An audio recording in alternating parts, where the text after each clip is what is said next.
coughed it up. They confessed.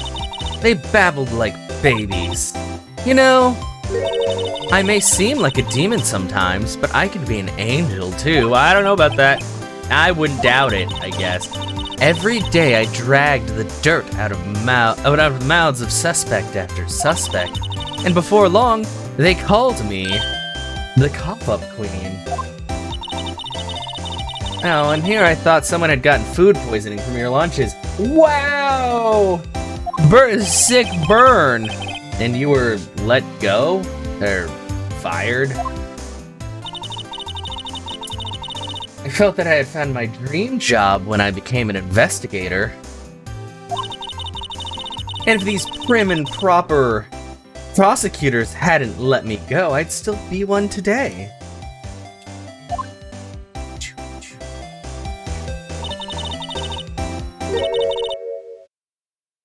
It's all because of that case, the SL9 incident. There's a lot of incidents that happen in this game. I've noticed this. It's like there's a trend or something. Sorry. All right, good to go. I had to check something. Oh, that's not what I wanted. Yeah, SL9. Wait, she doesn't mean. Well, apparently I can't ask her about that. That's cool. I'm gonna go police. Wait, no, I don't want to go. Oh wait, let's try spraying stuff. We'll see if there's any blood in here. February 23rd, High Prosecutor's Office, room 1202. Well, this place is as classy today as it was yesterday. And I'm sure it'll be just as classy tomorrow, Emma. Incidentally, Edgeworth's not here. I'm sure he's off doing important investigations. I hope that's what he's doing. I guess we'll have to come back. Unless... Yeah, Edgeworth's always really sorry. I'm telling you like it is. He won awards for all kinds of things, huh? Speech contests, essays, playing the flute, golf tournaments. That doesn't exactly sound like typical elementary school stuff. But he always hated receiving awards. He'd make some smart remark like, I know the path I've walked. No one else needs to tell me. Wow. That's how he's always been. Kind of gets under your skin, doesn't it? That options. Court record.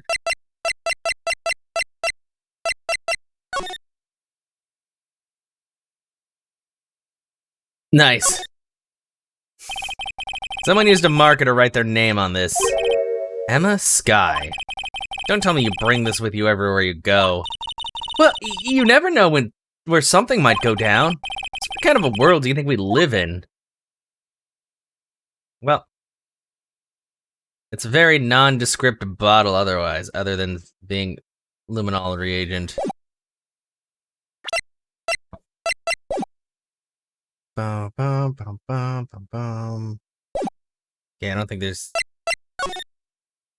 anything else we can do here. Work desk. Yeah, it's polished. Yep. Oh, yeah. Don't take his plaque. Rude. Oh, wait. My, what an amazing bouquet. Yeah, I remember Back from the Dead, Wendy. Oh yeah, Wendy Oldbags. Gross. Sorry, we already saw this stuff before, so that's why I'm skipping it. Okay, let's go somewhere else. Oh. Underground parking lot. Man, I don't want to talk to her. Let's go back here. February 23rd, Police Department entrance. It's even busier here today than it was yesterday. The detectives are running around so fast they're blurring. Suppose it makes sense. A detective did get killed here after all. So the evidence room, the scene of the crime. According to the pamphlet we got at the front desk, here it is. It's like a kid at an amusement park. Ooh, a real crime scene. Let's go take a look. Are they even gonna let us go there? I mean, if they're all that busy? Oh, wait. Yeah, I probably have to go to the guard station before they even... Oh, it's fucking... What's his dick? He has so much alcohol and stuff. February 23rd, evidence room entrance, guard station. What's with the decor in this place? It's very eccentric. According to the pamphlet, this is the guard station for the evidence room. So, beyond the door is the evidence room. The scene of the crime? Sure seems that way. Oh. What's wrong? It's those cacti! They're so prickly, so imposing. It's hard to think straight. Is it? If you can't handle the cacti, stay out of the desert. Oh. What I want to know is, if this is a guard station, where's the guard? I have a feeling I know who he is already. Why is there just like a lasso on the fucking ground right there? Look, on the floor, a lasso. Looks like it's set up to trap something. A trap here? Wait, I know. Maybe someone was trying to catch a wild bull in here. No, but the lasso, no, there's no, what the fuck is wrong with you? There are no bulls in here at all. You sure have an active imagination.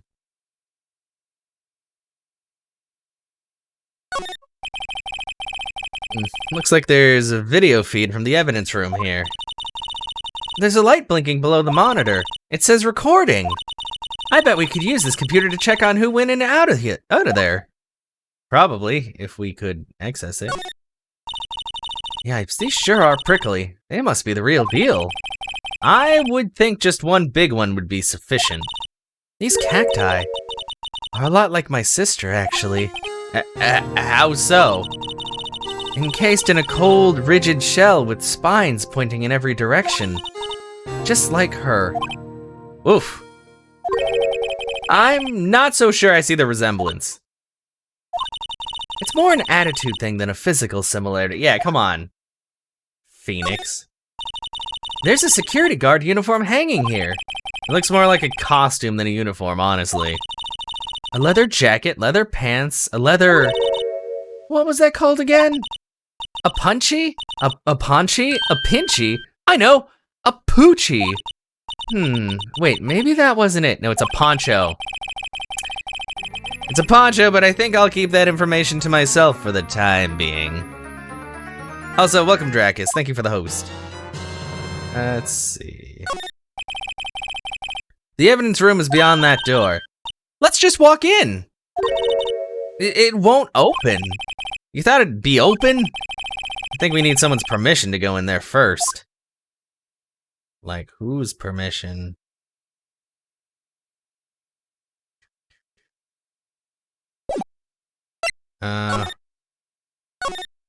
Okay, well, we gotta figure out where the fuck Broman is.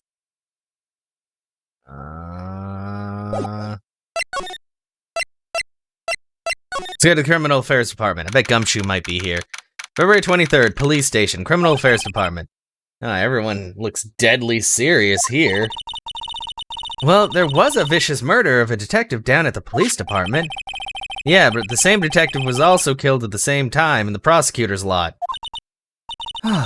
Makes my head hurt.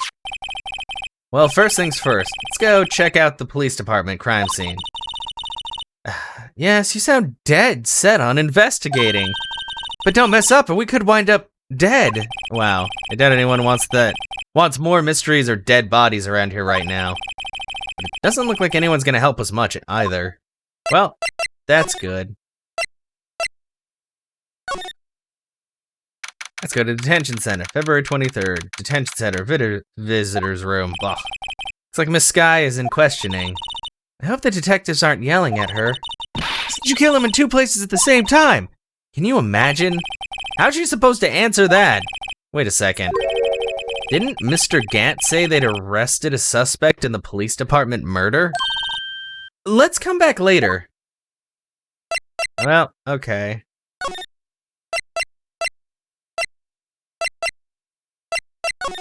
Let's go back over here.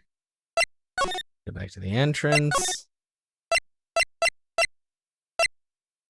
Go back to the guard station. Nope, he's still not here. Gotta say, figuring out the right order to do all this stuff kind of sucks. Unless he's... slide. Anything else I should examine? So this is the famous oil drum. Well, no time like the present. I'll try to kick it over myself. Hi-ya! That's okay, don't cry. That Lana Sky must be one strong woman. Well, come on. Yeah, it's the victim's body.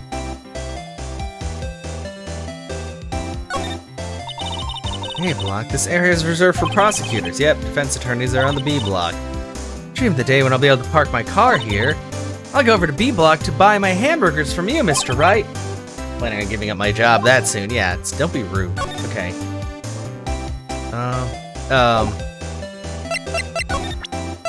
What should I show her?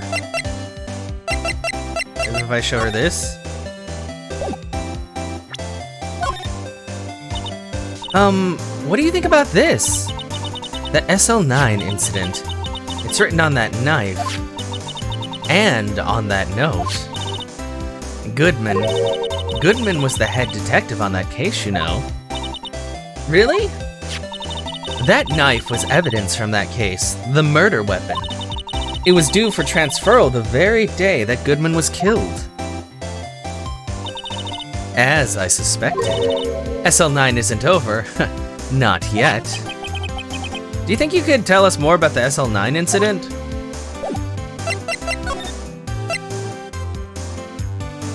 Hello? I can't, what the fuck? Do I need to present the knife now?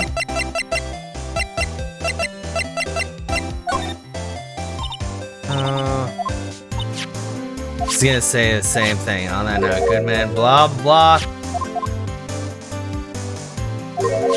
Well, then tell us more about it, you crazy bitch. Okay, whatever. Jesus. I don't fucking care. Just examine things. Yeah, no, it's just a door. It's not mysterious. I need to get up to that room. Oh. Yeah, I have a feeling, like, there's no way they could have knocked over that drum barrel full of water. Okay, well, whatever. She's not gonna talk to me anymore. That's not gonna help me at all. Going to the detention center's not helping at all. Woo! There's not a lot of fucking places to go!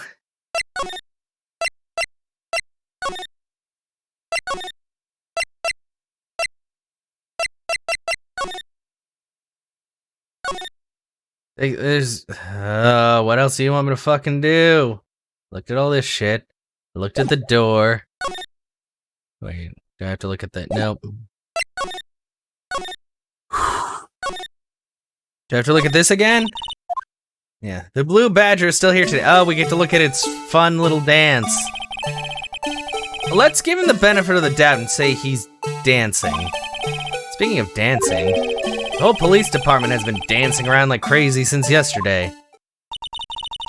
Can I take out his batteries? I just can't help but feel he's going to do something naughty. Or like, what?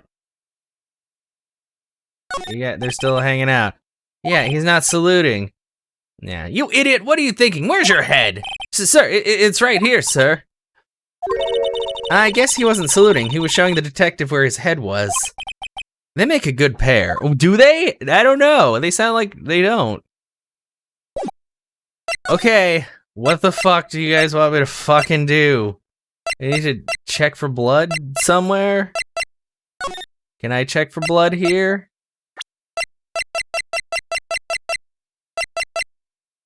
Spray, okay.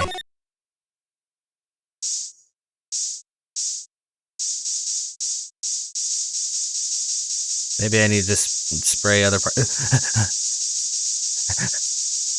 Spray everything. There's blood on the cactus! Doom. Wow, we got a reaction. I was just fucking spraying whatever. So, you know what? There's clearly blood around the spines here. This room's pretty messy. Someone must have tripped over something. and planted their head right in these spines. I think that might be more painful than being murdered. Well, is there any more blood on the cactus? Is it just that blood? How about this? How about the baby cactus? Nope. That's super random. Like, just blood on the tip of the cactus?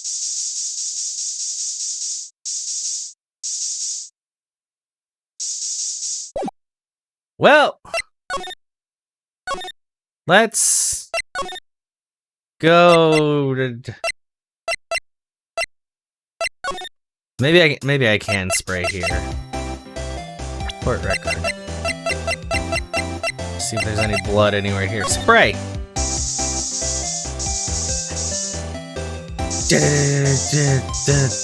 Oh, the phone? There's blood on the phone! Did you read? Don't. This blood must be from when Lana...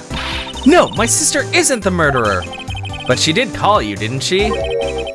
At the time of the crime. And her right hand is bandaged. Hey, just whose side are you on?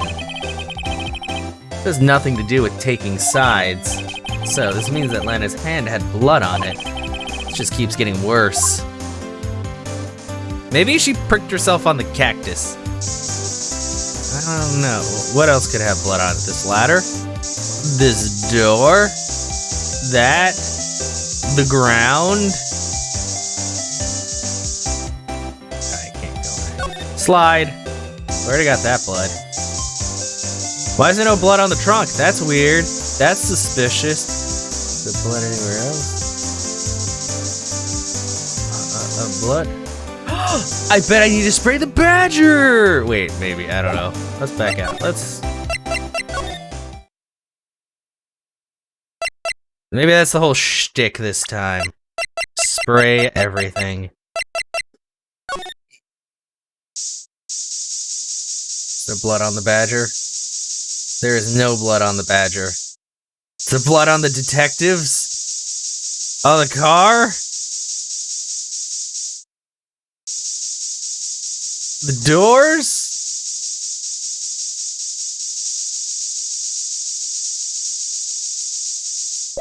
Man, I'm glad this is not a finite resource.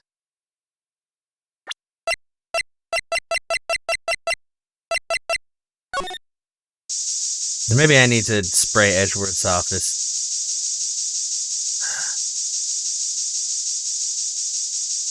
It's actually probably a good idea.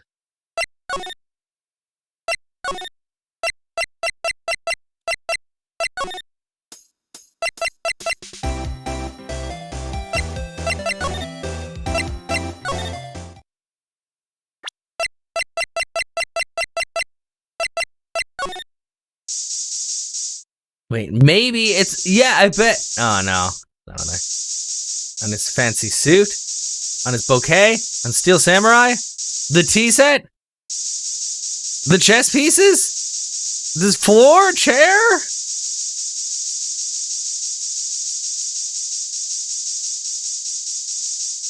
Books?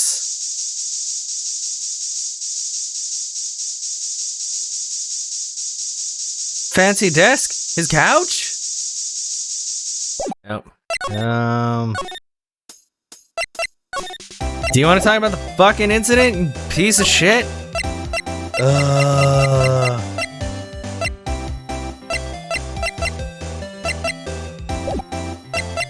I have no idea, guys. I've got no fucking idea.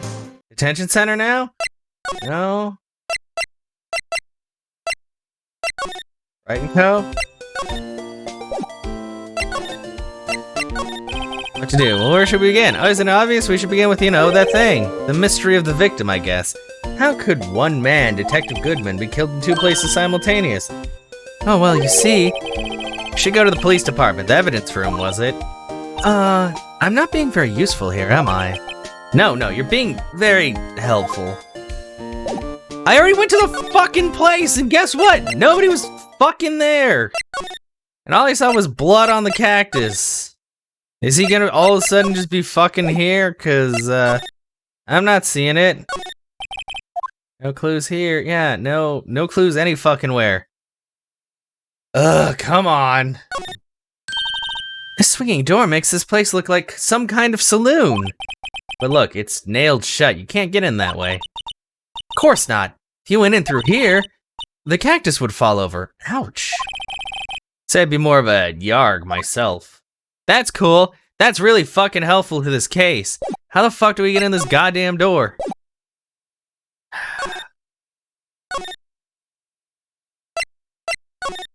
Like, well, I don't know what the hell it wants us to do. I keep talking to the bitch and she's like, hey! And I'm like, can you tell me more about the DL9 incident? And she's all like, she doesn't fucking do anything. They showed her the night. How about the shoe? Check the fucking shoe. Take a look at this.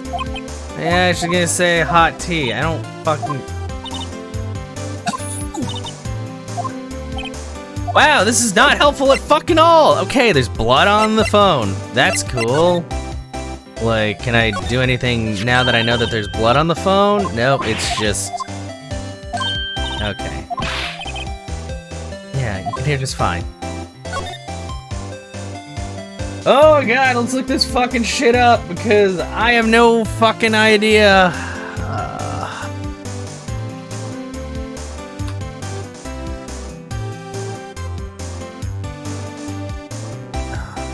What is this one called? Rise from the Ashes. Like seriously, fucking shit. There's like no context. It's just like, hey, you can spray stuff, and that it doesn't fucking help.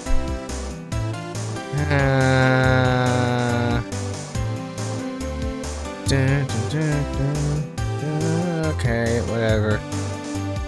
Luminol spray. Bum bum bum bum bum.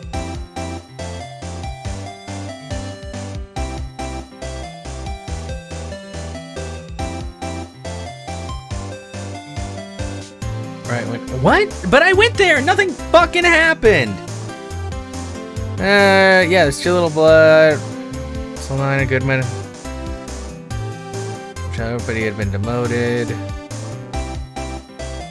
Star gave Red a lunch and told him to give it to officer. And she didn't give me any fucking lunches! What the fuck? She hasn't done any of the shit that it says that she's fucking doing. I need to talk to her again? Okay, yeah, you're a criminal, blah, blah, blah. Yeah, they coughed it up, they talked with babies, gave me a lunch, call me cough up queen, and you're fired. Did she say this before? It's, yeah, SL9 incident. Wait, she doesn't mean... And then she doesn't fucking say anything else! Like, what the fuck? Oh! Do I need to show you Goodman's fucking ID? Had one of those until I was 2 years ago. Found this ID here in the parking lot. Well, there's no mistaking that. It's definitely Goodman's, but it's the same ID as the man who was killed at the police department. That's impossible. Wish I could be so sure. Like, what the fuck does she want from me? I showed her this, I showed her that. She's not fucking talking about anything else.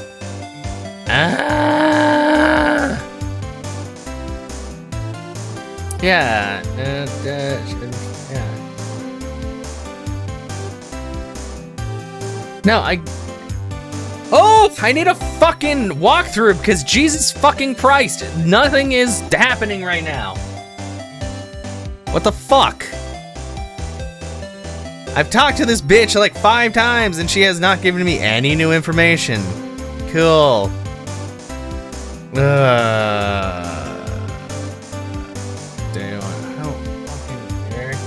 I mean, I don't fucking know, Andy. That's the thing. This thing is just like, oh, you go and she talks to you, and then she tells you to give a lunch to Marshall. She doesn't have a fucking lunch for me. Goodman's note. Okay.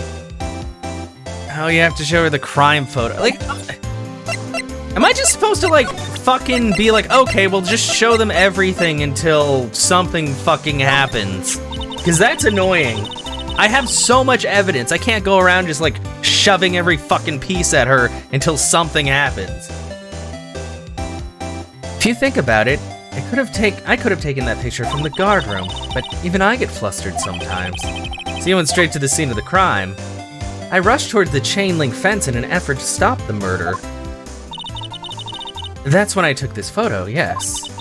In other words, 5 minutes after the crime. Those 5 minutes are the whole problem. The hole in my testimony, as it were. 5 minutes weren't the problem, Miss Starr, you were lying. Your lying was the problem. Listen, little girl, I've had my testimony disregarded before, and I wasn't going to have it disregarded again. Just like that time. That time? Like, that's what fucking pisses me off, is when you show her that shit, she's like, oh, the SL96, or the SL9 incident in red text, like it was gonna fucking do something, and then she's just like, oh no, I'm not gonna talk about it anymore, and I'm just like, what the fuck? Don't fucking show it like that, like it's actually like triggering an advancement in the plot if it literally does nothing. That incident really opened up my eyes to the truth. We're nothing to them. Disposable. Disposable to who? 2 years ago was the biggest case I'd ever handled.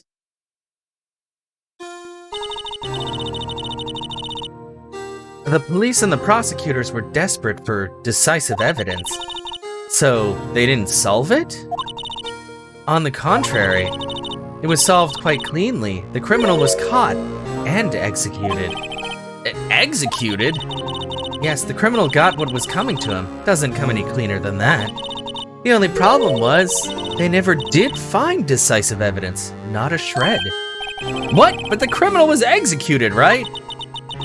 On the basis of evidence of a sort. Made up evidence. What? You mean they executed someone with fabricated evidence? The best part came several months after the trial. Every detective involved with the case was dealt with. Some were demoted to patrolmen, others found themselves out of a job. And you were one of those? Myself and one other person you know well. Wait, could it be? Exactly, Detective Jake Marshall. Oops, I meant Police Department Security Detail Officer Jake Marshall. As professional detectives, we investigated that case from every angle. Jake was particularly determined. And then it was over, and he was demoted. However, he hasn't forgotten, and neither have I. You haven't forgotten SL9. There was another side to that case, a hidden side. That's what we're after now. And no one up in their fancy offices can stop us. Oh wait, those lunches you sell. There's only one reason I come to sell lunches in this accursed office. I come here to meet old friends, boyfriends that can help me investigate. Miss Starr's old boyfriends, how many does she have anyway? Just when all the detectives on SL9 have disappeared, we find new evidence. There has to be a connection. So, rookie. What? It seems like you're serious about investigating this case. Yes. Then you should take this. A Salisbury steak lunch? I know a certain guy who might help you if you tempt him with this treat. Steak lunch received from Miss Starr. Excellent for putting Officer Marshall in a good mood. Yeah, thanks for spelling it out. Miss Starr, Officer Marshall, is he your, are you his going out? Why do you want to know? I was just wondering what happened to him. A long time ago, when he was helping my sister do cases, he was so nice. He got along well with my sister. It made me jealous. And he was nice to me, too, back then. This would be when Officer Marshall was a detective. But now he's so cold. Jake and I are merely cooperating on this investigation. We're putting the past to rest, as it were. Nothing more than that. I see. Thank you. Officer Jake Marshall. Anyway, get the fuck out of my face. I do not like you, because you would not tell me shit until I gave you a very particular item. Yeah, charged with... Oh, wait, please! Wait, wasn't that... Oh! One steak lunch, please. Oh, it's you. Detective Gumshoe. Now's no time for chit-chat, pal. I'm a busy man. What I really need is a steak lunch from Lunchland. Oh, you mean one of the fucking... God damn it, Emma, don't just bring it out. It's for fucking Marshall. Actually, it's not for sale. Oh, now I feel bad. I'm sorry, Gumshoe. I think I just heard the sound of his heart breaking. No. Now's no time for despair. We caught our criminal. Now we just need evidence. The criminal? You mean... You heard about the stabbing in the police department evidence room, right, pal? Yeah. On the same day that a detective was killed in the prosecutor's parking lot, another detective was killed at the police department. Yes, I do know that. And the perpetrator? Do you have a suspect? Well, there was a suspect. Just arrested him, in fact. Yeah. It's the biggest scandal to hit the station in ages. Everything's topsy-turvy. But Detective Gumshoe, who was it? Listen, pal, all I know is I need me a steak lunch pronto. Standing around here talking isn't gonna fill my belly. Well, wait, don't leave. You wanna know more, head on down to the detention center, pal. Questioning should be over, so I figure he's down there having a good cry. Later. He ran off to the evidence room. Well, this investigation is off to a running start, yeah. Fucking guard station. He's not fucking there. He's still... Marshall, where the fuck are you? Huh?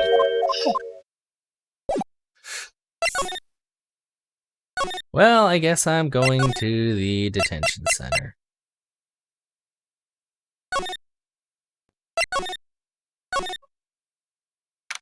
God damn it. February 23rd, detention center. Visitor's room. Still, I do feel better about things. A little. I mean, they caught the person who stabbed Detective Goodman, didn't they? Yeah, I guess they did. Best not to go too far down that road right now. Things will just get confusing. Ew. What was that? So that's what I'm saying. Me, a perpetrator? I'd say that I was perpetrated against, sir. That's what I'd say. Oh, God. Hi, greetings, sir. Wait, I know who you are. Hey, excuse me, but is Mr. Edgeworth, anywhere on the premises? I'm here at the request of Chief, sir. I've got your report, sir. Officer Meekins, so you're a guard here at the detention center? Sir, I'm not, sir. I'm a little lost patrolman, sir. Like, a little lost lamb. Well, I get it. You're here to deliver a report. No, sir. How should I say this? Wait, he isn't. Is he? Well, he's on the other side of the glass, so who the fuck else would he be, Phoenix? You, Officer Meekins, you didn't, did you? Perpetrator Officer Meekins reporting, sir. Why does he still have his megaphone? They should take that shit away. I do not like this man at all. What? Now this is an unexpected turn of events. Man, I don't want to talk to him. Look at him. Sir, patrolman with general affairs, sir. Ow, I can hear you fine, Officer Meekins. I had some business that day, sir, so I went to the evidence room, sir. And the guard station in front of the room was empty, sir. So normally there's a guard at the evidence room. That's why it's a guard station. He's not there right now. He's not being a very good fucking guard, is he? That's right, sir, because evidence is kept in the evidence room, sir. And now the security officer, it was none other than Officer Marshall. Marshall? Then, sir, I happened to glance at the security room monitor. That's when I saw him, sir.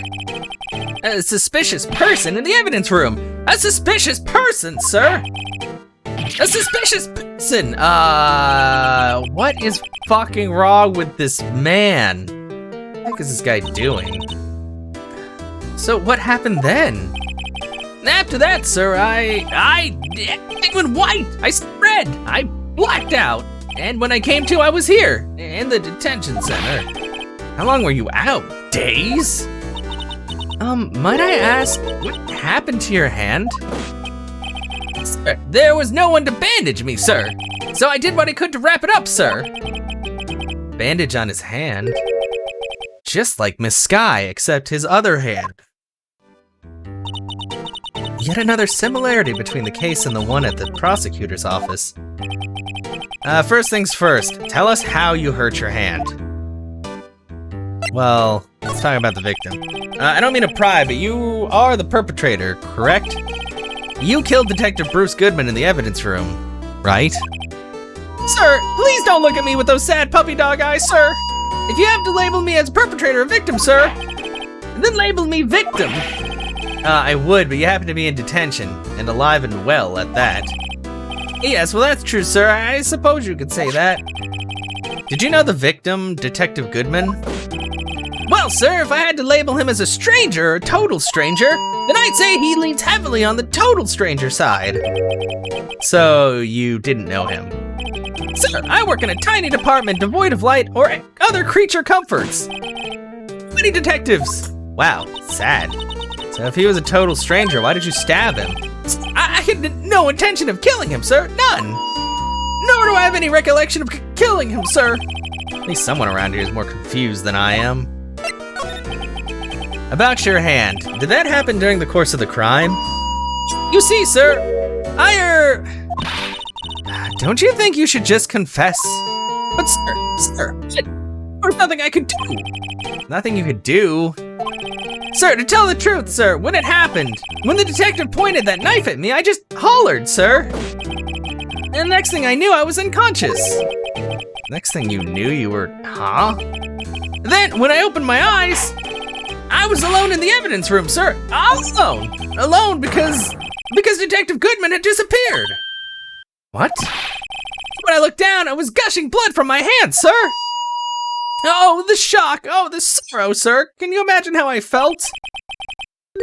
The victim's body disappeared?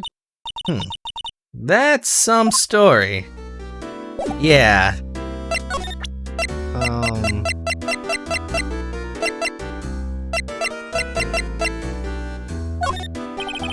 Officer Meekins, this is for you.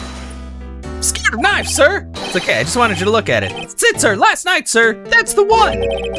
I was an apple, sir, in my dream, sir. And I was being peeled. What the fuck?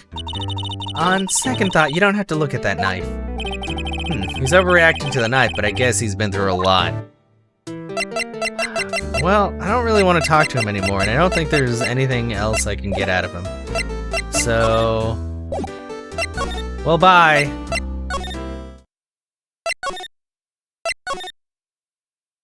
Maybe now the guard station will have somebody there? Nope. What does he want me to do? Oh boy, man, I am not liking this at fucking all. Is anything different here?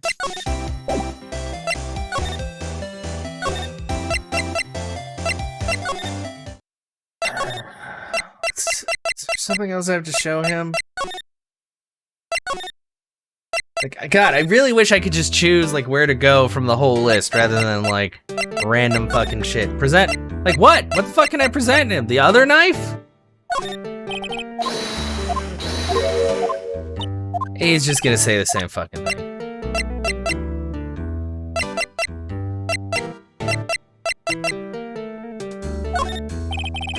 Can you take a look? You have no idea. Maybe I should ask Mr. Edgeworth? It's passing the buck, yeah. Takes a special kind of man to pass the buck to Edgeworth. Okay. Oh, I have to show him. I guess it makes sense. Here. Do you think you could take a look at this? Hey. That's it, sir, that's it! That's it! That's what? My head was a blank until this very moment, but sir, I remember, sir. You mean you remember what happened? Correct, that card was the cause of it all. This ID card? Exactly, sir, that's exactly it. Nothing could be more exact, sir, nothing. God, I fucking hate this guy so much. I'm gonna pry into this one a little deeper. Crime details. Can you tell me what it is you do remember? Well, sir, you might say I'm a lost little patrolman. A lost little lamb, if you will. I didn't know Mr. Detective Goodman was who was in the evidence room. And that's why you thought he looked suspicious. Sir, I entered the evidence room and asked the man to show me his ID card. Well, that sounds pretty much by the book so far. That's right, sir. That's what I've been trying to tell you. So you asked Detective Goodman to show his ID card. What did he do? That's the thing. Suddenly he pointed a knife at me. What? Sir, I assure you I was as flustered as you are right now. So I whooped and leapt at him. Detective Goodman pointed a knife at him. Do unto others before they do unto you. My father's own words, sir. What happened then? Well, why, sir, everything went right. When I awoke, I was here. Right. Reason for arrest. So, Officer Meekins, why was it that they arrested you? What do you mean, Emma? Let's look at what we know. Now, Officer Meekins didn't know Detective Goodman, and the victim whom he met at the scene of the crime didn't show his ID card. In other words, we have no way of knowing if the victim was really the victim. And if this body just disappeared from the evidence room, we don't even know if anyone actually died. Sir, that's what I wanted to say. That is, I did say something along those lines. Huh? But you still ended up here. They told me that it had to be him, sir. On that day, on that time. Detective Goodman was definitely in the evidence room. That's what they said. But you don't remember the events clearly? No, but the videotape is quite clear. Huh? Videotape? From the security camera. Crime! My crime! The crime I swore to stamp out. It's there. It's me. On tape. And you waited until now to tell us this? I'm sorry. Really sorry, sir. I'll hand over my badge. You deserve it. You really don't. No, thanks. I have my own. Guess we better go check out the crime scene. There we go. Oh, now we're here. Hey, Mr. Wright, look who's standing at the Chief of Detectives desk. It's Police Chief Gant. And you're sure this is all? You know what it means if there's anything missing. Sir, I'm sure it's most likely totally perfect. Now, we checked all of his drawers, lockers, garbage cans, pockets, under his sheet cushions, behind his computer monitor, inside his personal coffee machine. I see. Well, if anything does turn up, you call me right away. Deal? Sir, we'll scour the place again, sir. Chief of Detectives looks a little flustered. Righto, my boy. How you been? Swim much? Chief Gant reporting for duty, sir. Why are you saluting him, Mr. Wright? Oh boy, well. His music. Is Edgeworth gonna be okay? Oh, worthy, you know, they're doing a little inquiry committee with him. Sounds like an inquisition. Yep, well, they've had no end of trouble with the boy since last year. You mean the incident on Gourd Lake? It doesn't look good having a top prosecutor sit in the defendant's seat, does it?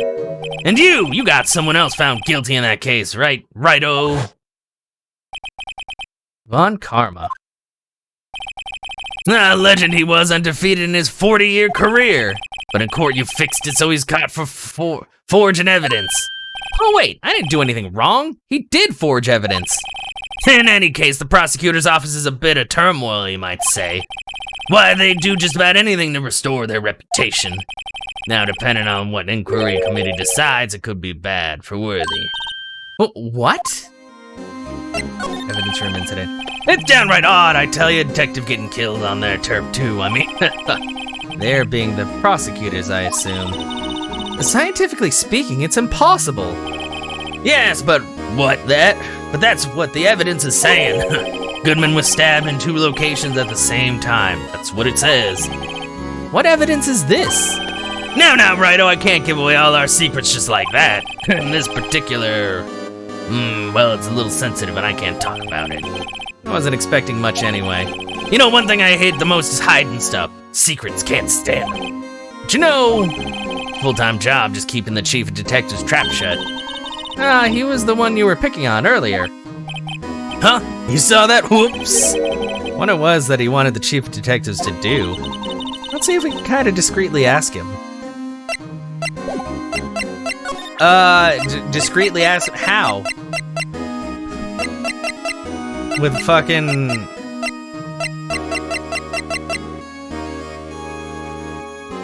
Goodman's badge? Just wondering, can you take a look at this? Sorry, Righto. I'm through with that stuff. Through, I say. I'll find a guy who can't seem to sit still out there, the busy one. Guy can sit still? Does he mean Detective Gumshoe? Either him or the Dancing Blue Badger. Well, I guess we're going back out to the entrance.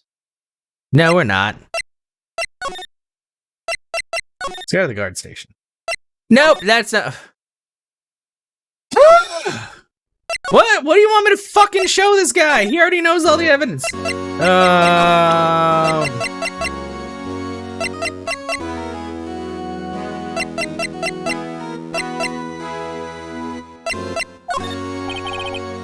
Sorry, yeah, I'm through with that stuff. Through, I say. We're gonna find a guy who can't fucking...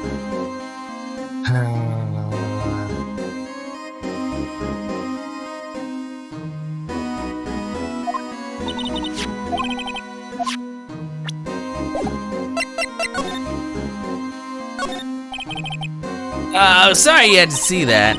What exactly does the chief of police want you to do? Well, see over there? That's Goodman's desk. He wanted me to check it for anything that might be a clue.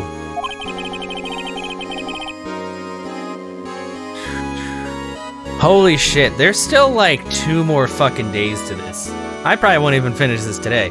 This is a lot of investigating. Took away every stint of garbage in the trash can. So nothing belonging to Detective Goodman is still here? Of course not! Well, except for this. What, you kept something? Sure, why not? It's not important. You didn't even finish writing it. It's a lost item report, but it's only half complete. Lost item? Did Detective Goodman lose something? The date on it is February 21st. Better take a note of that just in case. Goodman's Lost Item Report, a half-written document dated 2/21, can only be submitted to the Chief of Police. I should really get back to investigating the police department crime scene. That's...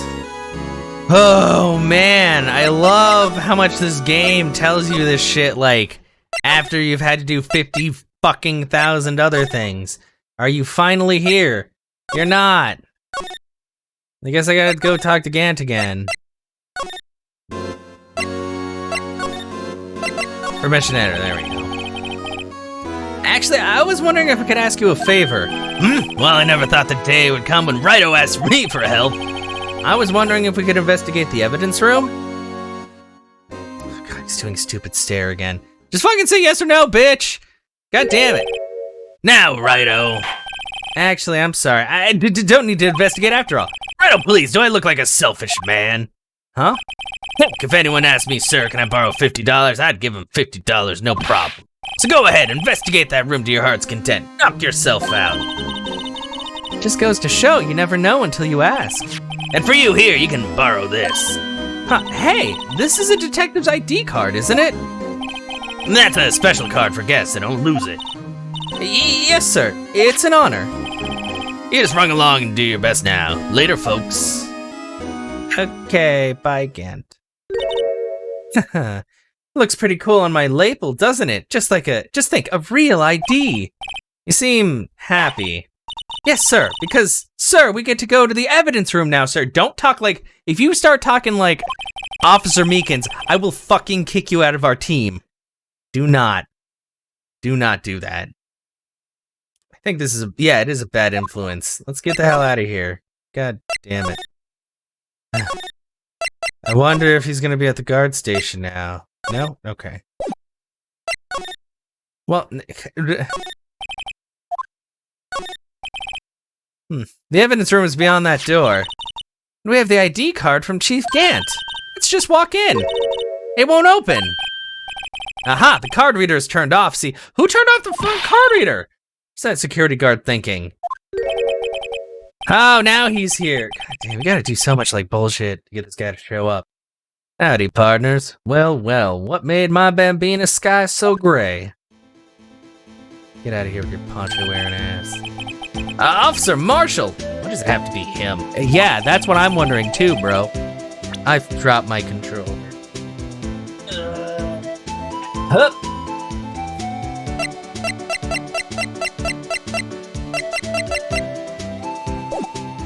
Oh, wait. As you may have surmised, this here's my saloon.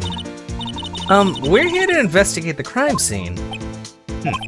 Yeehaw! That card you got there on your chest. That's better than a sheriff's badge in these parts. Yeehaw? Well, what you standing there for? Get along, little doggies. The crime scene's awaiting. Beep! It's like the card reader's on again. While we're here, I was wondering if we could ask you some questions. Sorry, cowboy, but I got no mind to tangle with you hombres. You're busy then? Did I say that? I only said I didn't wish to speak with you. Oh, wow, what a dick. Actually, you said you had no mind to tangle with us hombres. Yeah. Are you gonna have a mind to tangle with us hombres after this? I didn't want to look at it.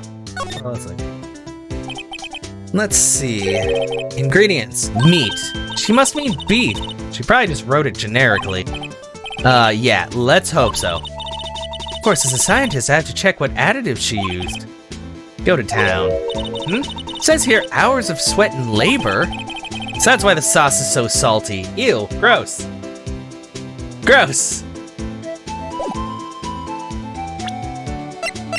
Present.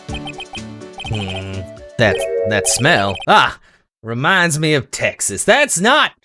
Whatever. Fine. Just because the Salisbury steak shouldn't remind you of Texas. That's not real fucking grilled food.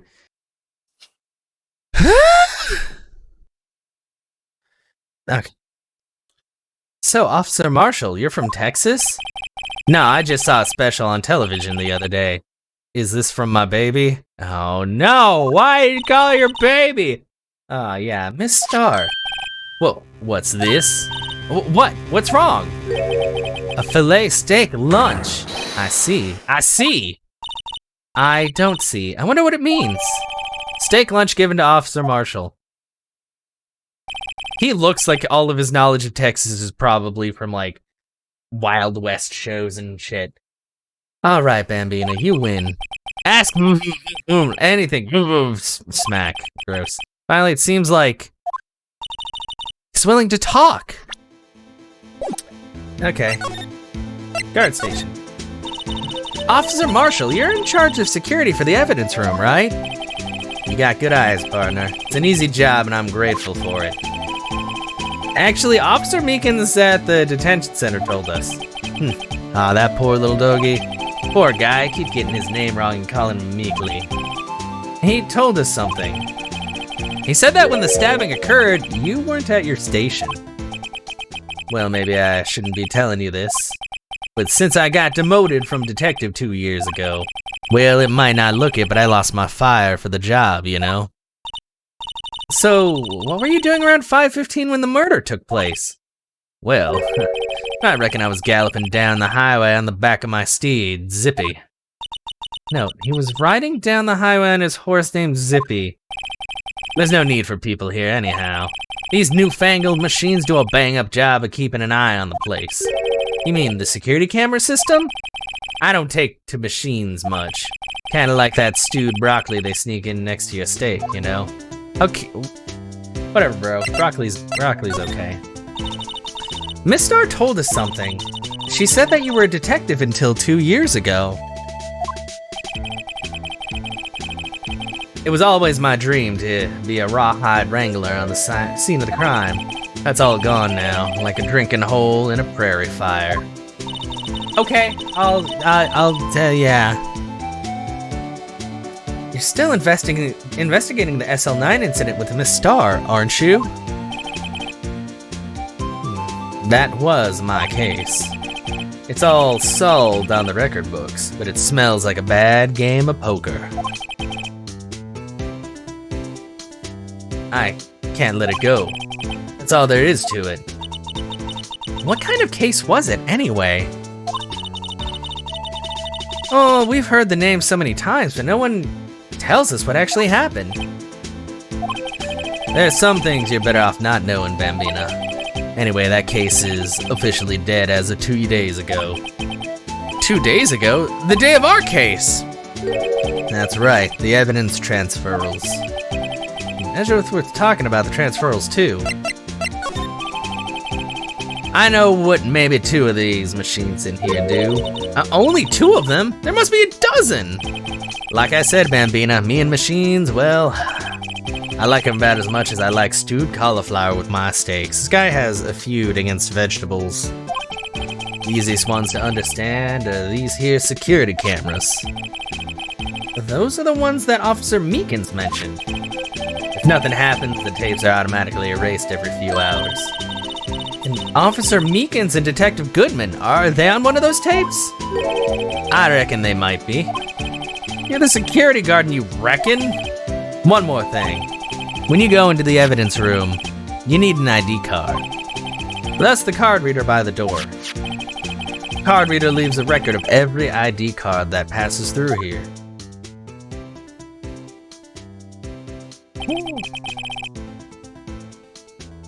5842189. I know. So this is the ID card record. Hey, I've seen that somewhere before. Sorry, Bambina, I can't show you more than that. Uh-huh. I haven't heard whether this is related to the case yet. Mr. Wright, I saw a number on that record just now. I've seen that number before. Maybe there's some way I can prove the record is tied to the stabbing.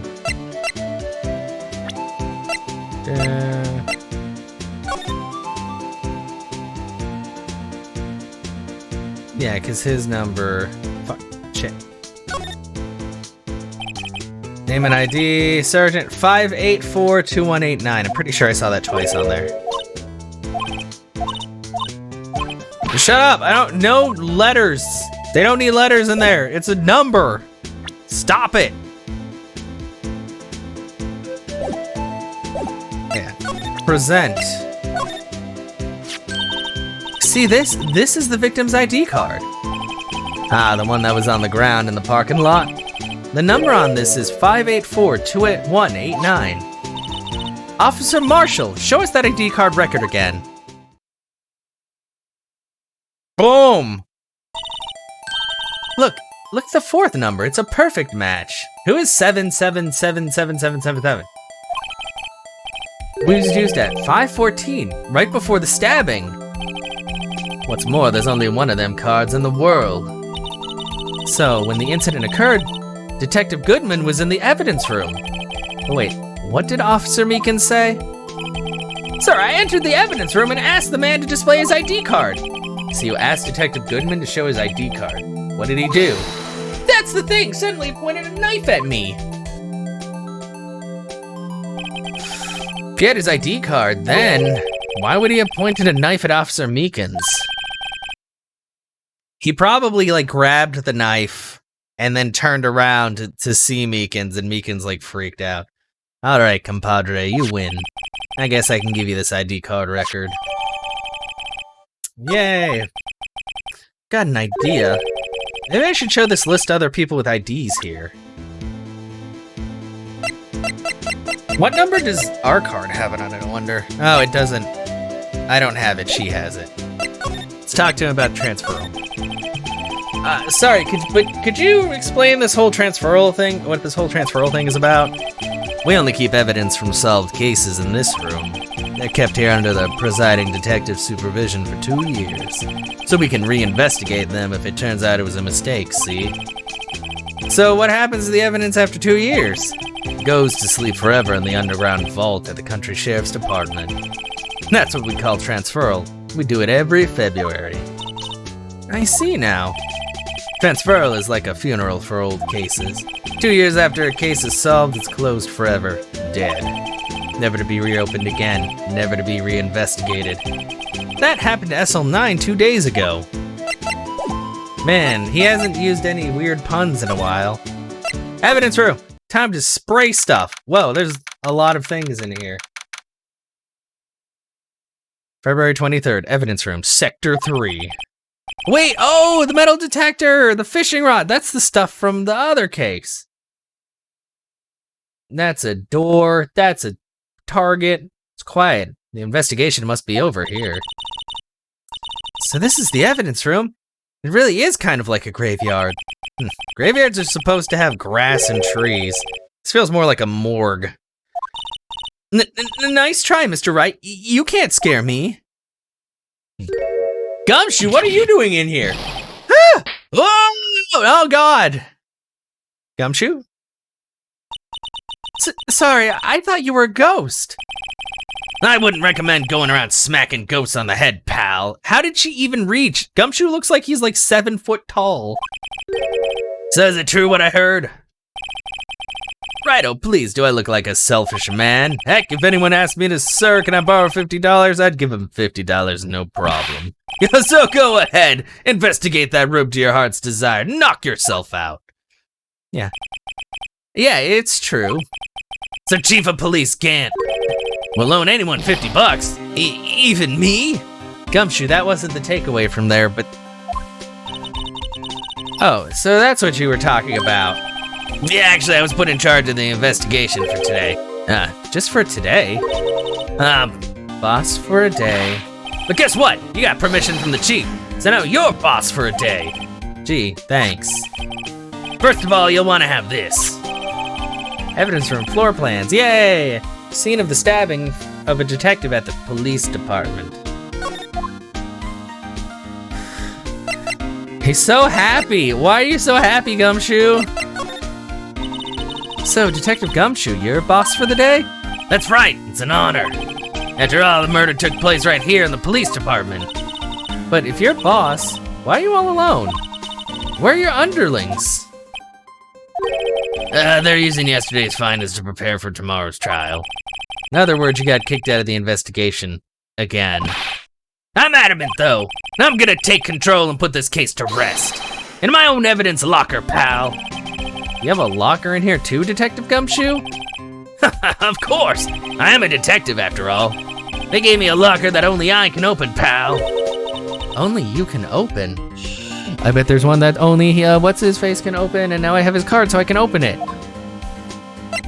Edgeworth. I'll always believe in Mr. Edgeworth, no matter what happens. So, Mr. Edgeworth is with the inquiry committee right now, right? They're trying to figure out who's responsible for the mess up in court today. I see. I guess this is what you call fate. Mr. Edgeworth just can't get away from that case. That case? Yeah, that case. The SL9 incident, of course. That was the beginning of the end for Mr. Edgeworth. Maybe we can get him to tell us more about the case. This place is more high-tech than you might think. Every locker is fixed so that only one detective can open it. Using their ID card? Well, that's the thing, pal. ID cards can be lost. Why, I'm on my 3rd card since entering the force already. Wow, Gumshoe. That sounds like a lot. Yeah, but even I can't lose my own right hand. Right hand? Oh, you mean your fingerprint? Exactly, pal. The locks for each locker is coated with a fingerprint. The only locker we can open is our own. Funny, they look like normal lockers. These are the latest model. There's a trick to the handles, see? The handles? On the other side of the handle is a sensor, and if the wrong person touches it, bzap, you get a shock. If that's what happened, my hand would be black and smoking every day. God damn it, Gumshoe. In any case, the locks aren't that obvious. There are even some people on the force that don't know about the fingerprint locks. Only the assigned detective's prints can unlock it. Indicator, lamp lights up when it's open. No. Shit, I guess I gotta go carve the hand off of the dead body so I can get into his locker. This is so much stuff.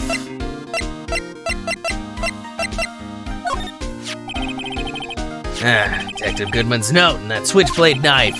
I bet Edgeworth was the most surprised of anyone. Because of the SL9 connection? That was Mr. Edgeworth's first vacation note 2 years ago.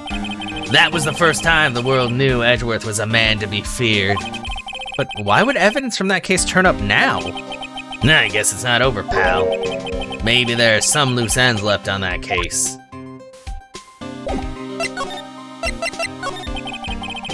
Nah, that was a bloody, violent case. Violent? So it was a murder? A serial killing. Serial killing? Maybe I don't want to get involved in this after all. The killer made a mistake and Mr. Edgeworth built his case around that to nab him. And this was 2 years ago? That put Mr. Edgeworth right in the spotlight and started the rumor mill. Rumors about forged evidence? Supposed to be cleaned up with the transferal the other day. It was the last job he ever did. Detective Goodman, that is. What do you mean? Detective Goodman was the detective in charge of the SL9 incident, see? So, that switchblade knife. The victim took the knife out of the evidence locker himself? Oh.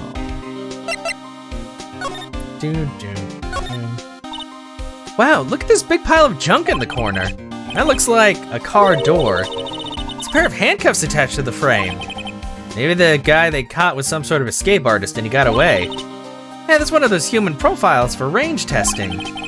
He's been shot square in the forehead. Better him than us.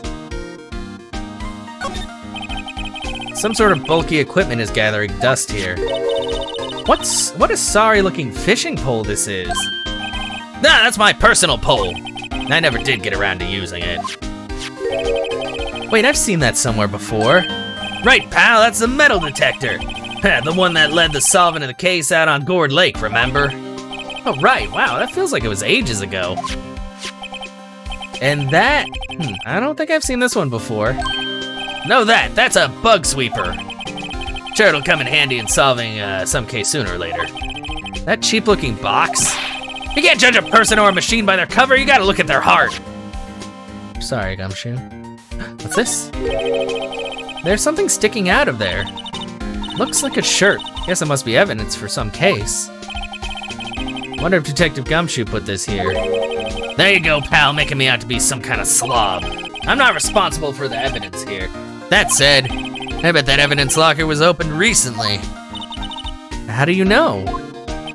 If you leave things hanging out like that, the evidence gets dirty or ripped. The guard checks on that kind of stuff and notifies the detective responsible. How many times have I had him breathing down my neck about some silly evidence? Sounds like Detective Gumshoe leaves evidence hanging out a lot, too. I bet he doesn't tuck in his shirt under that trench coat either. If you're gonna talk behind someone's back, don't do it right in front of them, pal. Aw. No clues here. This is a lot of different lockers. Slide. Wow, someone must have broken something big to make all these pieces. Detective Gumshoe, perhaps? Stop fucking talking shit about Gumshoe. Yeah. There you go, pal, making me out to be some kind of hooligan. That's apparently from the case. The case? The SL9 incident, pal. See the sticker on one of the pieces there? Another piece of SL9 evidence. Take a closer look. Wonder what shape these pieces were in before whatever it was broke. You want to try to put it back together? Ha! Good luck, pal. That's no job for amateurs. Why, I spent a good 3 hours on that before I had to give up. That's why I always carry around a tube of glue. Well, this piece looks like the bottom. Let's try putting the rest in place. Oh boy! Fun building of shit minigame.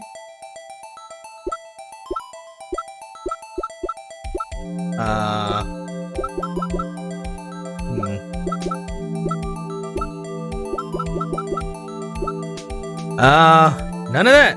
Oh, you can rotate it. Oh boy.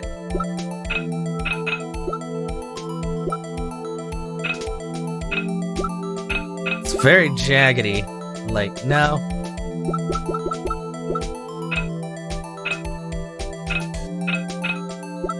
That looks more like, yeah, that's the top. This has got to be like a vase. Actually, that looks right. Combine. Oh!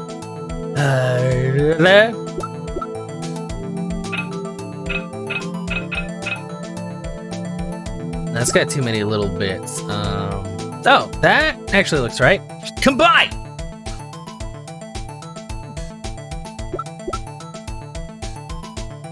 Combine!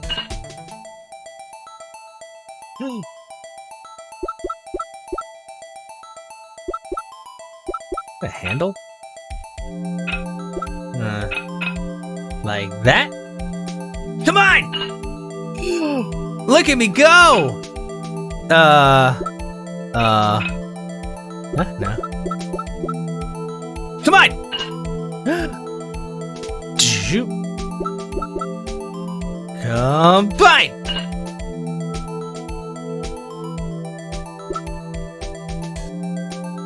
Come on! Get combine. We're missing a piece. Where's the? That's a big old piece. Where's the last piece? Huh? Well, I think we did it, but some of the pieces are missing. Yeah, I got that far too in 2 minutes myself. Problem is finishing it. Were some pieces stolen? Bet they were missing to begin with. Still, that doesn't look like the most stable kind of jar. I kind of understand how it got broken. Unstable jar. Jar pieced back together from fragments at a crime scene. Pieces missing. Bloody handprint! Oh, what's this? Blood! It's a little worn, but there's definitely a handprint here. Looks like someone tried to wipe it off. Mr. Wright! What if there are other bloodstains left in the room? Should use her testing fluid to check it out. Hell yeah, but first let me, why is there a saw and paint? What is a saw and paint doing here? Since the dawn of time, true art has always been a war against oppression. True art? I noticed there's blue and yellow paint here. Perhaps we're witnessing the birthplace of the Blue Badger? Well, you might say this is my studio. It's the evidence room. Here, in the evidence room, yeah. What the hell? More paint. Okay, well, it's fine, whatever. Time to spray a bunch of shit everywhere. Look, that's blood!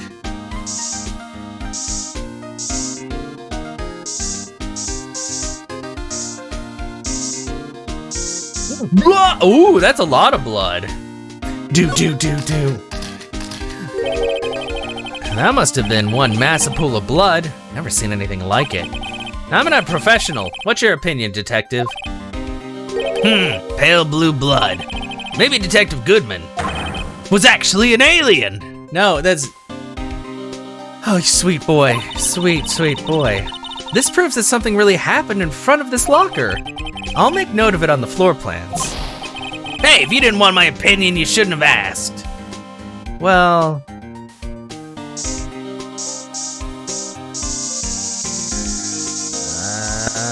spray everything.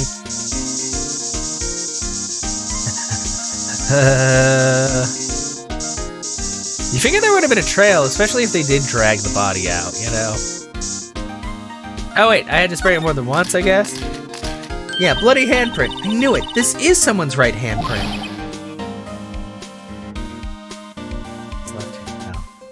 What? What's the matter, detective? This locker, it's mine. It's yours? Please, you have to help me when they come to take me away. Promise you'll testify that I wouldn't harm a fly. You'll do that for me, won't you, pals? This is an important clue. I'll jot it down on the floor plans. I'm counting on you guys. Believe me, can't trust the police. But you are the police. Damn it. What? But you're a detective. It's okay, Gumshoe.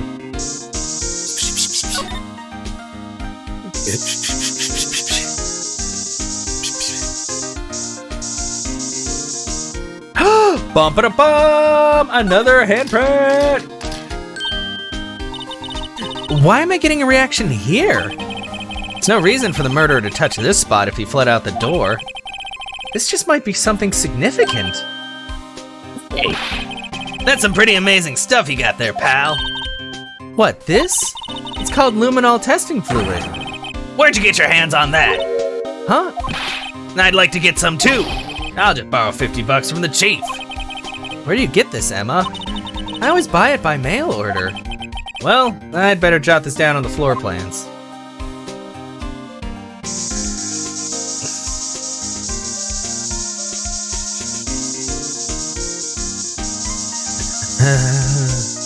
Is there anything on the ceiling? Any blood up here? Is there blood on the door?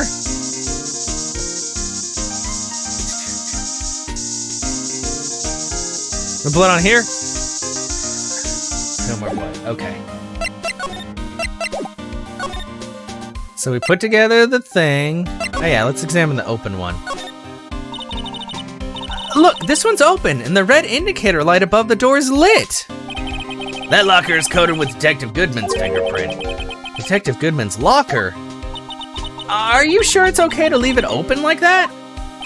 Well, it'd be hard to get it open again if we closed it. It's empty. They must have taken the contents elsewhere.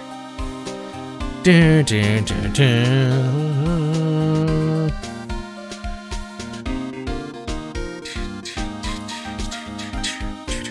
Do, do, do, do, do, do, do. Put the pieces together makes a jar. There are two things that bother me here. One, why are some of the pieces missing? Two, doesn't it seem a little unstable? No wonder it broke. I'll make sure to remember that next time I make a jar. This is stuffed with evidence, stuffed with dreams. I'm not so sure about dreams. It won't open. Did you really think it would? Hey pal, our security is high tech around here. Okay, well, I think that's it for this area. Oh wait, I can look at the door. That's the door we just came in through. Looks like you don't need an ID card to get out. I wonder what would happen if Officer Marshall cut the power while we were inside. I don't want to think about that. Let's hope he remembers we're in here. Yeah, exactly. All right.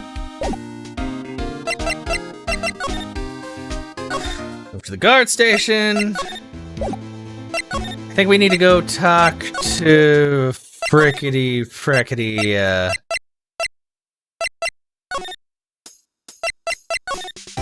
You're supposed to talk to Edgeworth. A's not here. Where the hell is Edgeworth?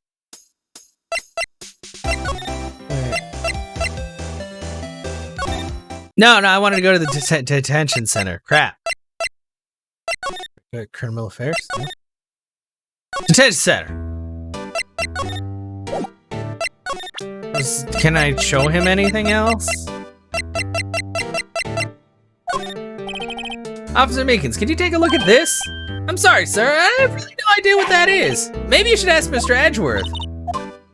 Well, where the fuck is Mr. Edgeworth? He doesn't know what that is either. Pup.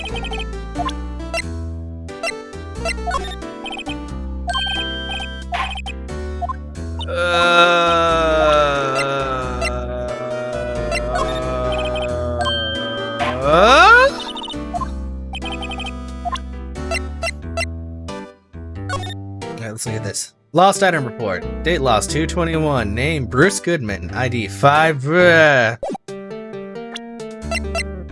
let's look at that. Okay, that's the floor plan. Blood on the lockers and blood on the floor. Jar piece together. There's blood. Oh, wait, let me look at this. I mean, obviously there's blood splatter on it.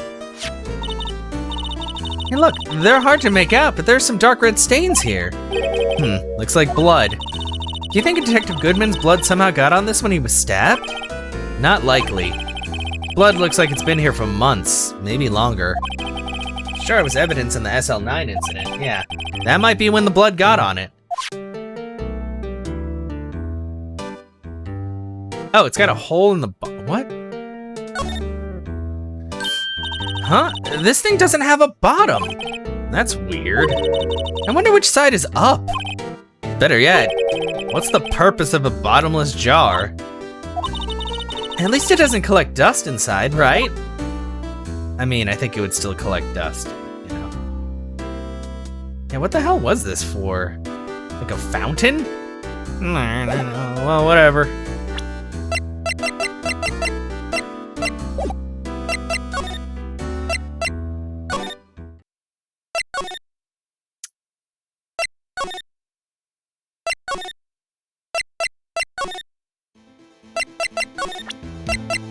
Maybe I can get more out of him if I present him with more stuff.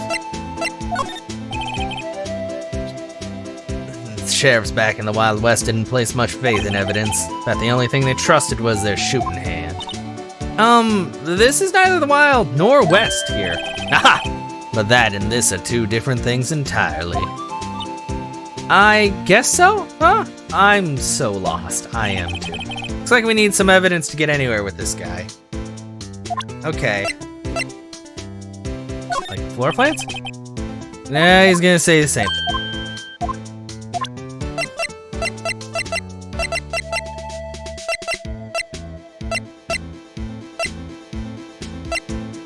Woo!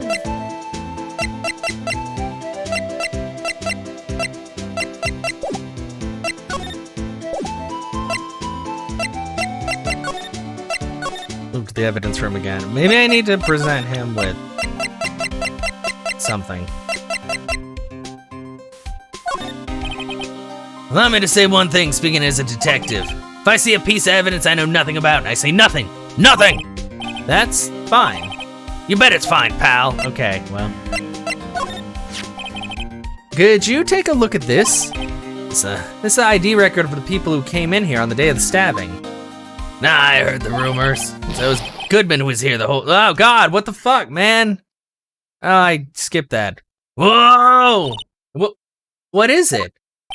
That second number. Oh, don't tell me that's your ID card. It's not your ID number, is it, Detective Gumshoe? Mr. Edgeworth! What? The second number on this list belongs to Mr. Edgeworth. What? Oh boy. ID card record updated in the court record. Why would Edgeworth have come to the evidence room?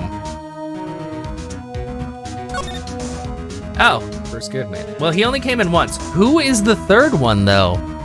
Because they came in twice. Which means they came in once before, and then they came in right after Goodman. That's gotta be Meekins, though, right? Like, I can't think of anybody else who would have come in after him. Talk.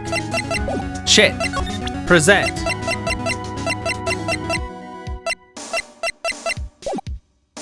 What? Do I gotta go, like, find Edgeworth now? Was that the trigger? Oh my God. Okay, well, guess we're going to the guard station.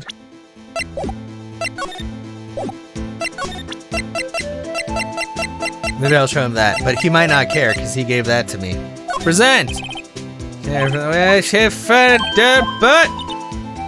My God, sometimes it's just really hard to figure out what the fuck you gotta do in this game.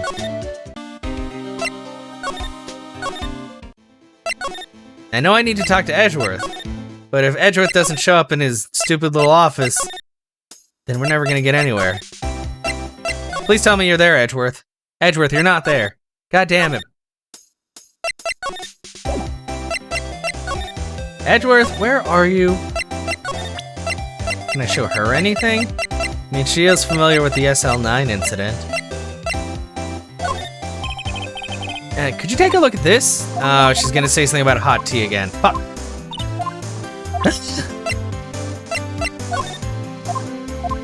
And hot tea again. Okay.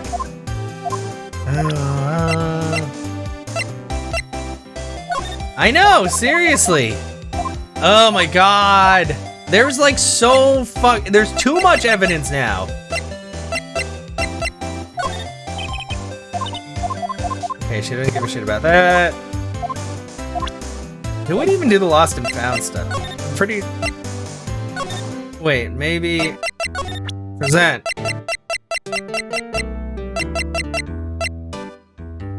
I think I already did this, and he says he has no idea what it is.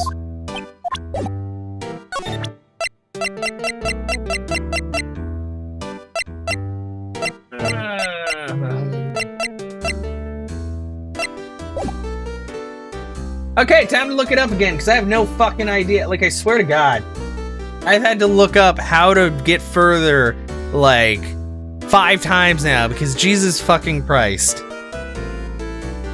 I say Marshall? Yeah, I already did that. Evidence room.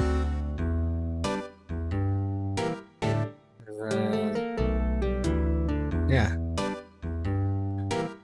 New card, white handprint, open locker, white glove. God damn it! I thought.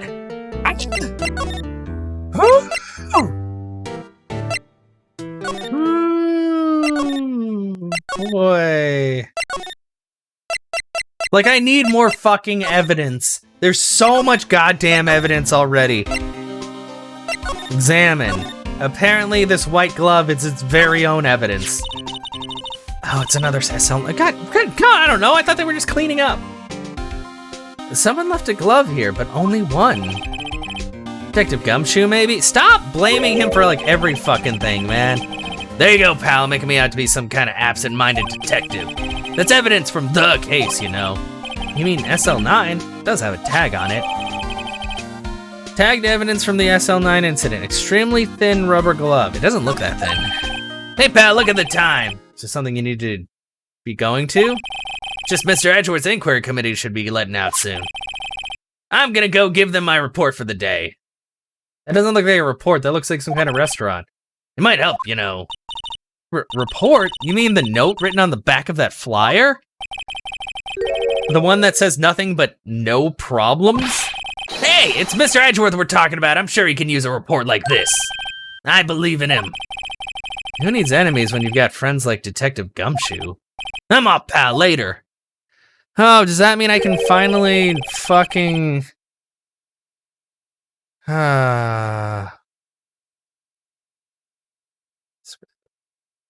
Okay, so I already did all that. Now I can fucking talk to him.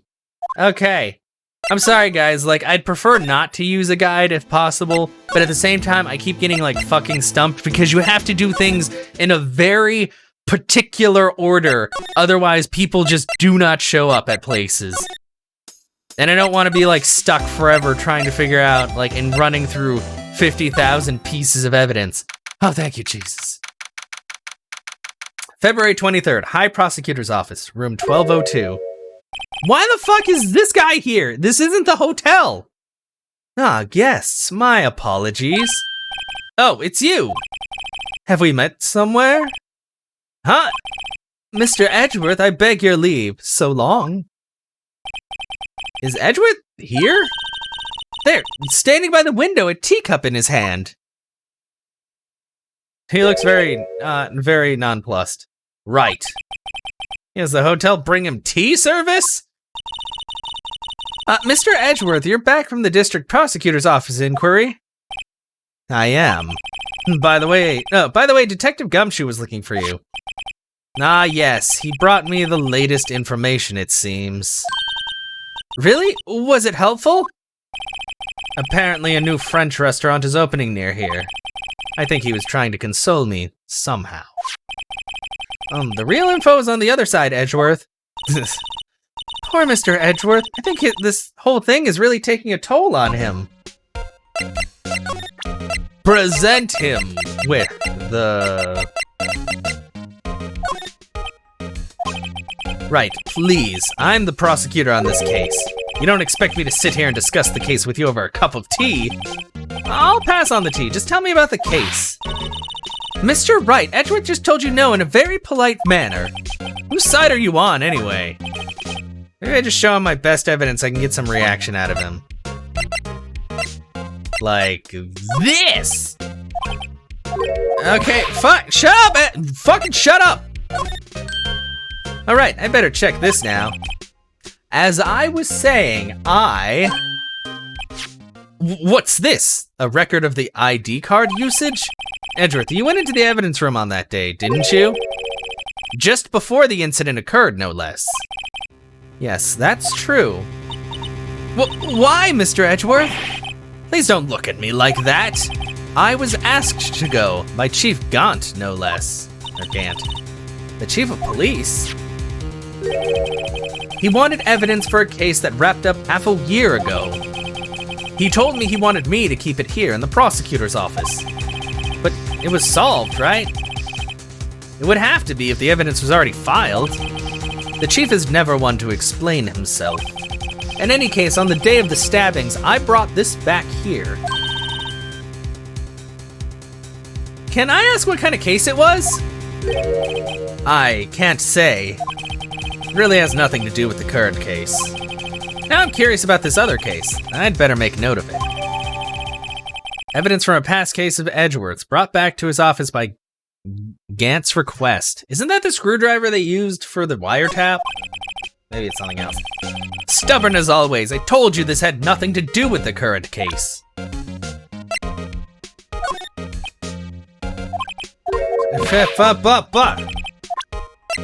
Show my best evidence.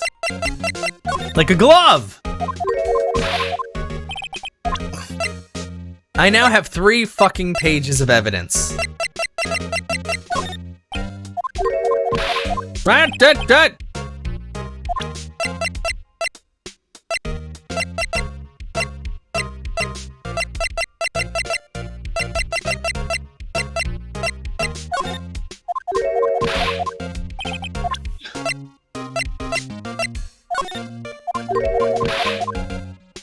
Maybe I just need to talk to him. I should probably just talk to him. So, how did the inquiry committee go? Actually, I decided to treat this not as a case of concealing evidence, but as a communications error during the investigation. Concealing evidence? Yes, apparently there are some who believe that I concealed evidence. They gave me a warning. You were lucky this time. Again. Again? I've heard them say that so many times. Ever since that case 2 years ago. Tomorrow's trial. Are you okay for the trial tomorrow?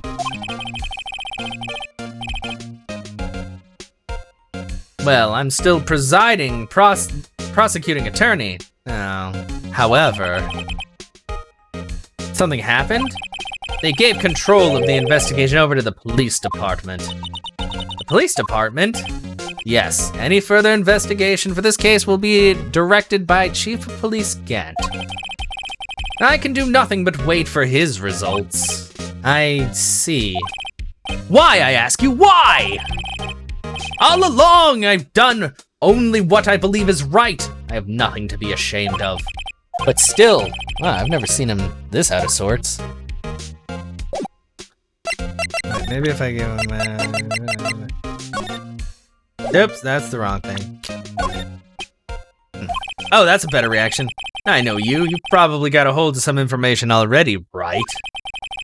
It has to do with that case you were on, the SL9 incident. And some dark suspicion that you were wrapped up in. You're the man who revived the worst memory of my life. I figured I'd be telling you about this sooner or later. He must be talking about his father's murder in that elevator. Yeah, maybe. Just bring that up. Are you talking about your dad dying in that elevator? Sorry. Okay, tell the truth.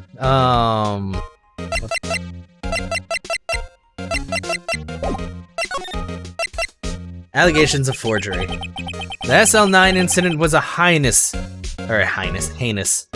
serial killing case. The head of the investigation was the deputy chief of police at the time, Damon Gant. That wacky old coot was involved in the case 2 years ago too then? Did he also ask you if you were swimming enough? He was a top officer and it was my first time working with him. I was nervous. Oh, you get nervous too, Mr. Edgeworth. What I want to know is why was a deputy chief of police on the investigation? In truth, I use slightly more extreme methods than normal. We're dealing with a vicious murderer. If I let him go, the blood would be on my hands. We won our guilty verdict and the killer was executed. Wait, you didn't? Of course not! I didn't touch the evidence. Yes, I will do anything in my power to win a trial. However, I do have a code and I follow it faithfully. By the way, Emma, the chief prosecutor wanted to know something. My sister? What? If you were still studying forensic science. Huh? Yes, of course. Why, just today, Mr. Wright and I were using this. Luminol testing fluid, Well then, you might have a use for this. Aluminum powder for taking fingerprints. It's been chemically treated for better adhesion. For me? Are you sure? We're the enemy, you know. I've no say in today's investigation. Do as you will. Edgeworth, I'm really... No need to thank me. Here, take your powder and these fingerprint files for everyone involved. Thanks! How about giving these to Detective Gumshoe as well? Fingerprinting set and fingerprint file received. Fuck yeah. Well, let's get going. One last investigation. Right. I do seem to remember seeing a suspicious handprint somewhere. Oh shit, now things are really moving. Underground parking lot. Not examine, the court record.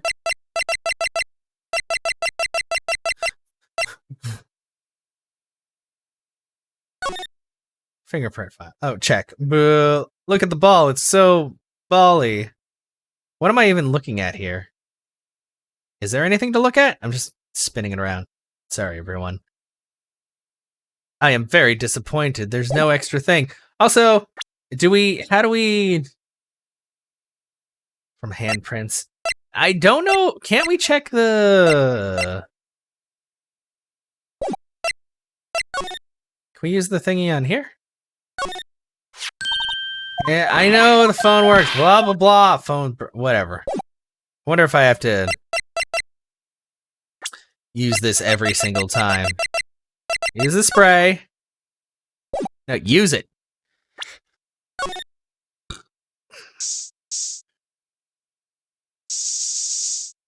Okay, I guess that's not considered a handprint. I guess we just need to go to, the room. I feel like somebody's gonna be here because there's always someone here when I need to do shit. February 23rd, evidence room, sector 3. Investigation turned up a suspicious handprint. Here, and there's blood on the detective's evidence locker. Let's use a secret weapon we just borrowed. Boom, boom. Right, let's get started. First, choose a finger. A finger? Each finger leaves behind a slightly different imprint. So let's choose the finger that will have left behind the clearest print. Really can't tell the difference at a glance. Quit procrastinating and choose a finger.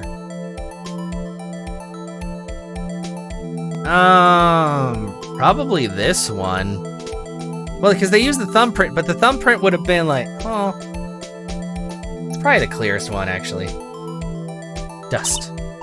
Okay, now it's time to check for prints. Let me show you how it's done. I'm starting to get that sparkle in her eyes. First, we sprinkle the aluminum powder around. Huh? How do you do that? With the A button. See? Ah, it looks like that did the trick. The aluminum powder adheres completely to the print. Once the powder is well spread, just blow away the excess. Huh? How do I do that? With the X button. Exciting, I know. I bet on the DS you actually had to, like, blow into the mic. Imagine you're blowing out the candles on a birthday cake. See? Wow, that looks like fun. Might take some getting used to, though. It's fine, it won't go up your nose or anything. You just pour the powder on thick and blow away the extra. Those are the basics of fingerprinting, Mr. Wright. I guess I better give it a try.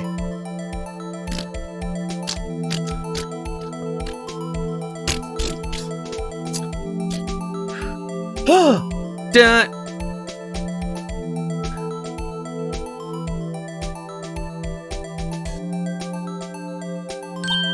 Aha, you did it! You found one! Okay, I needed to get that little goober at the end. But this looks nothing like a fingerprint. Now that you mention it, I guess it doesn't. What does it mean? I think it means we're out of luck. Out of luck? The person who left this handprint must have worn gloves. Don't tell me we've been wasting our time here. Hey, calm down. That's just the way it goes sometimes with scientific investigations. But it does seem a shame. While we're at it, why don't we look for other prints? Other prints? Looking at the locker door again closely. Dun dun dun! It seems like there are fingerprints outside the bloody handprint as well! Let's see if we can find a clear print. Fingerprints outside the blood. You mean like that?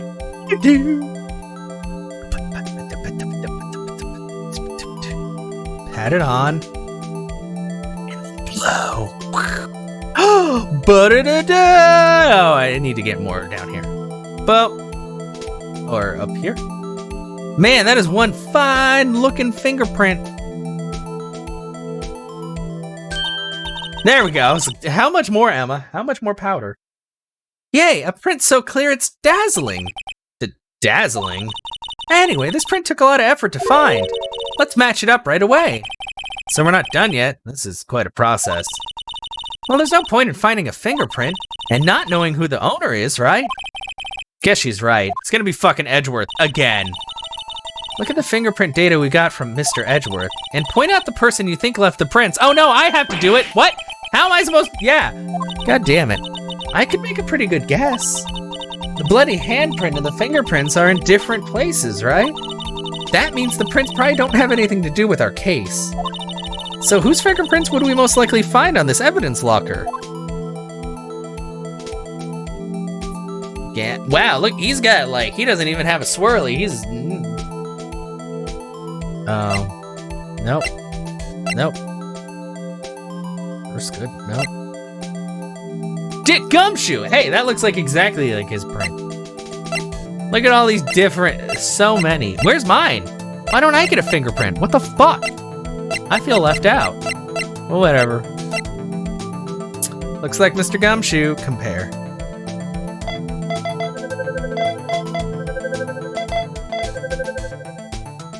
$16. Match found. Aha! So these prints belong to Detective Gumshoe. Something wrong, Mr. Wright? You gave me this so what look. I guess that's probably because I was thinking so what. Okay, so we came up with nothing this time, but there's always next time. Sometimes you hit, sometimes you miss. You gotta roll with the punches, Mr. Wright. Thanks for the sympathy. Wait, if I remember correctly, there was one other handprint in this room. Let's check it out. Okay. That's the one. This is where we got the luminol fluid reaction, right? Right, there was a handprint here. Okay, wanna try using this? There go her sparkling eyes again. Yeah, check for prints. Okay, let's check for prints. That's the spirit. Oh, but I have to warn you about something first. What? The area with the blood was wiped away, right? We only ended up finding it using chemical means. Any prints in that area will have been wiped away too. Oh, right. So that means no prints. Would you say the probability of your hypothesis is high? Don't ask me! Anyway, you must try to find prints that won't wiped away. Prints other than the ones left by the bloody hand.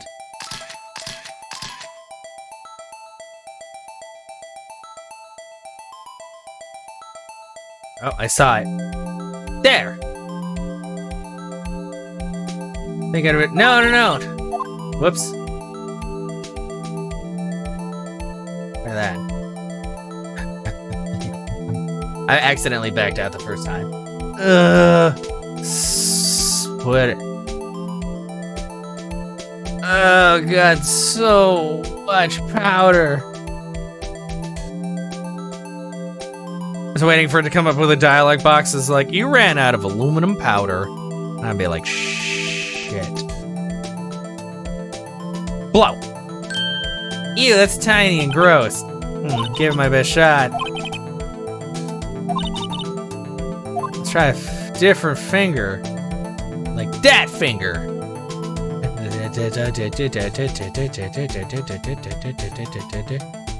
Ooh, that's a pretty good finger.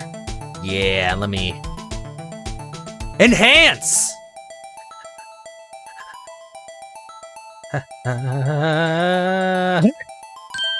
Beautiful. That looks...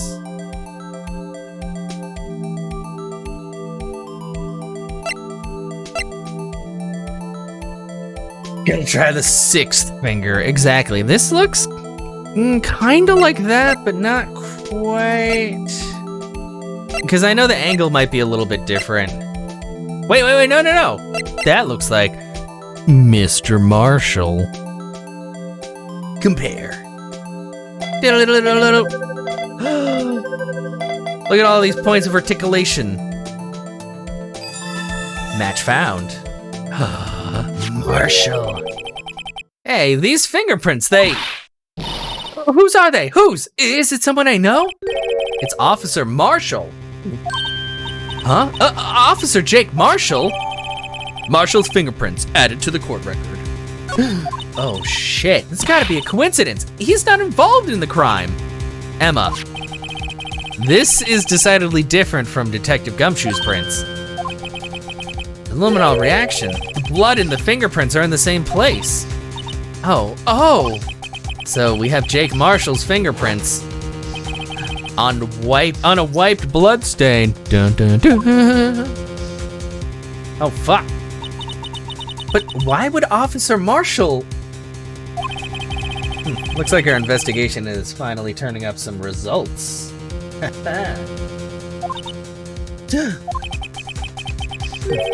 I guess this is what you'd call decisive evidence. Oh.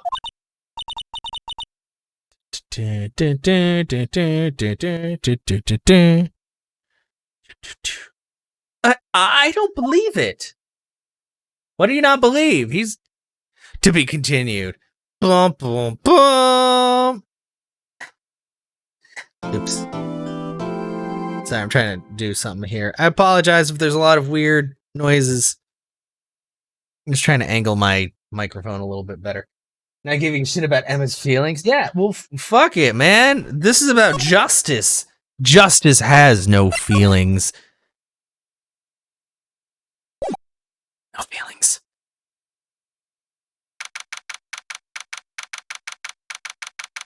February 24th, 9:41 a.m. District Court, Defendant Lobby, number 2. So what do you think, Mr. Wright? Finger guns for fighting fingerprint evidence. Oh, did you... Yeah, look at us. We're dusting prints like a professional. Des would be so proud, maybe. So, what do you think, Mr. Wright? I think the prosecution is as confused as we are. After all, the victim was murdered in 2 different places at the same time. And a different suspect was arrested at each of the crime scenes. Lana! Good morning, Mr. Wright. I apologize for yesterday. I was indisposed. I hope they didn't hold you too long for questioning. We just finished, actually. I'm used to all-nighters, though. So, how'd it go? It says Mr. Wright suspects. The police are clueless. I figured as much, so I struck a plea bargain. A plea bargain? What do you mean by that? We agreed that if I told them the truth behind the simultaneous murder, they wouldn't seek capital punishment. That's what I mean, Emma. But Lana, don't tell me you... Much to my regret, I'm as much in the dark about this as they are. Miss Skye.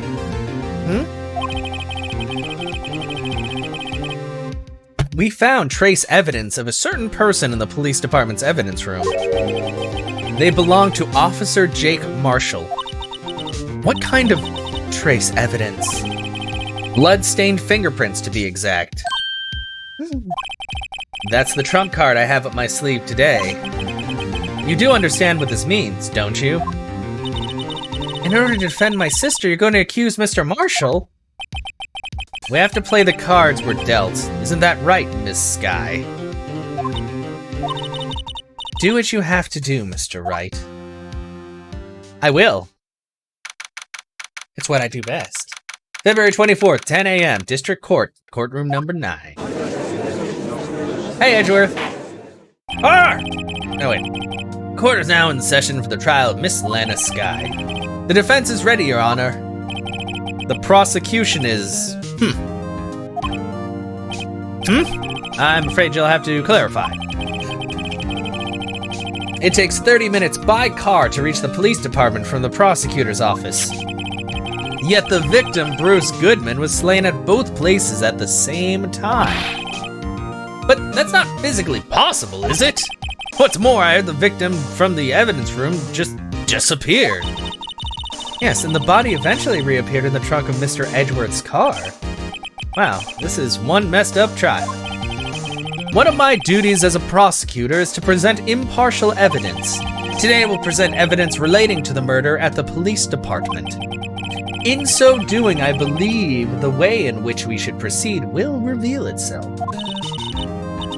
Now that's what sets Mr. Edgeworth apart. He sounds so on top of things, even though he doesn't know what's going on himself. And that's supposed to be an admirable trait. Very well, let the trial resume. On the day of the crime, what exactly transpired at the police department? Mr. Edgeworth, you may call your first witness of the day to the stand. For its first witness, the prosecution calls the suspect of the murder that occurred at the police department. Oh no. The suspect? You mean the so-called murderer? Yes, that's what I mean. Things are getting wild from the get-go. Oh no.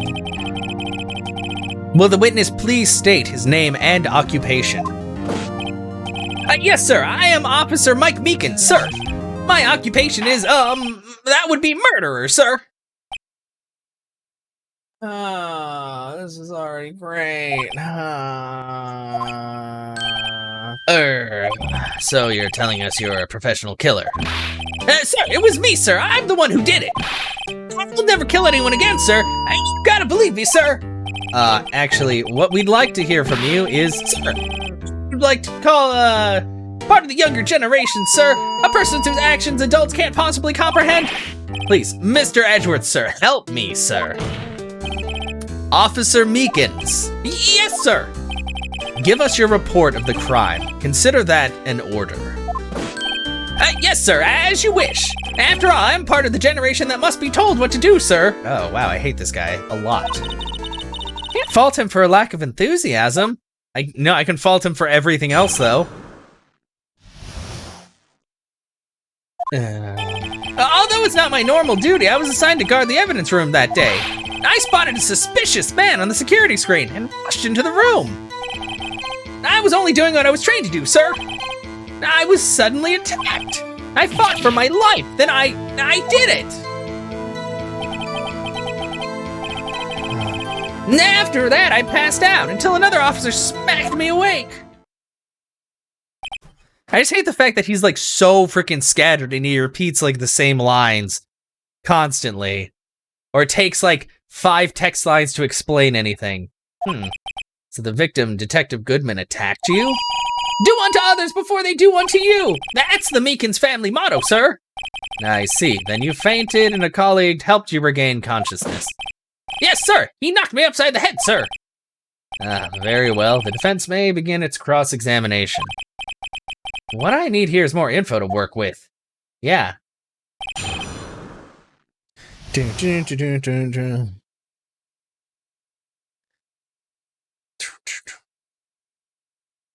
Crime report, sir. Okay. Oh, that's not my normal duty. I was at objection. Or hold it.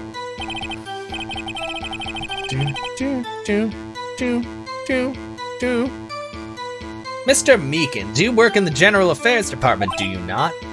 Sir, I am in charge of hiring new recruits, sir. Yikes. Now there's a scary thought.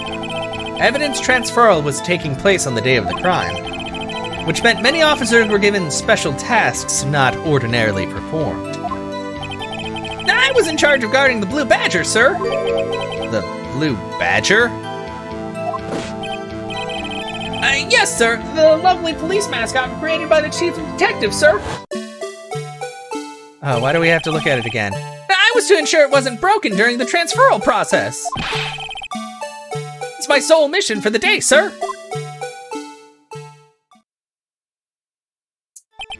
I see. Sounds like a very important mission. After the award ceremony finished that day, there were so many people running around that I relocated the Blue Badger to the evidence room. Oh, so that's why you went to the evidence room. Tell us, what did you see when you got there? Spotted a suspicious man on the security screen and rushed into the room. Hold it! In order to enter the evidence room, you need an ID card, am I correct? Precisely, sir. I have one right here around my neck. So then, your ID number should be listed on here, right?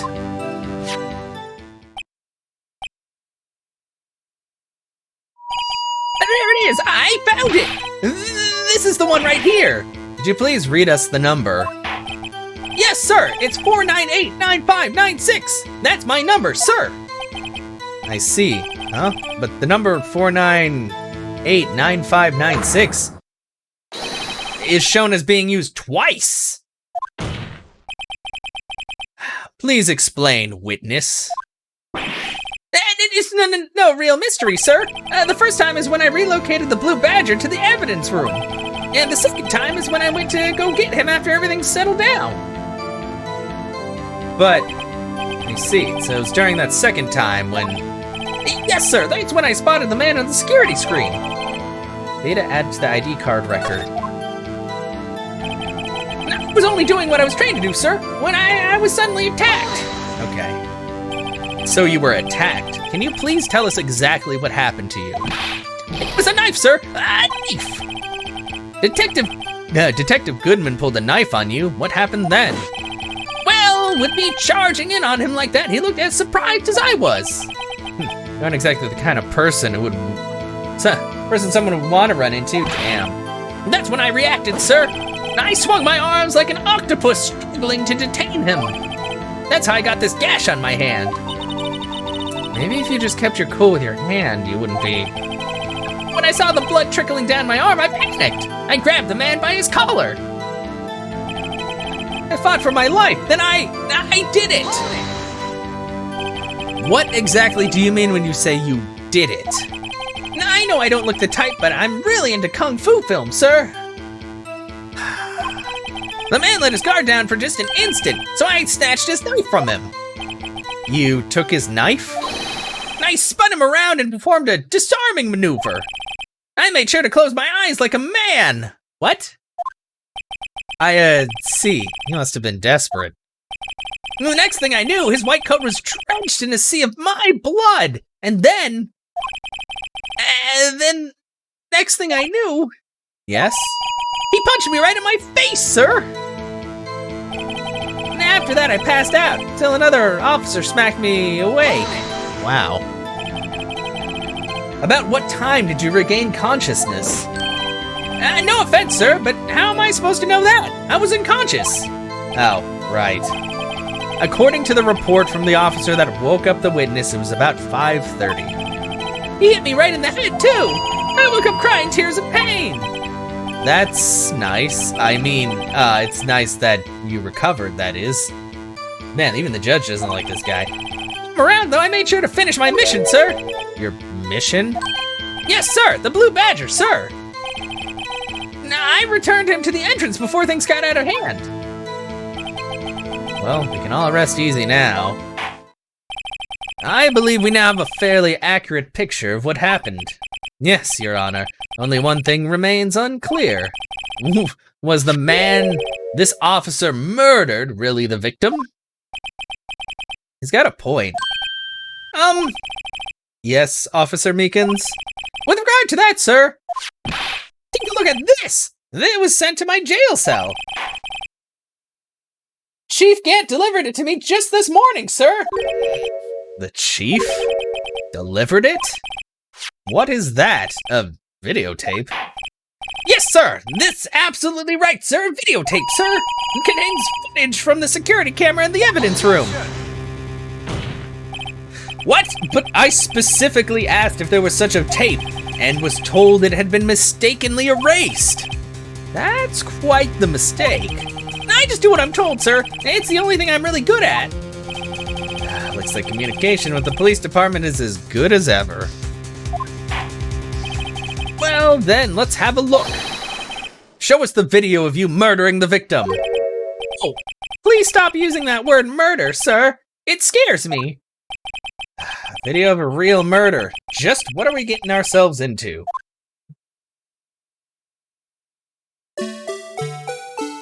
Oh god, that's terrifying. I would not want to see that shit. Why is it still moving? Can't they turn it off?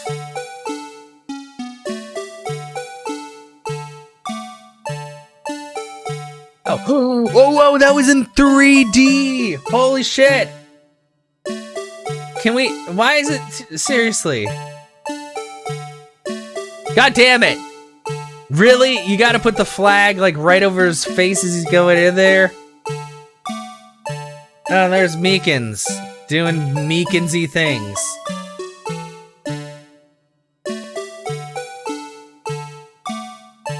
God fucking damn the flag! What the hell? Wait, the knife was broken though. That knife's not broken. God, fuck, shit.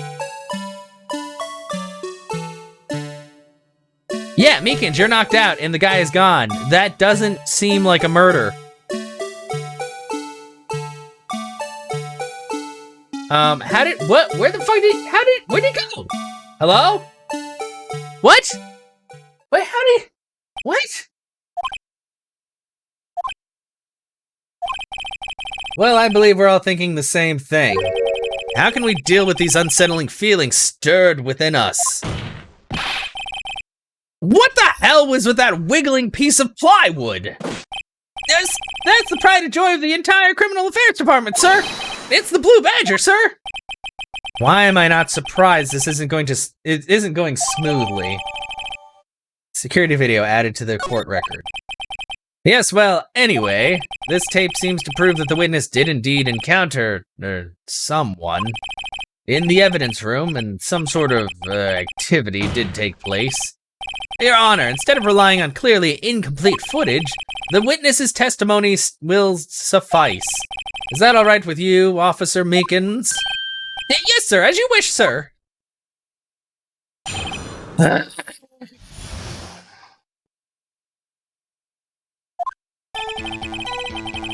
His face can't be clearly seen in the video, but there's no question that the other person was Detective Goodman, sir.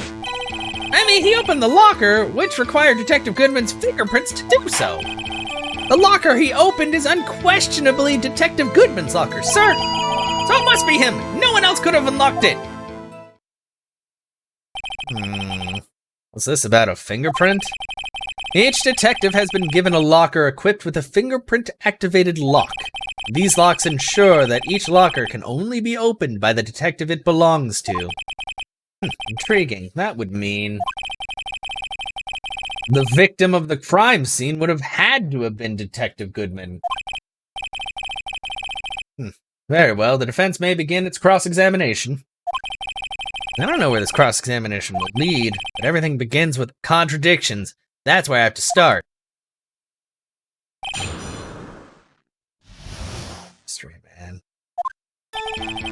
His face can't be clearly seen in the video. There's no question that the other person was Detective Goodman, sir. I mean, he opened the locker, which requires Detective Goodman's fingerprints to do so. Reopened is unquestionably Detective Goodman's locker, sir. So it must be him. No one else could have unlocked it. However, the most important detail is not shown in the video. The man's face. I may say something, sir. Please do. After all, you're the one being examined. I don't understand why the man's face is so important in this case, sir.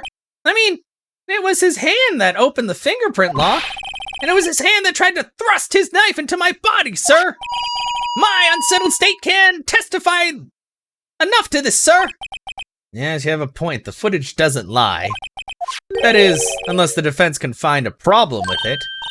Mr. Wright, let's check the court record again. Is there a problem with the security video? There is a problem! Regarding the video contained on this tape, there is one thing in particular that seems rather strange. Strange? This contradiction leads to the possibility that the man may not have been Detective Goodman. What? This video contains such a contradiction? Interesting. Your Honor, I have a proposal. Yes, Mr. Edgeworth. I propose we have the defense point out to us this alleged contradiction in the video. Oh, I will. He would want me to point it out. Very well, proposal accepted. Let us further inspect this piece of evidence. I will now play the security tape. Mr. Wright, please show us the contradiction you speak of. I have to point out a problem in the video. This is the first time I've ever had to do that. You can do it, Mr. Wright. It's set up so you can fast forward, rewind, and pause the video. Just take a good look and be sure to point out the right thing. Please don't play it too many times. I can't stand watching this video. How did this guy ever become a police officer? Now then, Mr. Wright, please enlighten us. Where is the contradiction? Okay.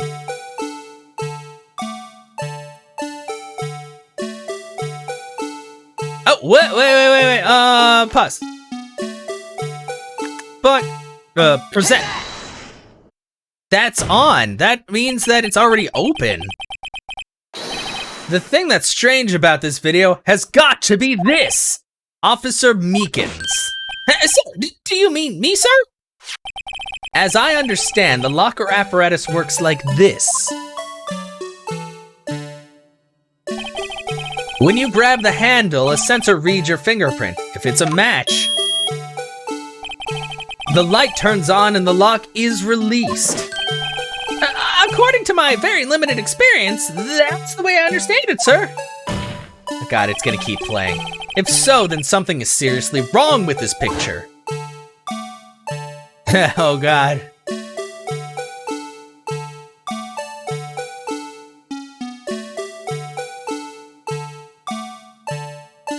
Okay.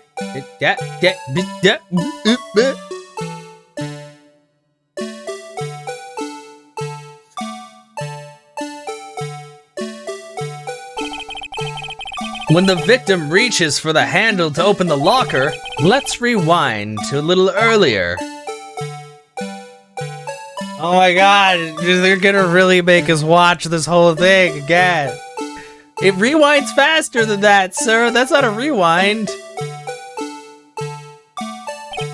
Here, notice the light?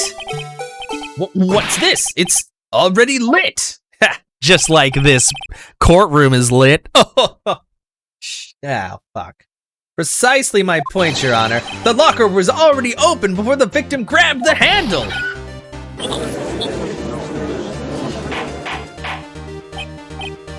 Order! What's the meaning of this? It's very simple, Your Honor. The locker wasn't locked on the day of the crime. But the locker locks are controlled by an electronic system. When a door is shut, a sensor is triggered. And the locker is automatically locked. Oh, I know. It must have been broken down. Of course, I'm not an expert on this. That's not likely, Your Honor. The sensor would detect and report any malfunction. Oh, well, just goes to show novices should keep their mouths shut. So then, Mr. Wright, do you have an explanation? Me, Your Honor? Yes, why wasn't the locker locked? Me, Your Honor? Yes, well, you see, this isn't exactly my field. What do you think, Miss Scientific Investigator? Huh? Oh, maybe something like jam the system sensor? Something jammed the sensor? Say, something else seems out of place in this video. Yeah, I thought so too. There's gotta be another clue somewhere in this footage. Very well, let's inspect the video once more. The locker wasn't locked. Mr. Wright, please point out the cause for this. Okay, let's fast forward a little. Okay, bum. He walks by. Whoa! Whoa, glove! How did I not notice that before? Rewind.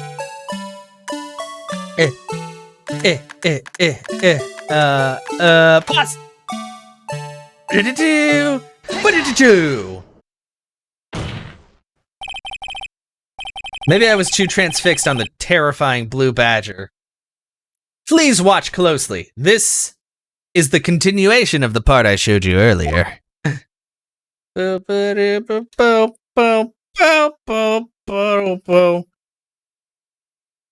Oh.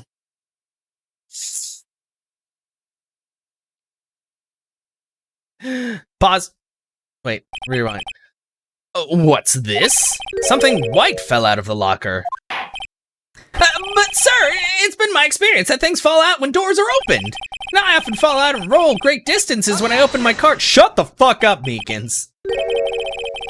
We can't be sure that item was completely inside the locker to begin with. What do you mean? The sensor triggers the lock when the door is shut.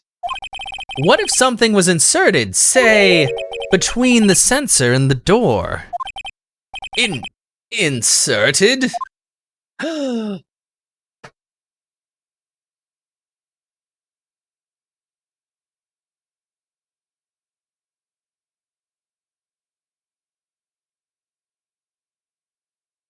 Now pause the video.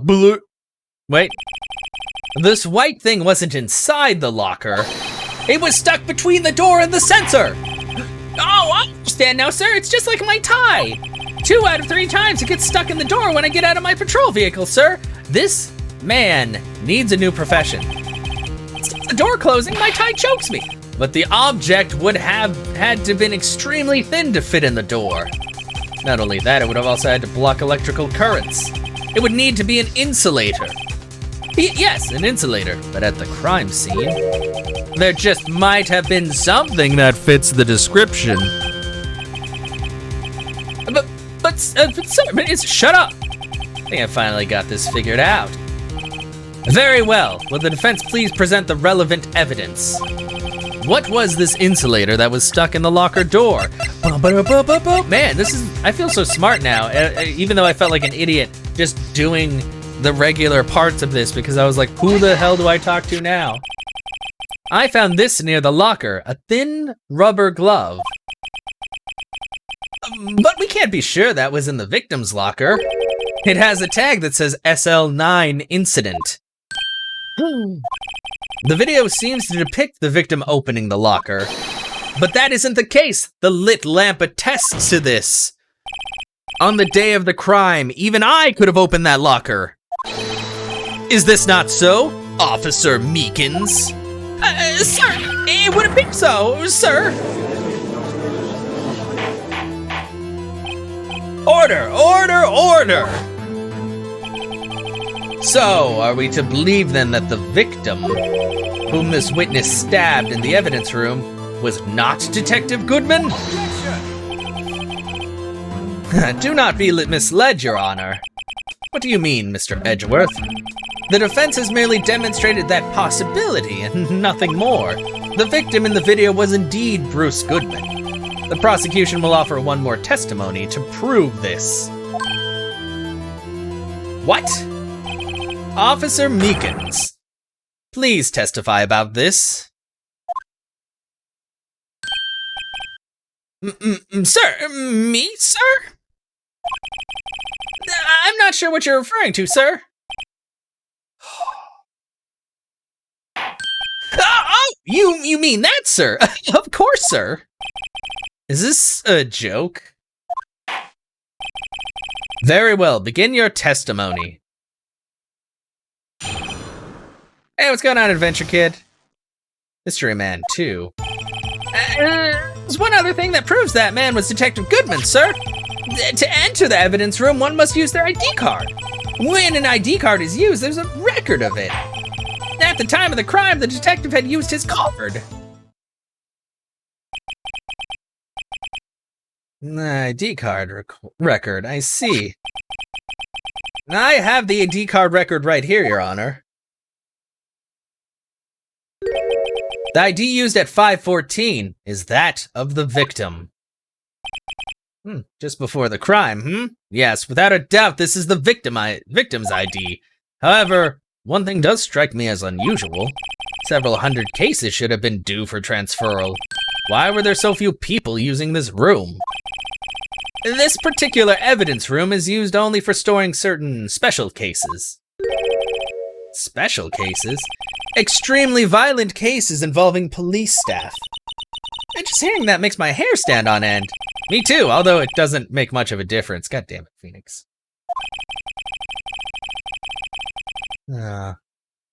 There were only a few cases up for transferal up there, and most were cleared up by noon. Right, I see. Now let us move on to the cross-examination. Mystery Man 2. There's one other thing that proves the man was Detective Goodman, sir. To enter the evidence room, one must use their ID card. An ID card is used as a record of it. At the time of the crime, the detective had used his card. But what if maybe he lost his card? Hold it! Put it in. Ha! Wait one moment, Officer Meekins. Good at waiting, sir. I have the victim's ID card right here. I found it at the crime scene. That makes sense. When I say crime scene, I'm not referring to the evidence room at the police department. I mean the other crime scene. The underground parking lot at the prosecutor's office! Your Honor, I have one more piece of evidence to present. It's a very important clue regarding the victim's ID card. Lost item report. It's only half completed. But it shows that Detective Goodman had lost something on the day of the crime. Something important enough to fill out this report. Let me guess, you believe this something was his ID card? I can't say for sure, but there is a high probability. On the day of the crime, Detective Goodman was not carrying his card. Order! Order! So now, what does this all mean? It can only mean one thing. Doesn't even require much thought. The man Officer Meekins encountered in the evidence room was not Detective Goodman, but rather the man who stole his ID card.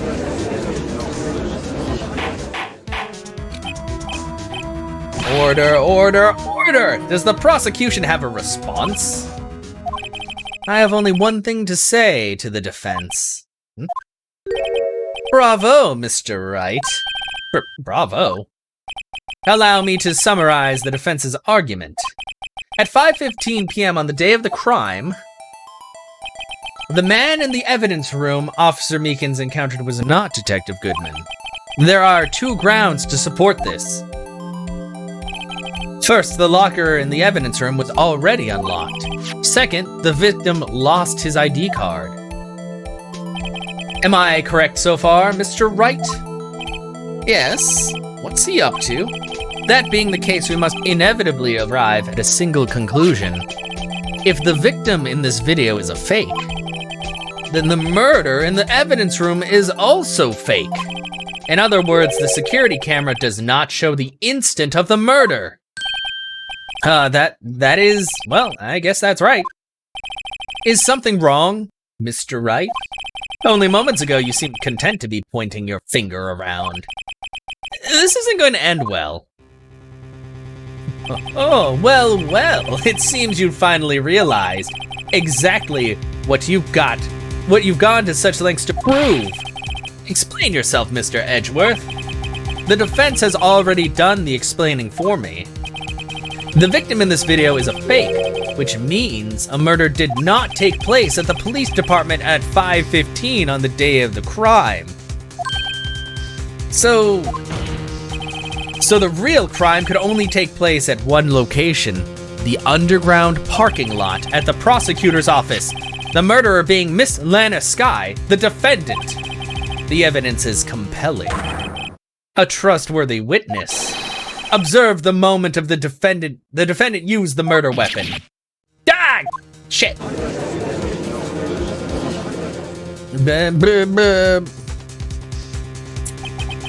I knew that testimony was way too shabby. It was all a trap from the beginning. Man, fuck Meekins. And Edgeworth, fuck you, man. Activity in the evidence room still leaves many questions unanswered. Who exactly was the victim Officer Meekins encountered? And where did this person disappear to?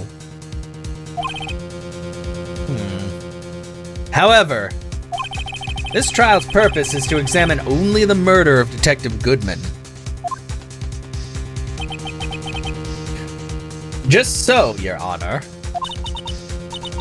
Mr. Wright, you have to do something or else Lana... What do I do? How am I supposed to get myself out of this mess? Object! Don't never wait and see what happens. One moment, Your Honor. What now, Mr. Wright? Don't tell me you're objecting to what you've just proven. Of course not. But I almost walked right into the prosecution's trap. What are you talking about? This cross-examination has proven one thing and one thing only. The security video did not show the actual murder. Okay.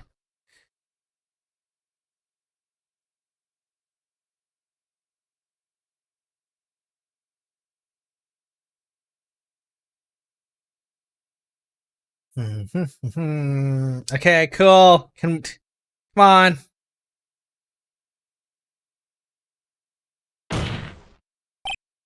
However, it cannot be said that it is unrelated to the murder in the parking lot. Boom, boom, boom. Specifically, large amounts of blood traces were found in the evidence room. The defense demands further examination into the truth of the matter. Mr. Edgeworth? Yes, Your Honor. If this court were to examine this further, other witnesses will be necessary. Is the prosecution prepared?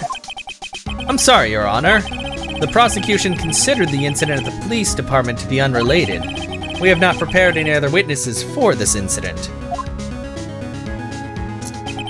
This just might be my chance. Time to call a certain Texas Ranger to the stand. Mr. Wright, do you mean, Your Honor, the defense would like to request a specific witness. Oh, whom do you have in mind? Someone we have reason to believe knows the truth behind the activities that took place in the evidence room. The prosecution requests to hear this person's name before deciding whether or not to comply. Very well then, Mr. Wright. This person whom you would have testify, what is his or her name? A certain Texan, oh yeah, Angel. Oh wait, I can see everybody's ages. 65, dang. 22! Oh God, get him out of there. 36, 30. Yeah. Boom! No, present! I pressed the wrong button. Officer Jake Marshall. Why him? I can't let Edgeworth know everything just yet. He's in charge of the evidence room. I feel we should hear what he has to say. The prosecution agrees to the defense's request. Since he was responsible for guarding the room, we should hear his testimony. Fortunately, he works in the police department. We shouldn't need longer than 20 minutes to prepare. Very well. The court will take a 30-minute recess while the witness is subpoenaed. Sorry. Will the prosecution please prepare the witness during this time? We will, Your Honor. Court is now in recess. Hey! Defendant lobby number 2. There's no stopping you, is there, Mr. Wright? Huh? What do you mean? You called for Jake Marshall. Seems you figured everything out. I haven't figured anything out. Lana, you're the one who knows everything. Emma, you always know everything. Why don't you just tell us?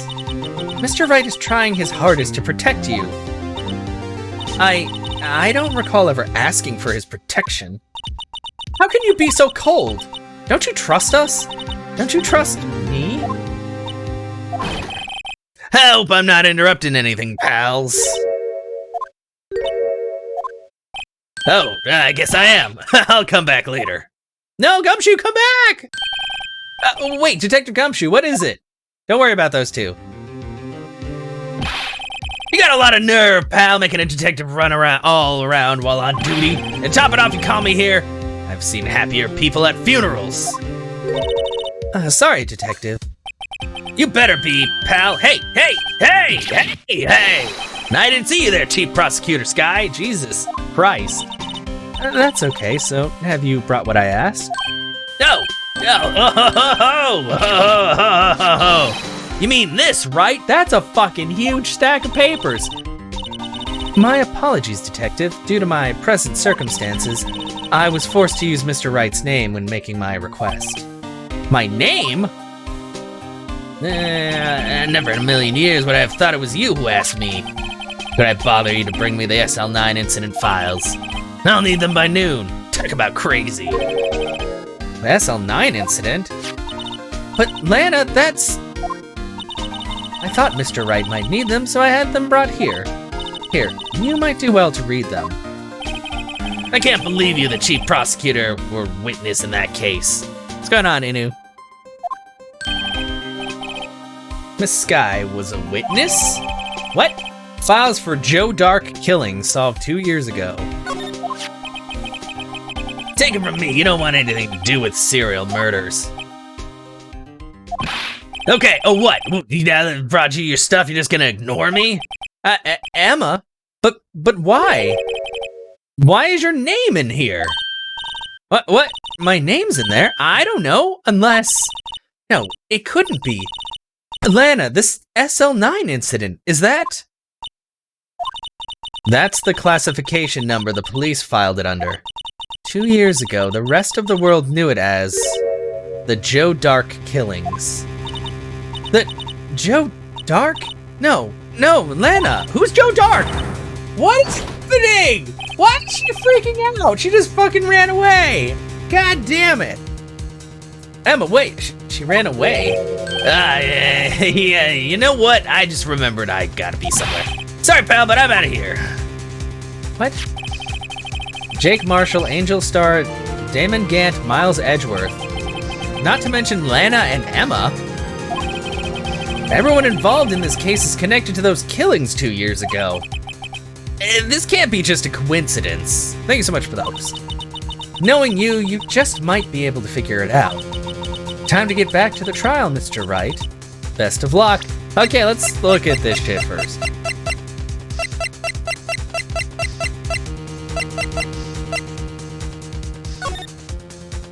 Closed. Perpetrator, Joe Dark. Crime, serial murder. Sentence, death.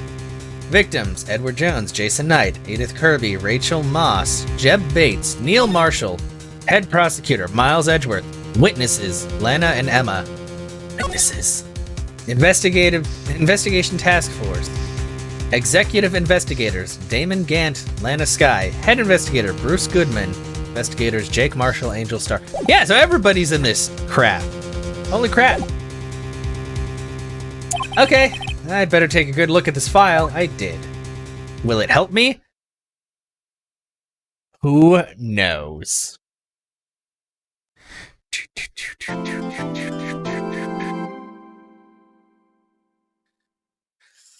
Ah, yes.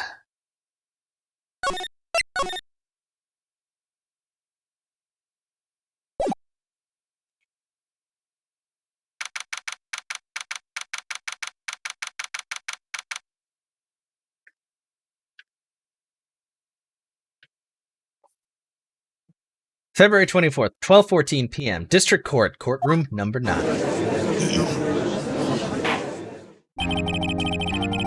The court will now reconvene for the trial of Miss Lana Sky. Emma didn't come back. Allow me to call the next witness to the stand. The officer in charge of guarding the evidence room on the day of the crime.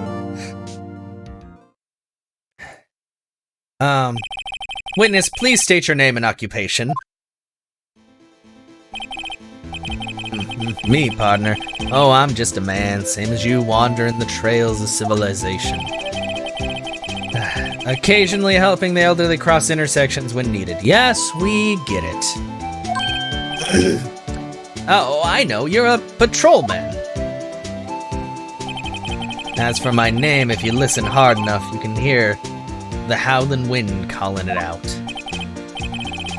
To be exact, it's Jake Marshall, Your Honor. Howling wind? I've never heard Edgeworth described that way before. Now, Mr. Marshall, let me ask you something.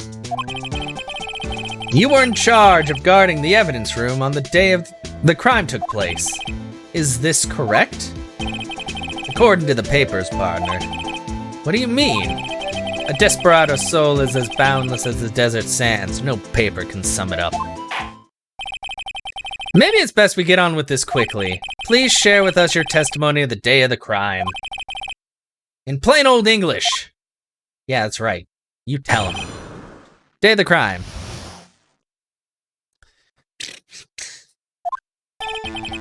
My job was to keep a wary eye on that bone orchard. They said I was supposed to make rounds 3 times a day, but that ain't my style. Besides, the room's protected by 2 security systems anyway. If I remember right, I was at a street-side saloon at the time it went down. No, I'm just an innocent traveling man, so if you're out of ammo, it's time I hit the trail. Oh, is that right? He said plain English. Can't say I particularly care for your attitude. Can't say I care for your beard, but you don't see me complaining. Wait a minute. What do you mean by 2 security systems? I mean the security cameras and the ID card reader. I reckon even a cowpoke like you knows about those. Yes, well, what about the fingerprint-activated locks on the evidence lockers? Fingerprint-activated locks? What kind of newfangled doohickeys are those? He's not being very helpful.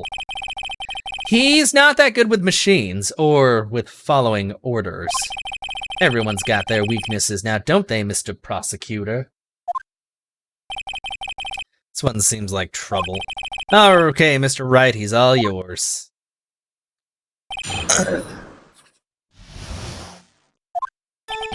My job was to keep a wary eye on that bone orchard. Said I was supposed to make rounds 3 times a day, and if you remember right, yeah, what were you doing in a place like that? I was eating spaghetti. Not even Angel's steak lunches can beat that parlor's Vongole sepia pasta. Do you mean to tell us you abandoned your police duties to eat some noodles? Not all desperado eat tacos, partner. That's not what I meant. I hope this has at least taught you a lesson.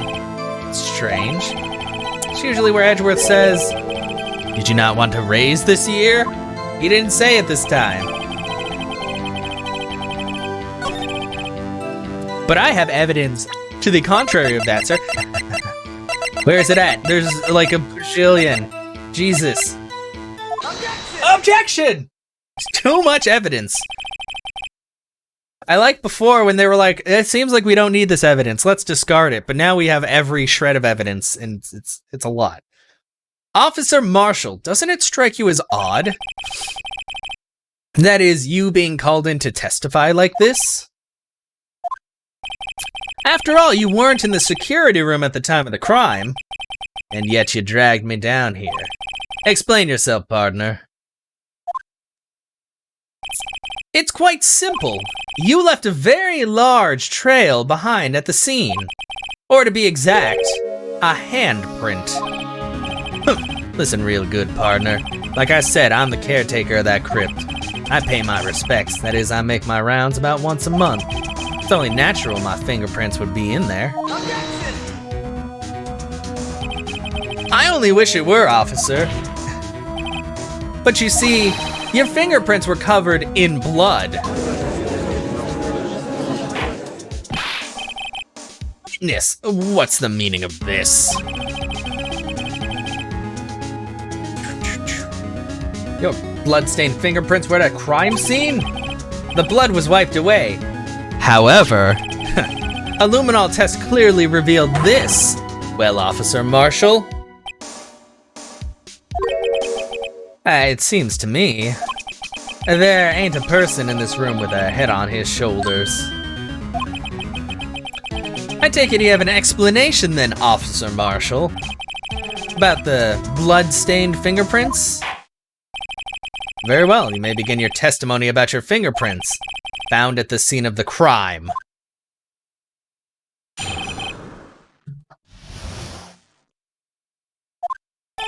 Like I said, it's only natural for my fingerprints to be in that evidence room. One of them just happened to be at the same place as that blood-stained handprint. The murderer touched the locker where my fingerprint was by chance. The blood stain and the fingerprint are completely unrelated. Or didn't you know that the murderer was wearing gloves? See, I had nothing to do with it.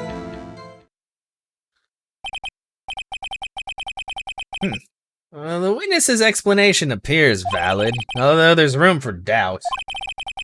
Life wouldn't be fun without any doubt, partner. The defense may now cross-examine the witness. This guy's hiding something. I can feel it. Now's my chance to prove it. Okay, let's figure this out. Bloodstained fingerprints. Really natural. Yeah, is it really? You're not supposed to be touching everything. You're just supposed to be looking around. That's because you, how did you put it, pay your respects once a month? Yeah, that's right. That and one more thing. That locker happens to be mine. What do you mean? I mean what I said. That's the locker I used when I was a detective. The locker I still use. All that's in there now, though, is a heap of broken dreams. I see. It'd be strange if my prints weren't all over that locker. Apparently his fingerprint data was never removed from that locker's programming. He must have been using the fingerprint lock all this time without ever knowing it. Found a bloody print on Marshall's own locker. The print has been wiped, yeah. So that's his locker. One of them just happened to be at the same place as the bloodstained handprint. Murderer touched the locker where my fingerprint was by chance. Bloodstain and the fingerprint are completely unrelated. Or didn't you know that the murderer was wearing gloves? How do you know that? I may be a loner, but I still do my job. I keep up on the reports. There was a bloodstain at the scene, thought to be left by the murderer. That's right. It's found in Detective Gumshoe's locker. However, no fingerprints were detected on that handprint. Oh yeah, I think we tried that too.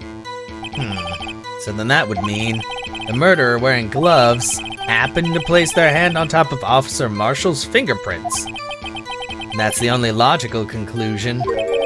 Are you starting to get the picture, partner? The picture? This seal of blood in the desert is just food for the buzzards. There's only one reality, and that's this. The security tape. So long as my trail isn't in there, you can't say otherwise. This isn't getting us anywhere, Mr. Wright. Yeah, what does that even mean, Marshall, exactly? Please consider carefully where you're going with this cross-examination. Yes, Your Honor. Now then, continue your testimony, Officer Marshall. Too bad it wasn't me in that video, right, partner? What do you mean by that? You want to tie me down to this crime, isn't that right, partner? If so, that video is the only direct evidence you have. But that video is next to useless. It's full of blind spots. Blind spots? Places you can't see. The camera's panning back and forth. The floor isn't shown. If someone was familiar with the camera's position, they could leave the room without being caught on tape. We don't have time for your speculations, Mr. Wright. Well, Mr. Wright, if you can show us evidence in this video that indicates Officer Marshall was present, please do so now. Show evidence!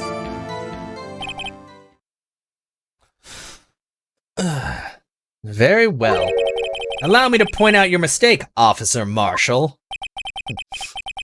Tread carefully, Mr. Wright, or you might end up being the one making the mistake. Now then, let's have another look at the video. Show us this incriminating evidence. Fast forward, boom. Okay, he's going by. Opening, that fell down. He's coming in. They get into a scuffle.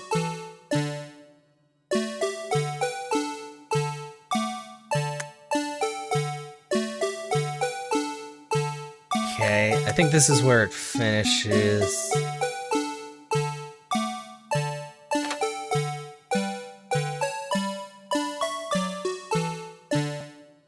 Wait a second. Rewind. Rewind really quick. I gotta see something. Okay, yeah, that wasn't there.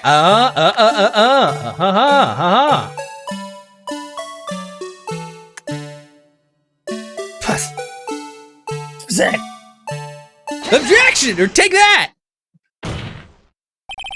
Bringing our attention back to the security camera is a mistake I'm afraid you'll soon not forget, Officer Marshall. The days are short in Texas, and so are our tempers. Could you sum up what you have to say in 8 words or less? Very well. You can clearly be seen in this video. Exactly 8 words. Not bad, partner. The key lies in a certain locker shown in the video. Yeah.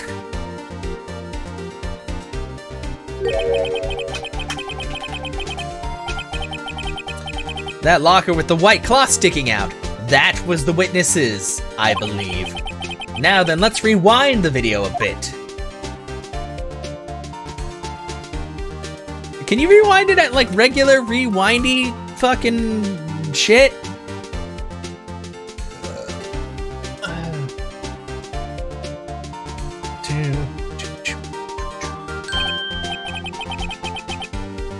Oh, the white cloth, it's gone.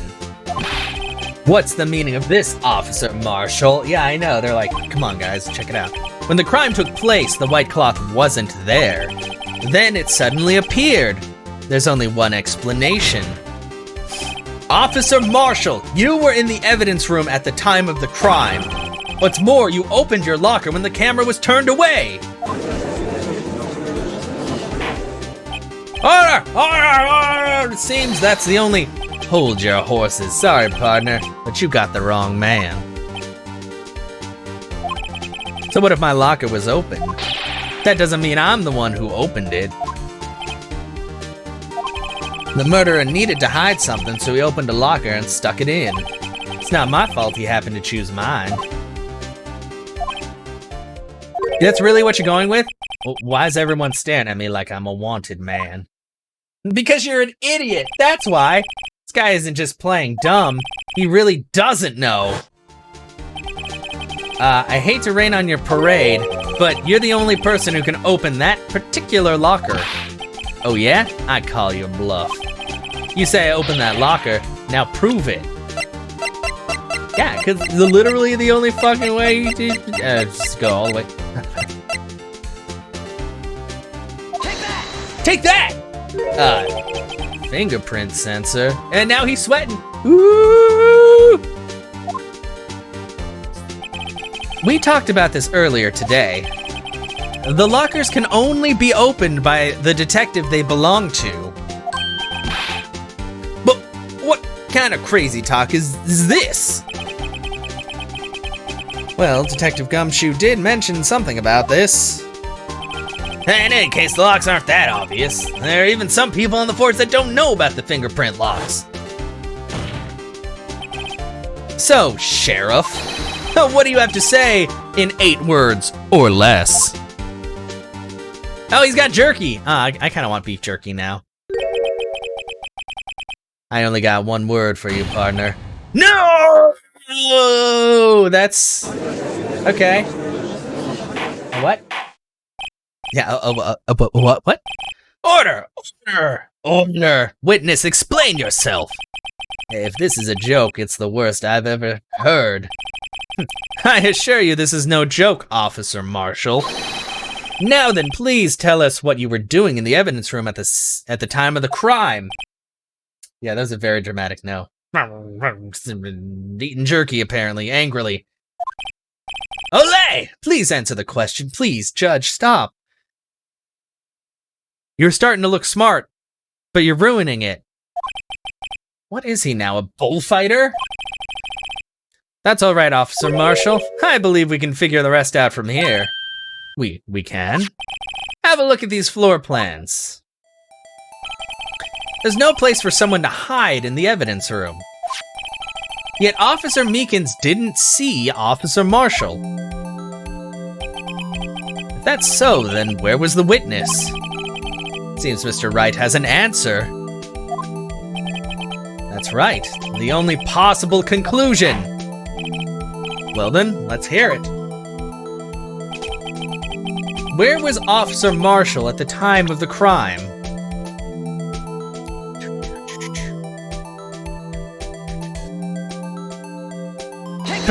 Take that! Officer Marshall was standing right here. There, but that's where the victim, Detective Goodman, was. Correct, unless the man wasn't Detective Goodman. I believe the victim in the video is Officer Marshall. It was you dressed up like Detective Goodman. But that's preposterous. Officer Meekins witnessed a detective at the crime scene. Once he saw the man's face, he'd know for sure.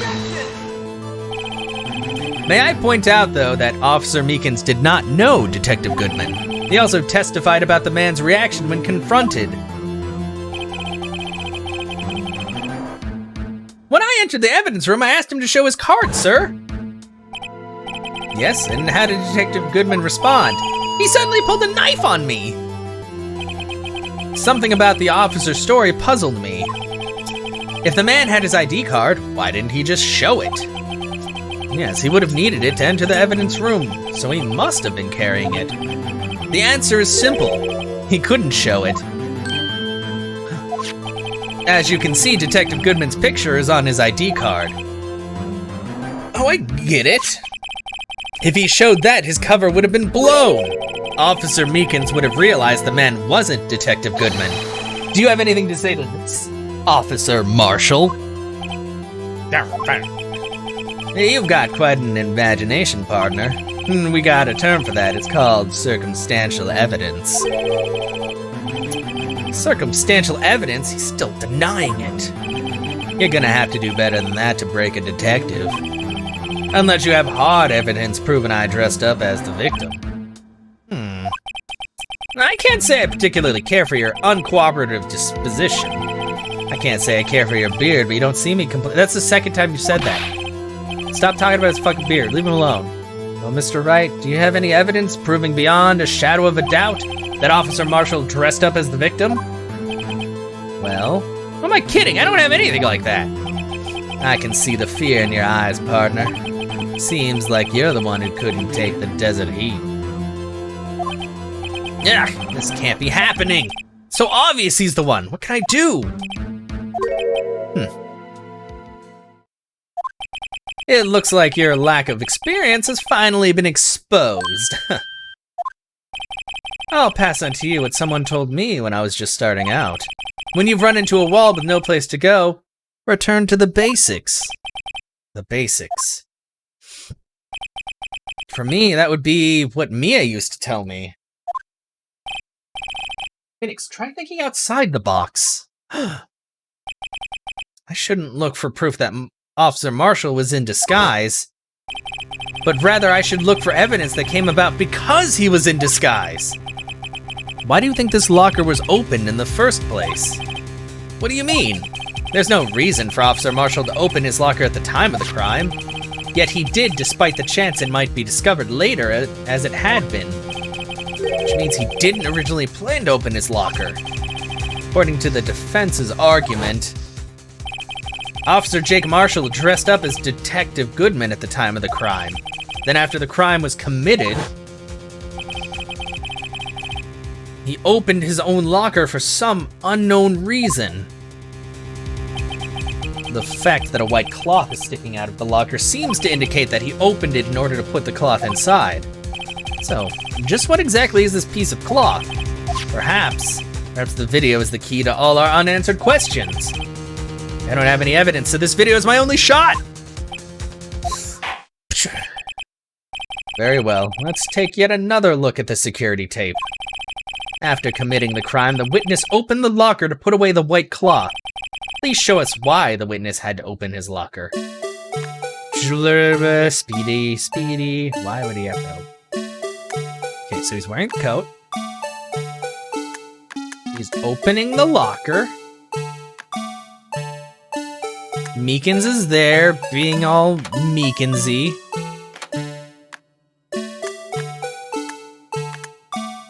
They get into a fight.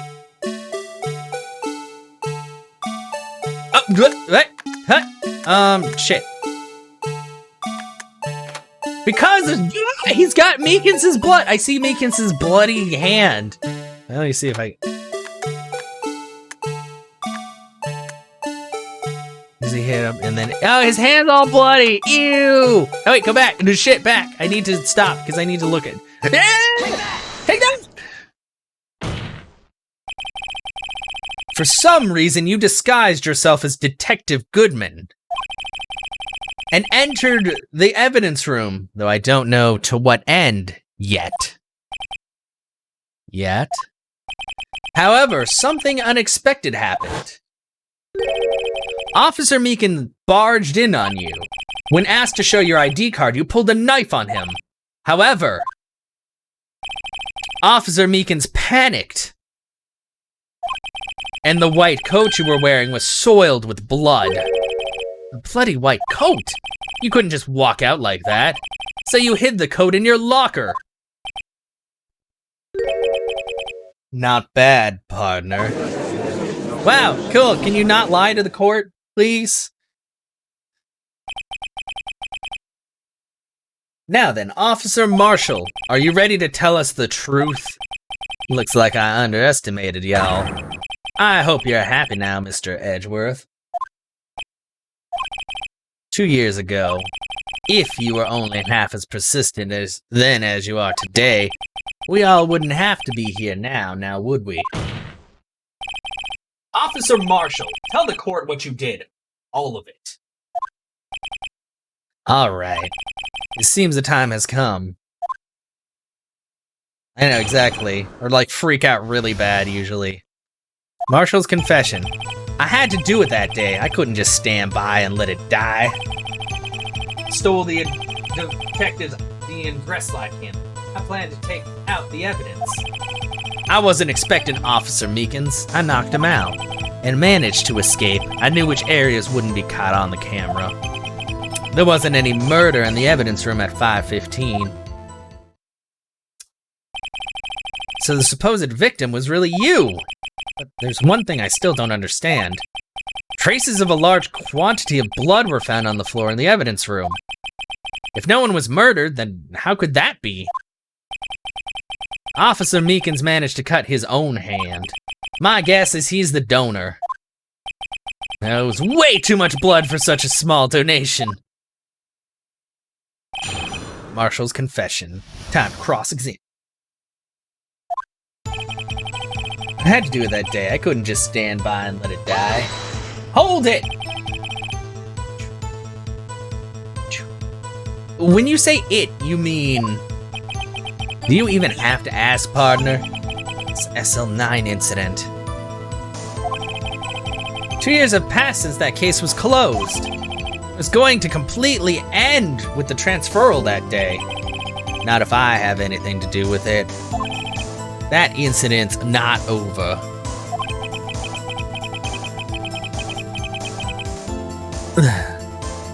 But what do you hope to accomplish by sneaking into the evidence room?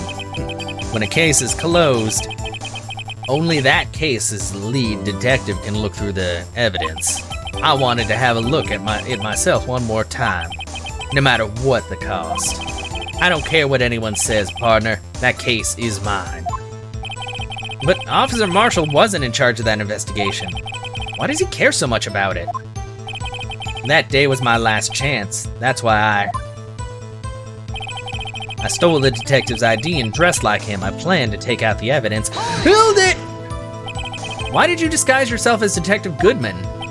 If I didn't make it look like Goodman was carrying out the evidence transferal, I'd be arrested for stealing evidence, which wouldn't get me anywhere.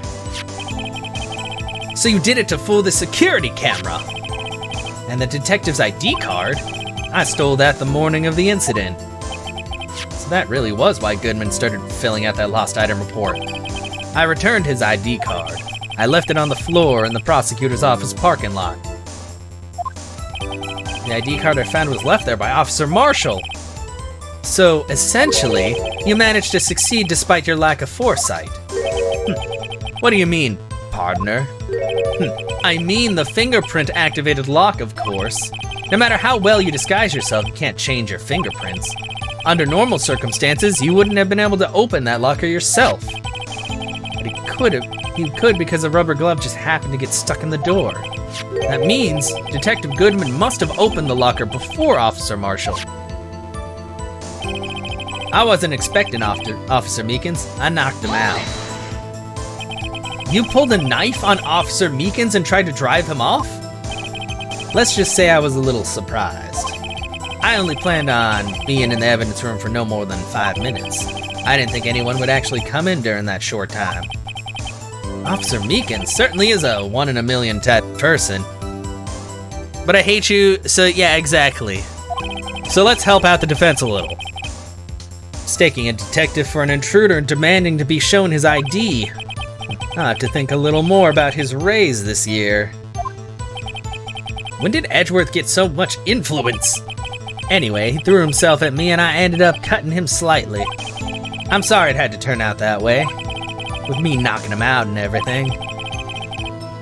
By the way, what happened to your knife? Oh, you mean this one?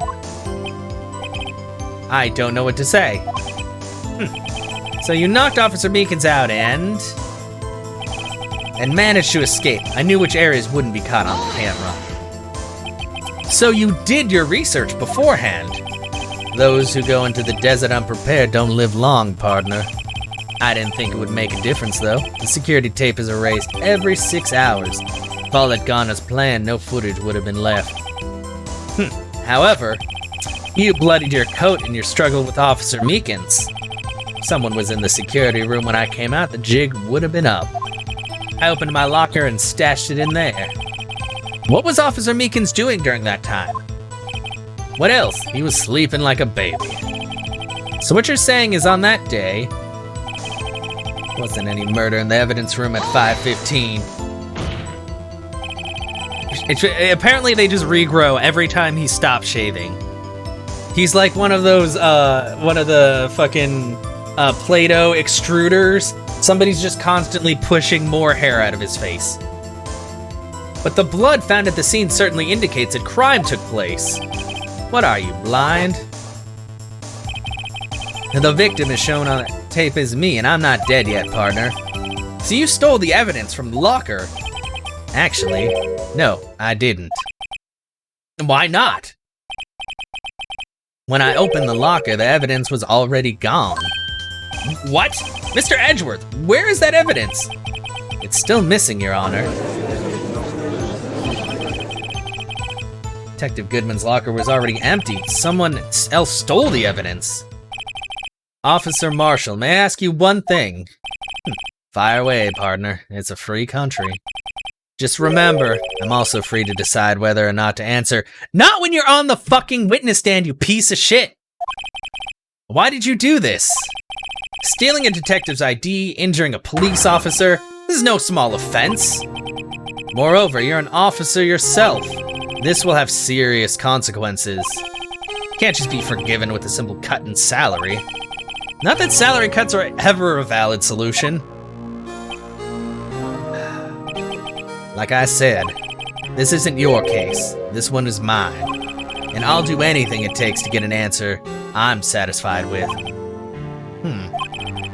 The witness has an unusual amount of zeal. Let's hear more. I can't just forget the SL9 incident. You know why? Let's press him on that. But that case was solved 2 years ago, wasn't it? That's the reason the evidence was stored in the evidence room. Joe Dark was convicted for his crimes. One thing I can say for sure is that he deserved his sentence. I remembered the Joe Dark case. It involved serial murders, didn't it? I don't intend to complain about how it turned out, but there's something that still bothers me. Something went down at that trial. Something no one will talk about. What happened? I don't know. That's what I'm trying to find out. Why is he so concerned with that incident? Maybe I should present him with what I think is his real reason is. I had a feeling we'd wind up here sooner or later. Everyone involved here is related in some way to that case. Better take another look at the files.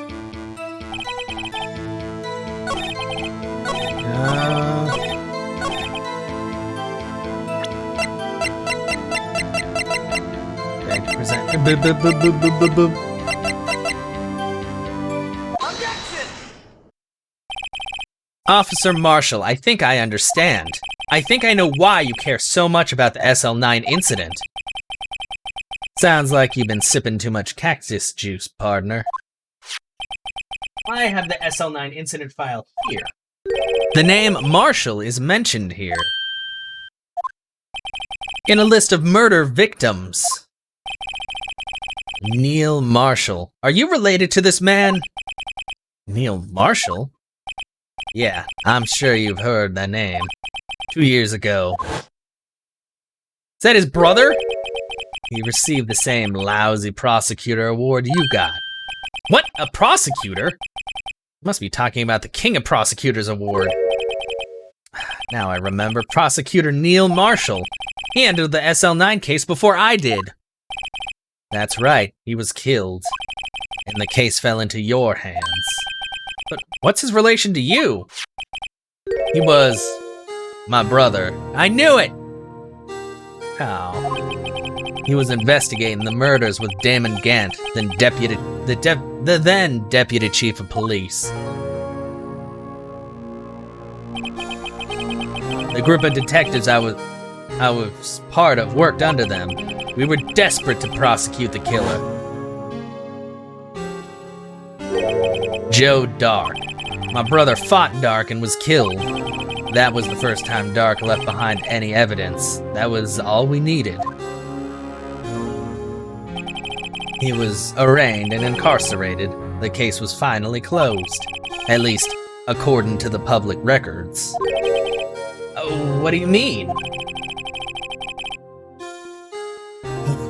My brother couldn't have been killed by Joe Dark. Oh, yes, Panda. He had a bad past. He's still weird as fuck, but you know. I knew my brother better than anyone. No one could have beaten him in a fight. And that's it? That's your reason for your insane actions? There's more to my brother's death than what the records say. No matter how much you try to hide it, you can't fool me. Well, at least one thing's for certain. Now we know what happened at the police department on the day of the crime. That was the last day of the SL9 case could be reopened. Not satisfied with its resolution, Officer Marshall planned to steal the evidence. Disguising himself as Detective Goodman, he entered the evidence room. Officer Meekins confronted him, so he rendered him unconscious and fled.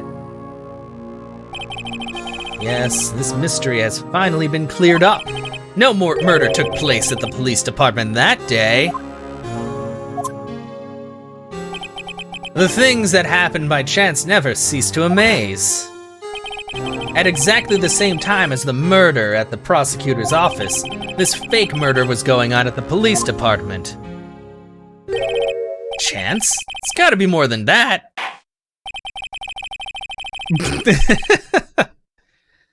So if no one was murdered at the police department on the day of the crime, that means the murder in the prosecutor's office parking lot was the real one.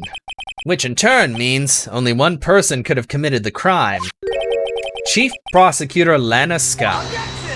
Objection! But wait, a verdict wasn't reached in yesterday's trial. Which is why we examined the incident at the police department today.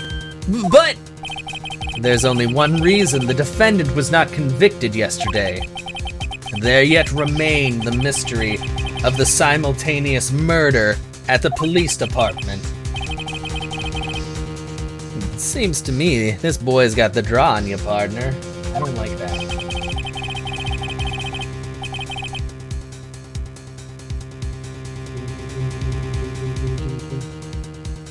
All the mysteries of the... Our sole murder took place at the prosecutor's office.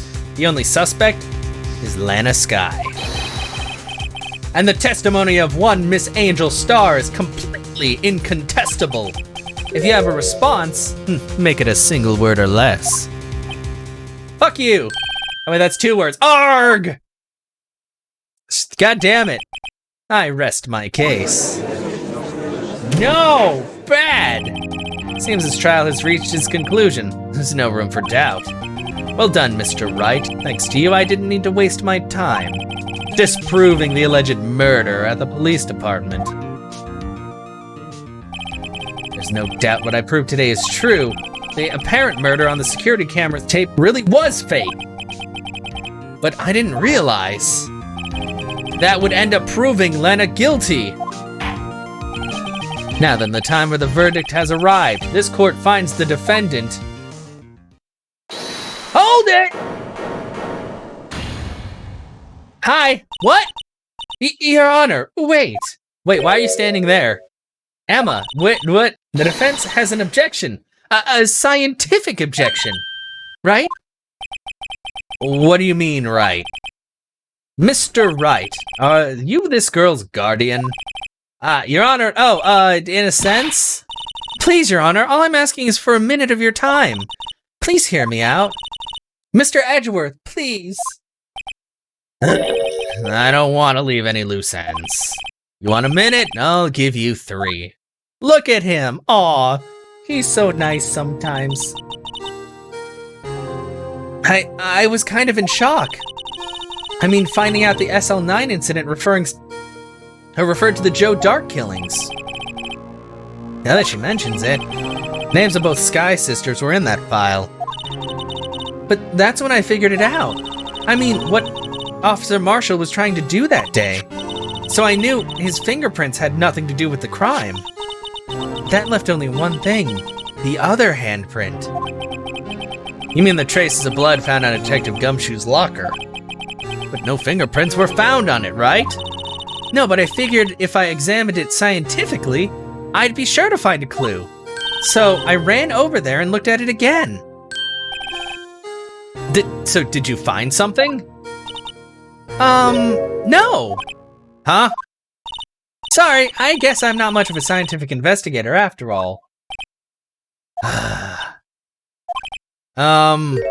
Is that all? Please don't be mad. I'm just a high school student. And I'm just an attorney. But, Mr. Wright, those traces of blood are the only clue we have. If we can't find something wrong with them, please, Mr. Wright, you're a professional. If anyone can save Lana, it's you. Oh, me? Oh, boy. Time's up. Now then, Mr. Wright, with regard to the incident at the police department, does any reasonable doubt remain?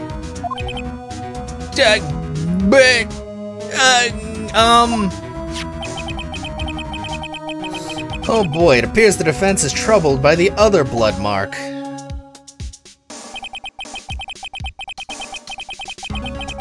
Looking at the floor plans, a handprint was discovered around here.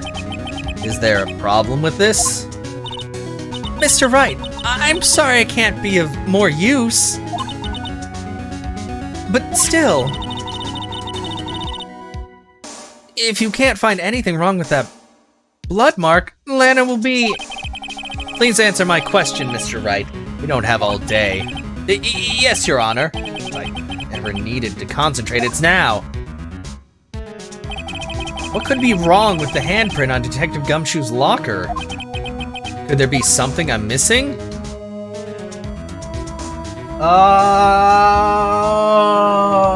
What? Oh.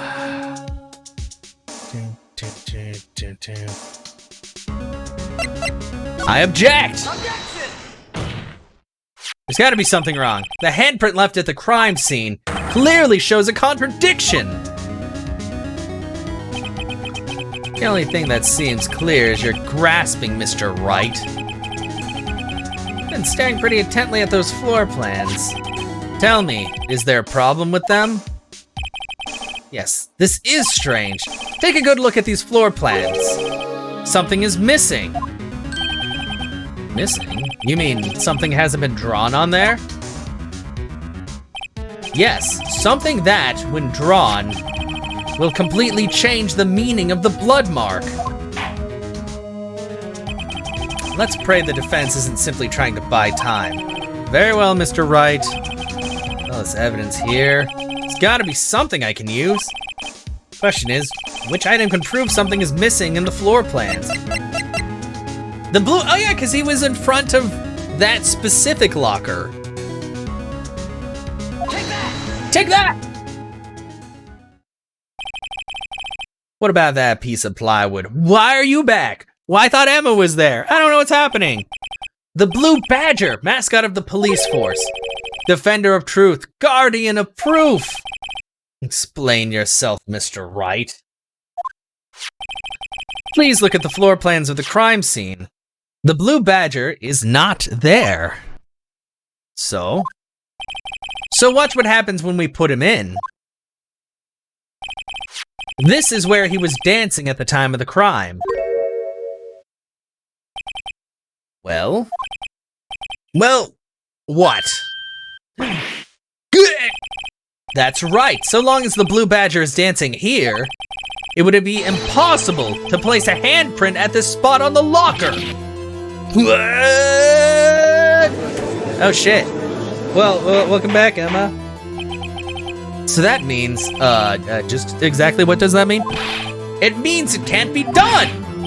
What are you saying? Blood traces were undeniably found on that locker. Don't look at me, I didn't put it there. Mr. Wright, think it through scientifically. Emma, on that afternoon, Officer Meekins was the one who brought the blue badger to the evidence room, right? After he put it down, it would be impossible to leave a handprint on that locker. So that must mean this blood mark was left there before the blue badger was brought in. And just one moment, I will not allow such far-fetched balderdash in my courtroom. It may sound far-fetched, Your Honor, but it's the only possible explanation. On February 21st, in the police department's evidence room, blood was spilled not once, but twice. Oh! One time was captured on this tape, taken by the security camera. Officer Meekins cut his hand, from which the trivial amounts of blood fell. The problem is, the other time.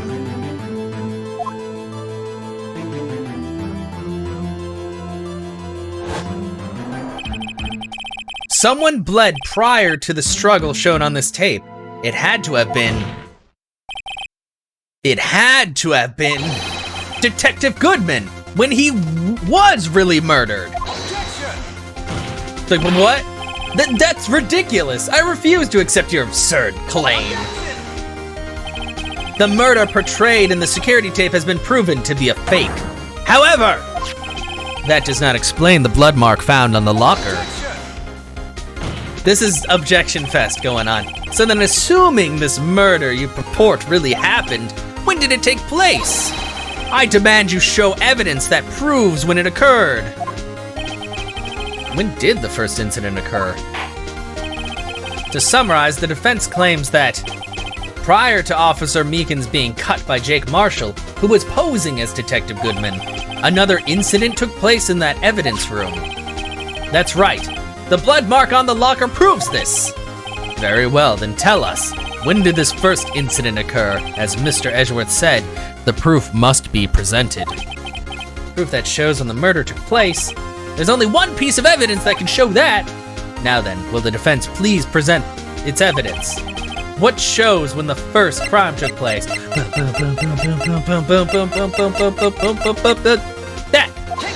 Take that!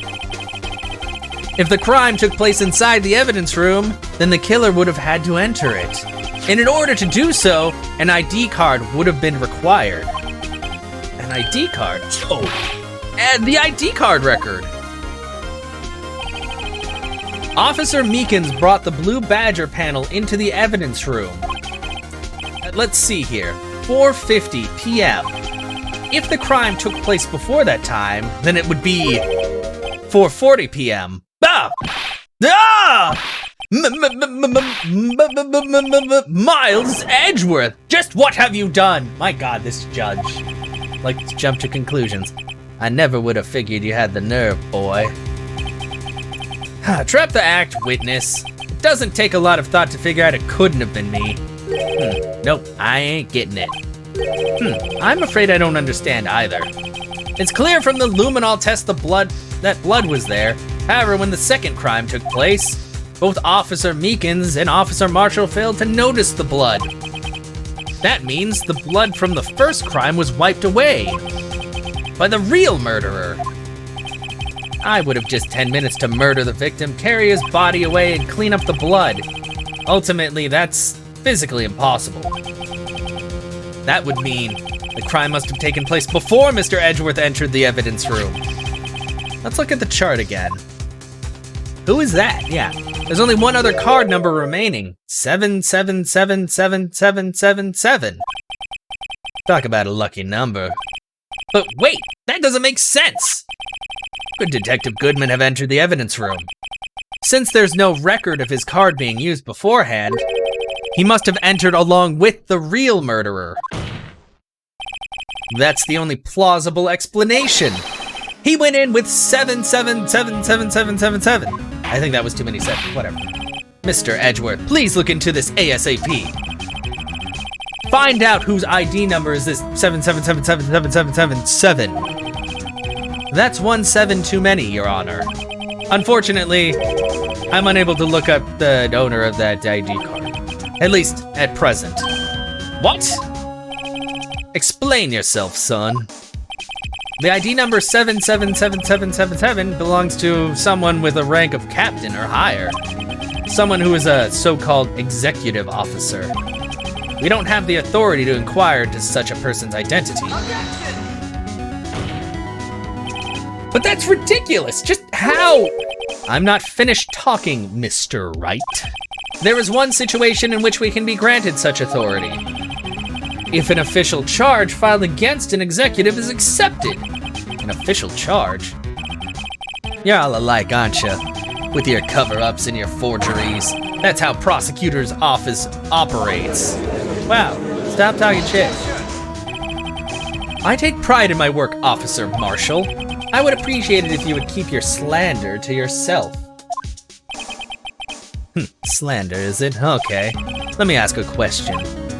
Yes? No, not to you, to her, the defendant sitting over there. Your own little executive. Lana? Don't be stupid. She's been charged with murder. Of course we've looked up her ID number, and it's not 777777.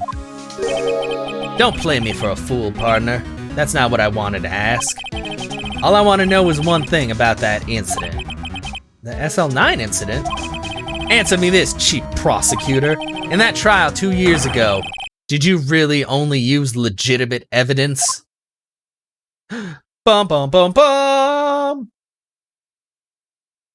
A what?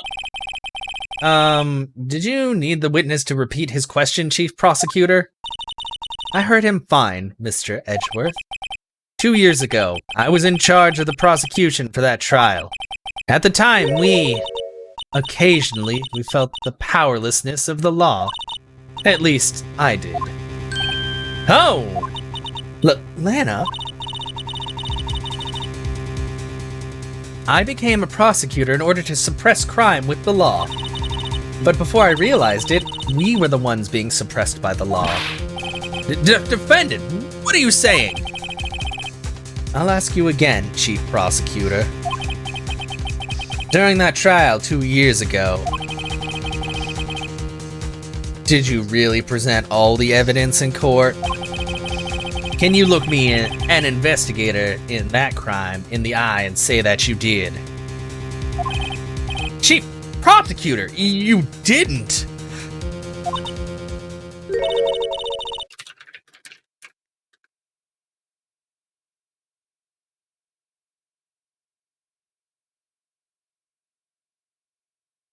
I don't have to, Officer Marshall. Oh! What? I want you to answer him. Drastic crimes require drastic measures. That's just the way it is. We did what we had to do in order for him to get the verdict he deserved. But Lana! Even if... Oh god, I'm sorry, I have the hiccups for some reason now. It involved forging evidence. Maybe I drank my water too quick.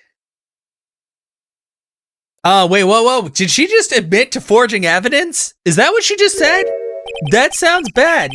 That's bad. My captions are slow?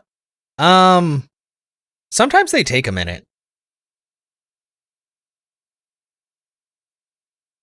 Oh, what is going on, actually?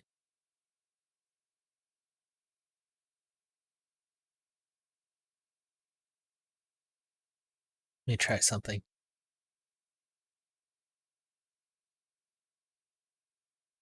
Task manager? Oh, shit, that's on the other screen. Maybe it's because they've been going for so long. I might need to... Let's try reloading.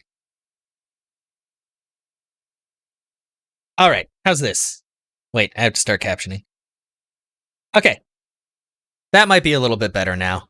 I think it might just be when I'm on the web page for too long, like, it uses Google Chrome, and Google Chrome is known for eating large amounts of memory, so it just probably got to the point where it was like, hey, wow, I can't keep up anymore because there's too much happening. Alright, this is better. See, that's what I'm talking about. No! No!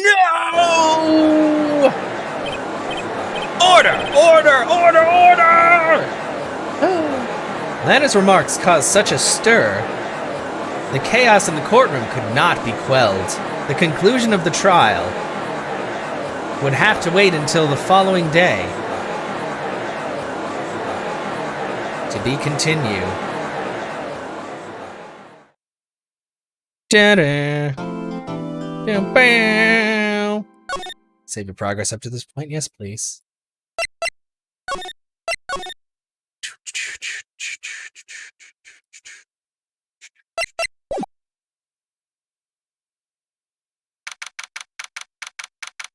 Hell am I? I'm not really sure how much longer I'm gonna be on, to be honest. I mean, I might finish up soon because we have been live for, well, we've only been live for like 3-ish hours. Or about 4 hours. I was thinking about going through to the end of this case, but my god, I didn't think it was going to go on this long. I'm so sorry, Mr. Wright. I'm sorry for what my sister said. I might actually go through the rest of this investigation process and then finish up for the day. Drastic crimes require drastic measures. That's just the way it is. Because, I mean, it's still a lot of investigation until I get to the final trial. We did what we had to in order for him to get the verdict he deserved. Sounds bad. I didn't know. I never knew that the SL9 incident was just another name for the Joe Dark killings. Sounds like everyone's heard about these killings but me. Lana wanted Dark convicted so badly. That's why she used me. That's why she used what happened to me. Wait, what do you mean what happened to you? It's all there in the file. Joe Dark's last victim was Prosecutor Neil Marshall. When he murdered Officer Marshall's brother, he left behind an incriminating piece of evidence. But what did you have to do with those killings, Emma? On the night Prosecutor Neil Marshall was murdered, Joe Dark tried to kill me.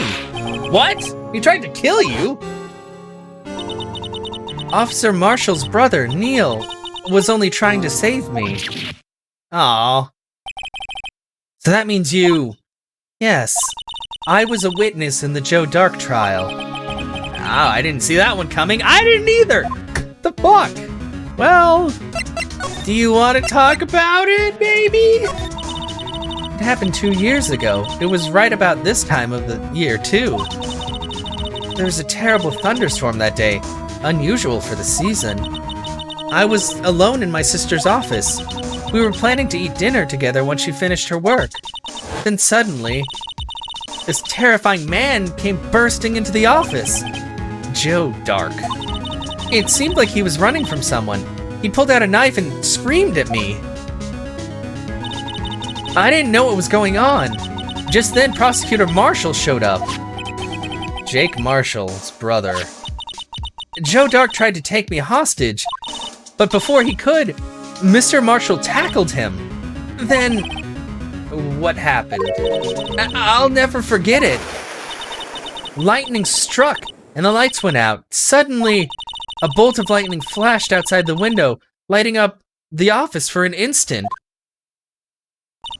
What I saw then burned a permanent picture in my mind. I can still see it now. Permanent picture? After the incident. I don't remember the moment when Dark stabbed Mr. Marshall. So you weren't able to testify about that? No, I was only asked about when I was attacked. That must be why she made up the crime. Made it up? You mean provided bogus evidence? The prosecutor's office wanted that guilty verdict so badly. Lena forged the evidence and Mr. Edgeworth used it. Edgeworth? Yes, but I'm sure he didn't know anything about it. He couldn't have known he was being given false evidence. Even so, that's when it all started. The rumors about Mr. Edgeworth, I mean. It's all my fault. If I could have just testified properly, none of this would have happened. So it's true, even though he may not have known it. Edgeworth really was involved in falsifying evidence. After that case ended, Lena was never the same. She became cold like she is today. Must not have been able to keep up face with what she did, especially not to Emma. What did you see in the instant that crime occurred? Wait. Dark had knocked down Mr. Marshall and raised his knife. Neil Marshall was stabbed right in front of this poor girl. I don't remember what happened after that. Apparently I passed out. When I came to, Lana was cradling me in her arms. Poor Emma, you've been through so much.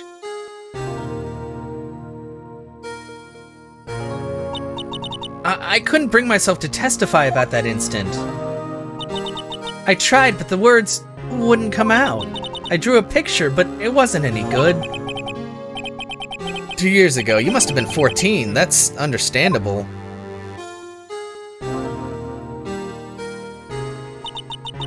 Once it was all over, I made up my mind. I decided then, when I grew up, I'd become a scientific investigator. I want to be able to fight crime with my testimonies and find the evidence to make an airtight case. That way, Lana would never have to forge any. I see. I think I'm finally starting to understand what makes Emma tick. But there's still something that bothers me about that crime. There's something that's puzzling me, Emma. What is it? You said you were in Lana's office at that time, right? That's right. Why then would a serial killer come running in there? Not only that, but he was being chased by a prosecutor.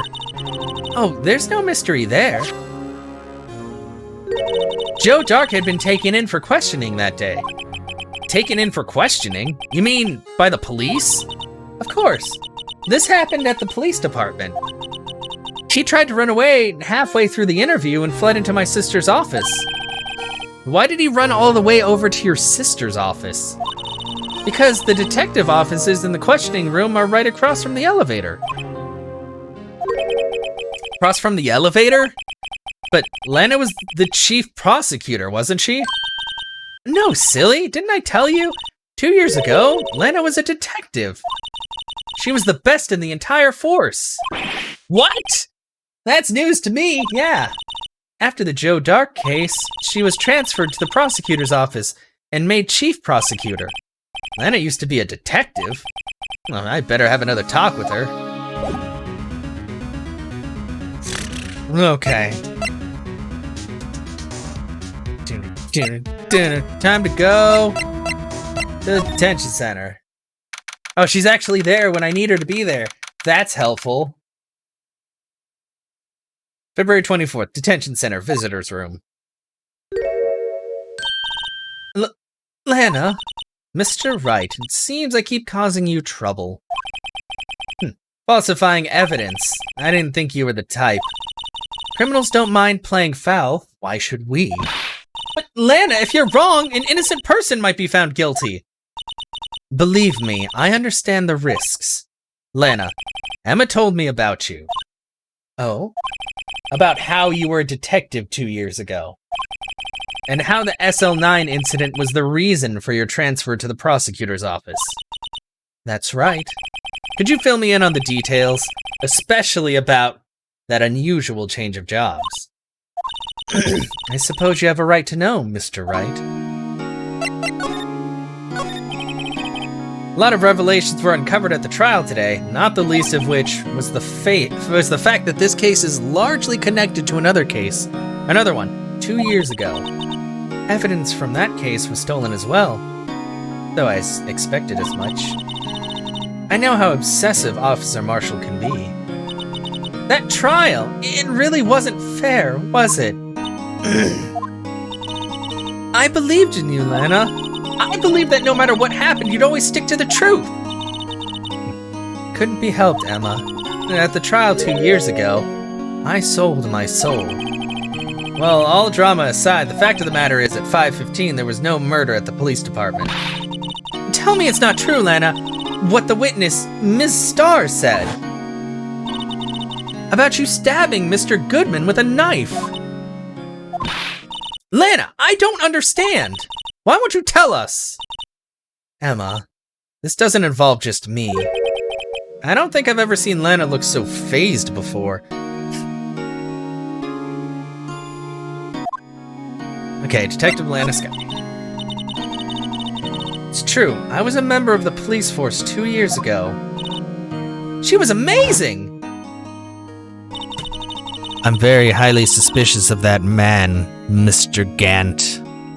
He swims far too much. He knows too much. They still talk about all the cases she and Chief Gant cracked together. Chief Gant? He was the deputy chief of police back then, but he still worked with the crime scenes.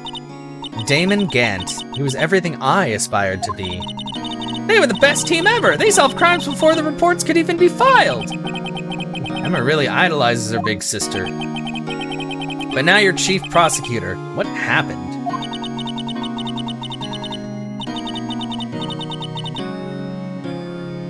I always planned on becoming a prosecutor.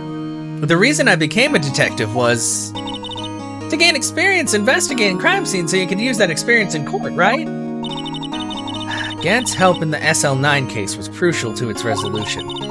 After that, he became chief of police and arranged my transfer to the prosecutor's office. Maybe I should ask more about this investigation of theirs 2 years ago.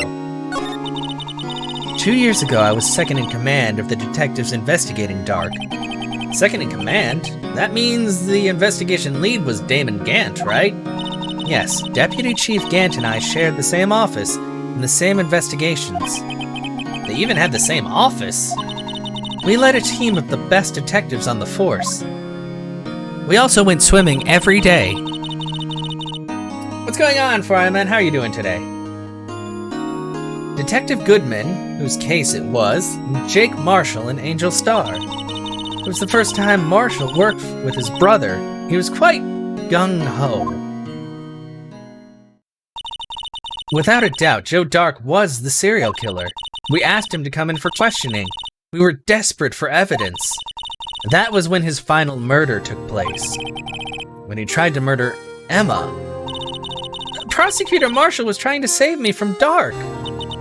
You see, the first person who happened upon the scene of the crime was me. Now you tell us. Damon Gant and Neil Marshall were the ones questioning Dark that day.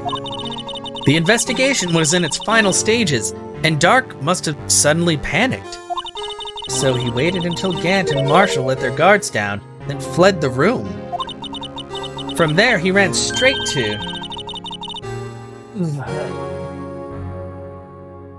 the office shared by Deputy Chief Gant and myself.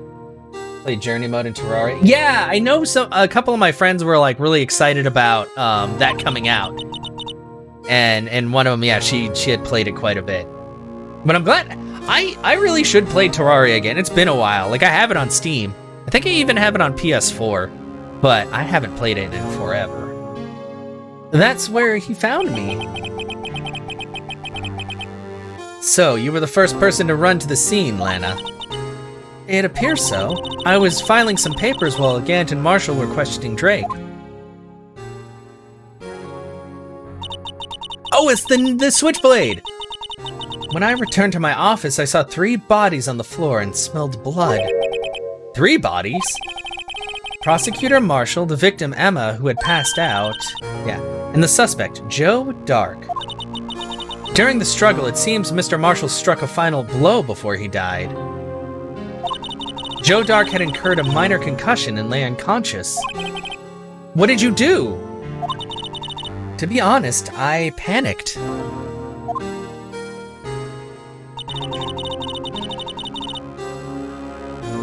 picked up Emma and carried her out of the room and just held her. I shared the PS4 was. Oh, yeah.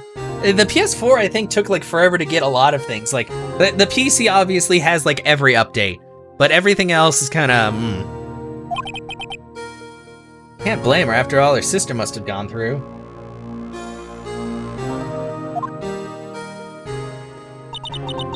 After that, I placed Dark under immediate arrest.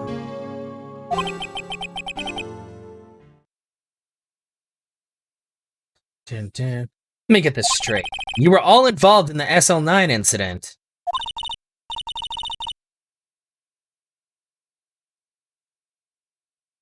Boom, boom, boom, boom. That's right. Quite a coincidence. I don't buy it. What are you saying? There's no way everyone involved in the trial was also involved in that incident. Just by chance. But that case was solved 2 years ago. At least one person went to extremes because they didn't believe it was truly solved. Officer Marshall. Yes, his actions came as a surprise to me as well. Ever since his brother died, he's changed completely. I guess he wasn't convinced with the ruling against Joe Dark. Life doesn't end with the closing of a case. Everyone has to live the rest of their lives with their memories.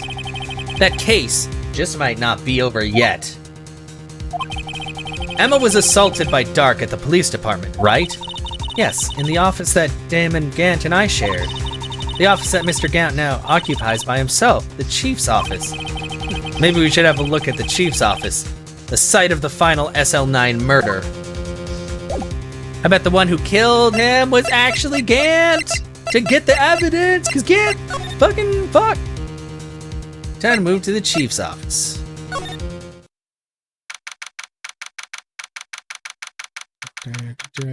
Oh wait, I can't go to the chief's office yet.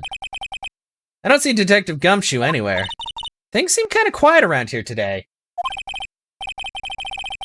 Since you can, oh, got 100 wood, give that up and receive an unlimited amount of that. Same for everything except for the price. Oh, interesting.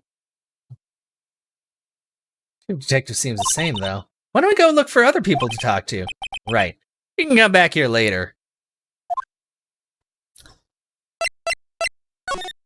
Maybe it's the police department entrance. Because this would be where his office would be at, I think.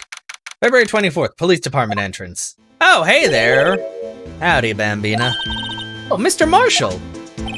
I never thought things would turn out this way when I woke up this morning. Que Sarah, Sarah. You never know where life will lead you, eh, Bambina? I should have known my luck had run out when old Billy dried up this morning. Billy? Must be his pet cactus. Say, where are you headed? Or say, where are you headed? Just over to the prosecutor's office for a little interrogation. It's a voluntary appearance, but we all know I won't be coming back. Sorry, but you can't go in the evidence room today, partner. Turn off every spawn, enjoy creative mode. Creative mode is cool. Like, I do like when they do stuff like that.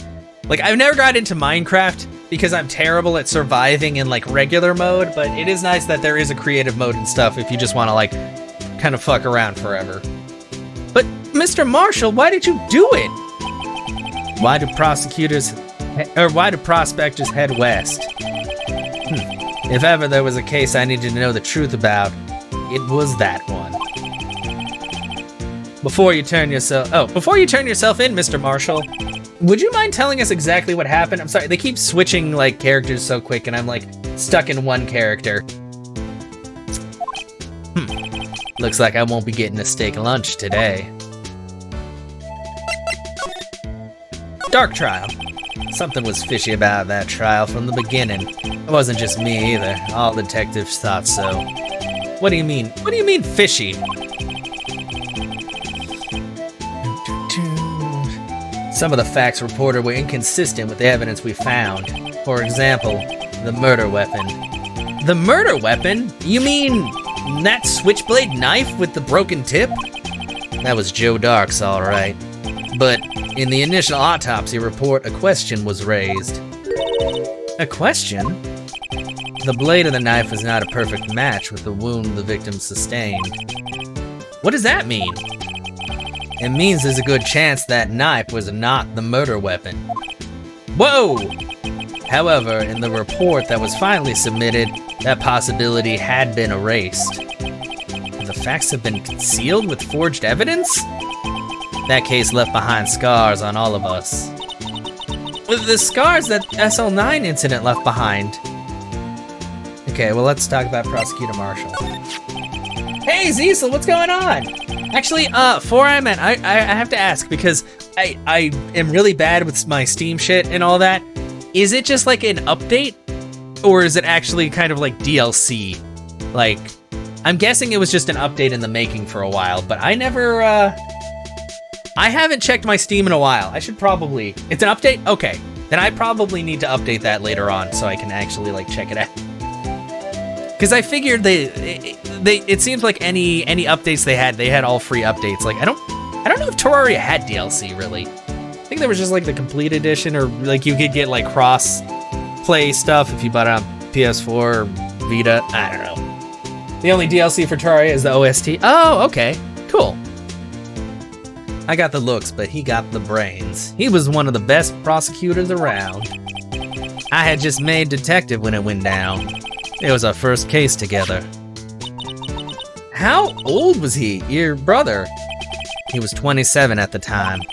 He was awarded the highest honor that very day. The highest honor? You mean the King of Prosecutors?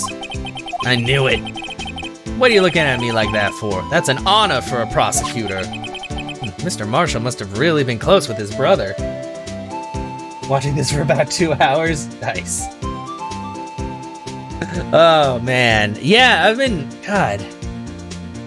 There's been so much going on. I'm getting slightly better at figuring out what to do next, but the first part I had to like look up where to go 3 times because you have to like present so much evidence to everybody. 280 is Terraria worth and I'll install it all. Nice. That's still not too bad. That's the thing I really like about 8-bit games is they tend to be very small.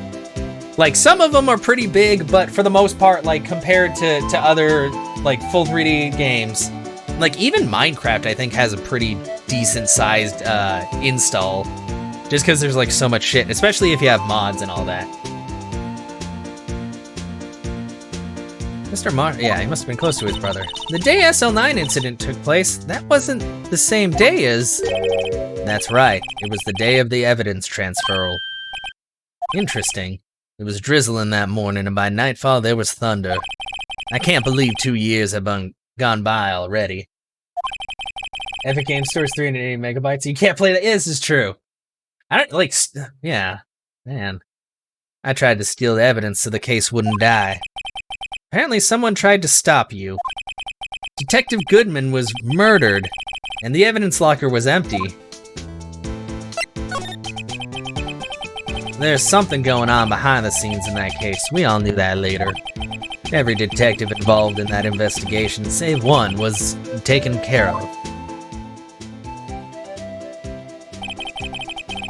Miss Starr was fired, and I was demoted and boxed away in the tiny room.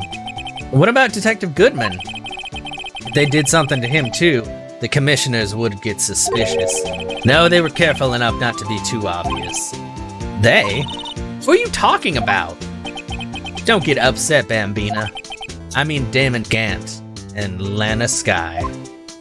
Oh yeah, because they're the only two that got promoted while everybody else got moved around. The investigation lead, Damon Gant, and his second-in-command, Lana Skye. There wasn't a person on the force who hadn't heard of that duo. That case was the biggest step in both of their careers. After the case ended, Lana transferred to the prosecutor's... Oh, after that case ended, Lana transferred to the prosecutor's office, right? Goddamn, I need to pay attention to names. Yeah, Damon Gant, the new chief of police, arranged for that to happen. She's never been the same since she left. Everyone who knew her said so. Chief Prosecutor Skye was totally different when she was a detective. Now he mentions it, Emma said something like that too. Tell me, what happened to my sister? Sorry, Bambina, but her secret is too well guarded. I never found out. Lana's secret? It all started 2 years ago. So there you have it. That's my story. Did you enjoy it, partner? It was certainly enlightening. There's one thing for sure I found out in court today. That boy Edgeworth isn't my enemy. He was the one who used falsified evidence to get a guilty verdict, but someone else was the one who gave him that evidence and planned everything. That someone is Damon Gant. Don't believe me? Well, I don't blame you. I won't even be a patrolman after today. You okay? Too bad I won't be around to work with you when you become a real scientific investigator. Aw, adios, Bambina. And now he's gone. Wait. Oh wait, I'm gonna look at it again. Oh god. Blue Badger's still writhing around today. Here we go. I thought something different would happen, but I was wrong. Let's give him the benefit. Yeah, let's say he's dancing. Speaking of dancing. Yeah. Just... I don't want to look at it anymore. Can I spray it? Yeah, I want to take out his batteries too. Don't you worry. But first, I kind of want to see if I can... I don't know if I sprayed him. I think I did spray him, but I want to try it again. Because it really seems like there'd be blood on him somewhere, but I guess not. Nope. No blood on the badger. Just a really shitty painting job. Okay. Now we can go here. February 24th, Police Station, Criminal Affairs Department. This place is always pretty empty, but today it's deserted. That must mean everyone's busy solving crimes. Oh, if you're looking for the others, they're all in the conference room. Thanks. Wow, he actually talked to us. With the chief prosecutor saying what she did and the decision about what to do about Mr. Edgeworth, not to mention our statement to the media in tomorrow's trial, there's more chaos going on than Thanksgiving and Christmas put together. I think festive is the word usually used for those. Sir, we'd like to have a look around Chief Gant's office. Just use the connecting hallway to the other buildings and take an elevator to the top floor. Really? You mean it's okay for us to go in there? I mean, we aren't police officers or anything. Yeah. Hey, you're right. You can't go in there. It's off limits. Now I see where Detective Gumshoe gets his unique charm. Well, what are we waiting for? Let's head to the chief's office.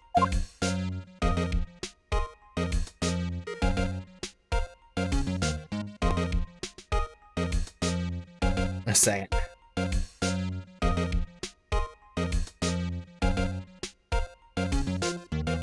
Oh, hello.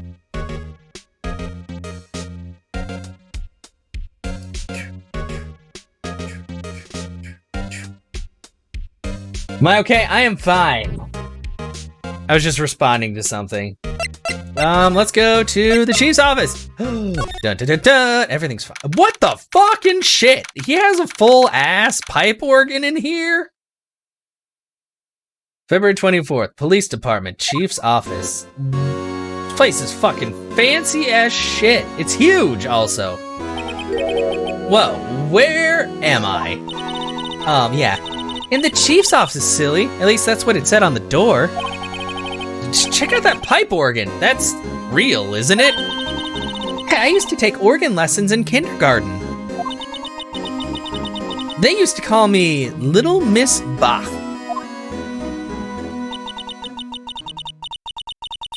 That is huge. Oh shit, why did it... I never could remember where C was. I'm sorry, I didn't even press anything and it just did that. Gant, no! Hi! Oh, it's you two. Chief Gant. He put that paper he was reading on his desk. So, righto, have you been swimming lately? No, I haven't. I've been kind of busy lately. I can appreciate that. I've had my hands full too with Mr. Marshall's misconduct and Lana's provocative statement. Provocative statement? Oh, you mean that the forged evidence? 2 years have passed since that incident. My, how time flies. See that big picture on the wall over there? It's the thing! That's a picture of Lana, Neil, and me. So this is Marshall's brother, Prosecutor Neil Marshall. We took it to commemorate our work together. Something's not right with this picture. I can't quite seem to put my finger on it, though. Why is there a knight with a spear? I gotta look around. Photo at the award ceremony of Gant, Lana, and Neil. Hey, he's still over there. Hi. Can you do something? Anyway, I'd like to reminisce all day, but there are matters that need my attention. And I'm gonna lock up here, so let's go out together. Oh, but this office, it was a crime scene 2 years ago, wasn't it? That case has long since been over. There's no need to investigate it anymore. Oh, that sounds highly suspicious. I know, exactly. I'm like, At the same time, we'd still like to have a look around. Perhaps you didn't hear me. I said there's no need to investigate it anymore. Now hurry up and get out. I have a meeting to attend. That seems super suspicious. So very fucking suspicious. Like, my God. It looks like we aren't welcome. It seems that case isn't over with yet after all. What do you mean? Chief Gant denied our request to search the crime scene. That means there must be a reason he doesn't want us looking around in the office. You mean like a clue? There's gotta be a way we can get inside the chief's office.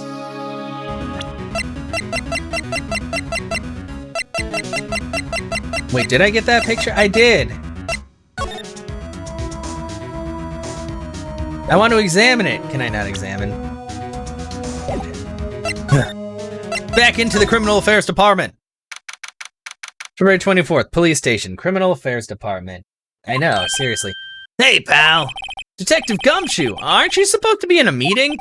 I'm just taking a breather. My feet hurt. I think that means that they kicked them out. From sitting too long? Actually, from serving everyone coffee. Aw. Sounds like Detective Gumshoe's still out of the loop. Say, have either of you seen Mr. Edgeworth? Edgeworth? No. Why do you ask? He's under fire from both the police department and the prosecutor's office. It's almost like the battles between you two in court. That sounds serious. Isn't it because of what my sister said? That's basically what it all boils down to. Falsified evidence 2 years ago. Now Mr. Edgeworth has the whole world after his blood. Yikes. Why would Edgeworth be blamed? It's not like he knew the evidence was forged. Lana Skye is the guilty party here, isn't she? I'm sorry, but it's true. Regardless, a prosecutor is responsible for the evidence they present in court. Not only that, but as you know, there's been a lot of rumors going around about Mr. Edgeworth. His amazing talent as a prosecutor kept him safe from those who don't like him. But now with this... Are there really so many people who hate him? In our world, there's only those with talent. Only those with talent rise to the top. Mr. Edgeworth not only has that, but he's young. There's no better recipe I know of for making recipes. Enemies. There's no more enemy recipes. Hey, Dick, keep up the good work. Yes, sir. Let's go out for lunch again sometime. My treat. Yes, sir. You gotta take me back to that joint sometime, okay, Dick? Yes, sir. Seems you don't have any problems with enemies. Yeah, well, I'm careful not to stick out. Anyway, I'm a bit worried about him. Under all this pressure, I'm afraid Mr. Edgeworth just might crack. Actually, I took a look at the file earlier while the coffee was brewing. Seems genuinely concerned for Edgeworth. Well, did you find out anything? The only evidence Dark left behind was during his final attack. His final attack? You mean when he killed Prosecutor Marshall, who was trying to protect some girl? Me. Seems Detective Gumshoe never realized Emma was the girl. That's when he left the most incriminating evidence of all. Well, what was it? Oh, let's see. I think it had something to do with the murder weapon. Oh, I forget. Look, it's all written down somewhere in here, okay? His powers of recollection never fail to impress. Maybe we should show him the murder weapon. It might jog his memory. Joe Dark was 42 at the time of the crime. He was just your run-of-the-mill businessman. Businessman? What made him take to serial killing? One day on his way home from work, he hit someone with his car. With his car? So it was an accident? An accident, yes, but it transformed him into an animal. Animal? He killed a man that witnessed the accident. Then he killed a lady who saw the second crime. Kid walked by just then, so he killed him too. Then, when he was burying the bodies, a jogger came up to the scene and killed him as well. Finally, he turned himself in. Seems he was a pretty careless animal. Or it seems he was a pretty careless animal. Of course, this is all conjecture. There wasn't a single shred of evidence. So he turned himself in? Yes, but in the middle of his questioning, he fled and murdered his final victim. Prosecutor Marshall. That crime was witnessed by someone too, but luckily Dark was arrested on the spot. It's a good thing that last witness wasn't killed. That last witness? AKA Emma? About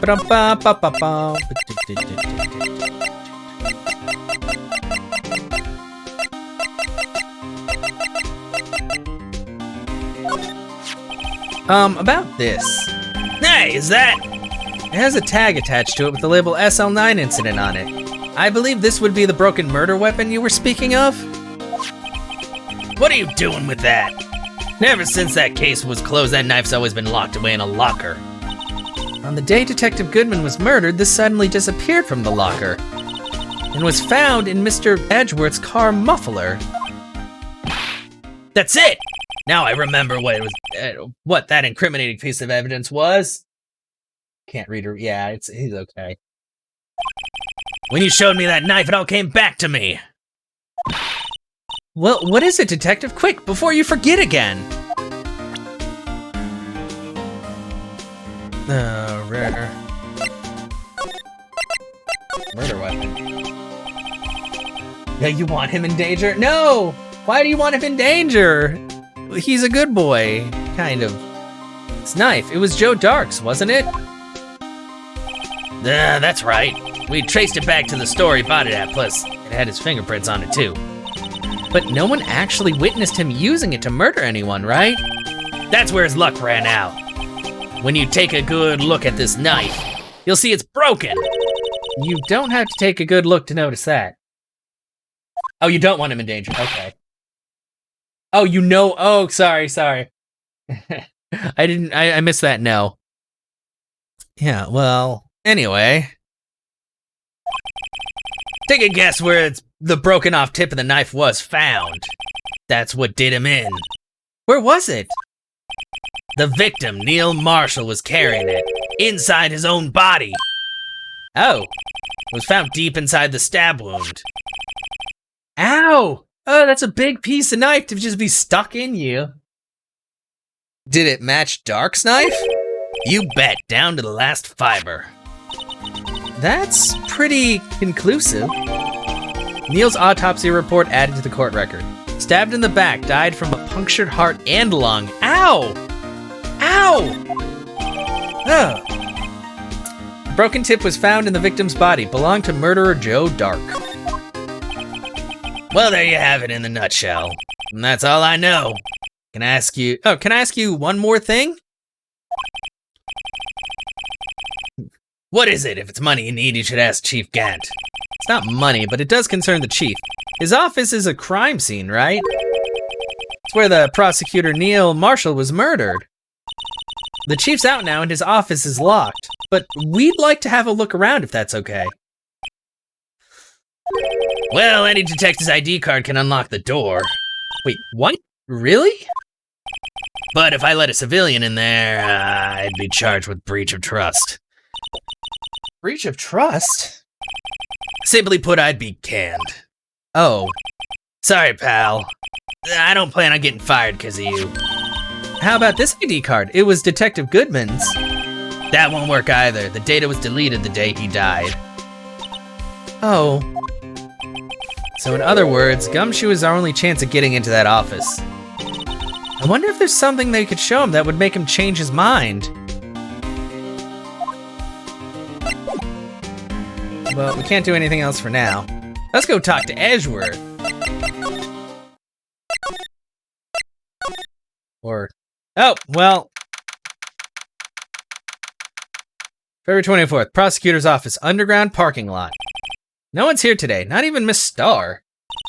Everyone's probably busy looking into what exactly went down in the evidence room. That must be where the detectives are. But we proved in court today that on the day of the crime, no one was murdered in the evidence room at 5:15 p.m. Yeah, I thought we were finally making some headway in our case. But instead it looks like we just ended up making Lana look even more guilty. Hang in there, Lana. Gotta find all the answers by tomorrow. High Prosecutor's Office. February 24th, High Prosecutor's Office, room 1202. Wonder if Edgeworth is back yet. There he is! It looks like he's writing something. What are you doing here? He sure was quick to throw that paper on the floor.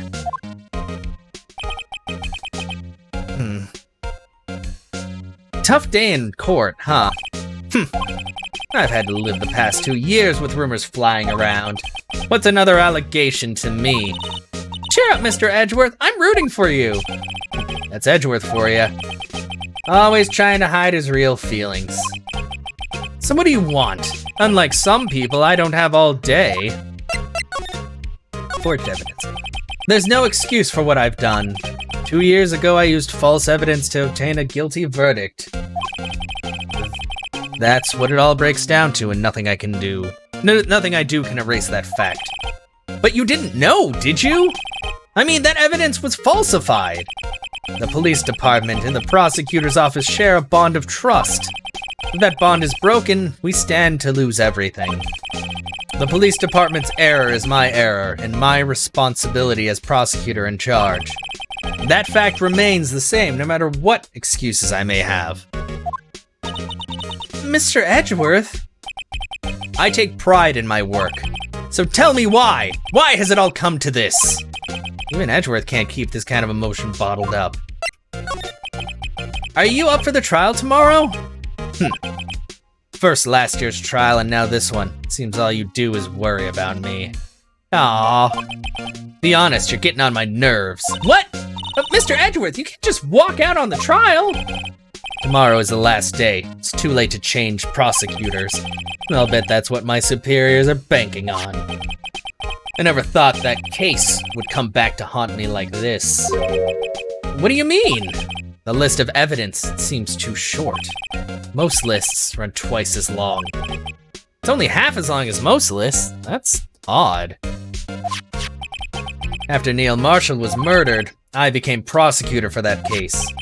I may not have been part of the investigation, but I knew what I had to do. Use the evidence I was given to prove the suspect guilty. That was really the only thing on my mind at the time. Say, we just saw a picture taken around that time. That picture, something seems strange about it. Well, let's talk about the day of the crime. Could you tell us again about what happened on that day? The day Detective Goodman was murdered?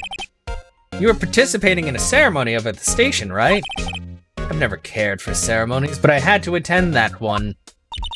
'Cause you were awarded this? Those receiving awards can't exactly skip out on the ceremony. I finished up at the office in the morning, then drove over to the police department. You finished up at the office? Yes, odds and ends, clerical stuff. I didn't plan on returning to the office that day. That is, until I was asked to take something back. Take something back? This. Oh yeah, Chief Gant asked you to hold on to that, didn't he? Oh, that's suspicious that he would ask him to go back to the office and then all of a sudden there was a corpse in the back of the car. Yes, it was a piece of evidence in a case that was closed half a year ago. He asked me to bring it back to the prosecutor's office. That's the story we heard yesterday. So you came back here. So you came back to the prosecutor's office because the chief asked you to? That's right. Give him the photograph. Okay, I can go back. Very good. This picture was hanging on the wall in Chief Gant's office. Prosecutor Neil Marshall. He had just started making a name for himself. Looks like this was taken when he received the King of Prosecutors trophy. Speaking of that, there's something that bothers me. Yes? The trophy Mr. Marshall is holding, it's a little different than yours. Yes, you're right. I remember now. Remember what?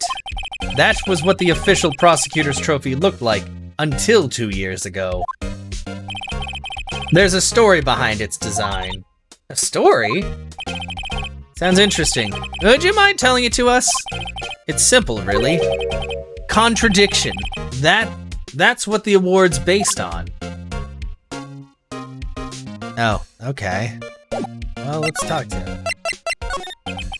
This award originates from an ancient Chinese tale.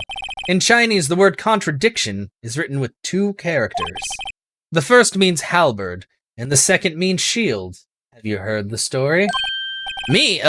Sure, everyone knows that. Why don't you tell it, though, for Emma's sake? Very well.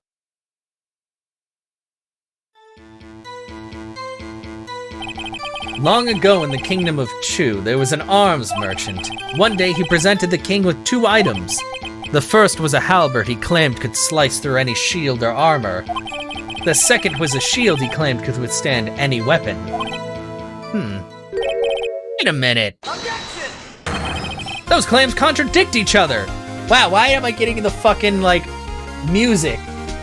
Come on, Phoenix. Very perceptive, but then again, you've heard this story before, right? Anyway, as you mentioned, the very descriptions of these items discredit them both. When the king pointed this out, the merchant was left speechless. And thus the Chinese word for contradiction was born. Oh, I see, so the chipped shield and broken knife symbolize? Precisely so, they symbolize the merchant's items. The ancient tale ends with the merchant at a loss for words, but it's in our nature to pursue matters to their conclusion, even if it results in something as ugly as this. Wow, thanks, Mr. Edgeworth. I learned something new today. That's funny. If that's so, then why were you only given a shield? You'll have to ask Chief Gant. 2 years ago, he had the halberd part of the award abolished. Chief Gant? King of Prosecutors trophy updated. I'm gonna look at this paper on the ground. I hope you don't mind. I wonder what he was writing before.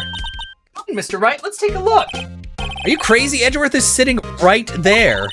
Just distract him. I'll check it out. Hey, Edgeworth. Is that Detective Gumshoe out the window over there? Oh no, he's fallen to the ground. Hold on, first let me see what this girl's doing crawling around my feet. God damn it. He didn't even look. What? Letter of If you're having trouble reading, I'll read it for you. It says, letter of resignation. Resignation? Edgeworth, you don't mean... I'm tired, right? I feel as if something inside me has died. But Mr. Edgeworth, none of it is your fault. I know the path I've walked, you don't need to tell me. And the path I've walked hasn't been a just one. I can't forgive myself for what I've done.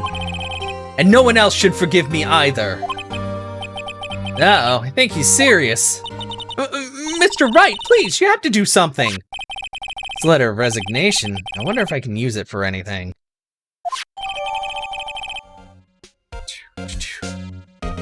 Edgeworth's discarded letter of resignation. He's serious. Edgeworth, no! Well, time to go back to the underground parking lot. I can't, yeah. Prosecute, oh, something's happening. I bet she's here. Excuse me. He's gonna be okay. Would either of you care for a quarter pound of roast beef? That actually looks pretty good. I want roast beef now. Miss Starr! I guess she's out of lunches. You certainly are the curious sort, aren't you? So serious that he threw it away? Well, because we scared him. Although he could have just left it there and been his usual self. Kind of like the first person who sucked a cow's nipple to discover milk. Why is this woman talking about sucking nipples? What is this game? Who are you? What? I don't think they did that. Did they? I don't know. I don't think that's how that worked. What? Still, I never thought you'd go digging up that case from 2 years ago. Everyone in this trial was involved in the SL9 incident. Not only that, but the murder occurred on the very day the evidence from the case was due for transferal. This can't be all attributed to mere coincidence. Aren't you forgetting something? You know, that little scene I happened to witness. The instant Lana stabbed Detective Goodman with a knife. Yeah, we've said this like 30 fucking times. You don't like Angel? Yeah. No matter how much of the past you dig up, it won't change what I saw. Roast beef is meant to be savored when eaten. Miss Starr's hatred towards Lana, it all dates back to 2 years ago. Dark investigation. Joe Dark. That's a name I'll not soon forget. We trailed him for half a year. Oh, the pressure. Still, I don't think I was ever more alive than I was then. Those days were steamier than a bowl of hot gravy. Poor old Jake Marshall, though, must have been going through hell. You mean because of his brother's death? They were close, those two. After Neil died, something took over Jake. He became obsessed. Seeing Jake like that made her all the more desperate. Her? Lana Skye, my sister? The best of the best were put on that SL9 case. Of course, they were led by that legendary duo. Lana and Chief Gant! That legendary pair was the only reason we were able to keep up our investigation. That's why we were so shocked over how it turned out. You mean with the forging of the evidence? Don't get me wrong, Joe Dark got what he deserved. Still, it was obvious the evidence produced in the court was being manipulated. Items our team never found would suddenly appear, while other items were kept secret. But you don't have any proof anything illegal was done. I'm proof enough of what happened then. After that case, all of us save Goodman were relieved of our duties, most without even so much as an explanation. Then Lana Skye transferred to the prosecutor's office and became chief prosecutor. Lana always wanted to be a prosecutor. Nothing's quite as simple as it appears. Huh? Lana Skye was merely being used as a pawn. That's my take on the matter. She was being used? Damon Gant and Lana Skye. Gant led the investigation with Lana second in command. They were the best. They solved all kinds of cases together, didn't they? Damon Gant's magnetism in particular was almost unreal. His magnetism? By that, I mean his ability to attract evidence. He'd produced the most incredible evidence in the cases he handled. Incredible evidence? You mean... Oh yes, there were rumors about him even back then. No one dared confront him, though. Take it she's talking about the forged evidence. It's because he swims so damn much, they're afraid of him. Back then, everyone looked up to Lana. All the detectives wanted to be like her. Really? Oh yes, myself included. I was a fool, really. She hated anything crooked, and she always watched out for the other detectives. That's why she was so concerned for Jake. Mr. Marshall! When Jake's brother was murdered, she felt as if she had lost her own brother. If it wasn't for her, I don't think Jake would have ever recovered from his shock. That's what makes it all the more infuriating. Miss Starr? That's why I'll never be able to forgive her. Why did she have to turn so cold after that?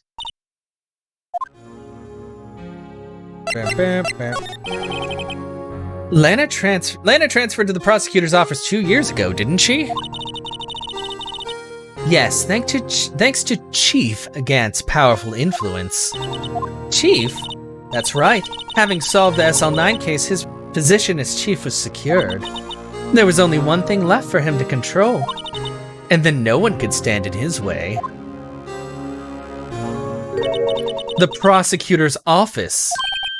What? You mean that's why Lana was transferred?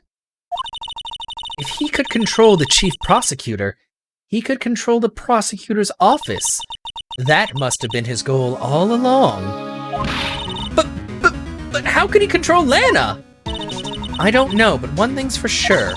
Ever since that case ended, she's never been the same. It's only logical to conclude there must have been a reason for her change. At last! I'm finally getting close to the bottom of this ugly mess. Thank you, Miss Starr. You listen to me, rookie. It takes more than just ingredients to create fine cuisine. I hope you turn out to be a better chef than I've been. All right, criminal affairs, probably? Because we need to figure out Gant's shit. February 24th, police station, criminal affairs department. Now you're back. You're still here? I gotta make 150 copies of these files. Brewing coffee, copying files, and turning it into a regular DJ. You're a DJ as well? If I'm not mistaken, I think he means desk jockey. Oh, that DJ. Haha, good job, Emma. Gotta admire your persistency, but my answer's still no. I'm not letting you in the chief's office, period. It'll be my neck on the line. That office is the last crime scene in the SL9 incident. I have to take a look in there. There's gotta be something we can do to make the detective change his mind.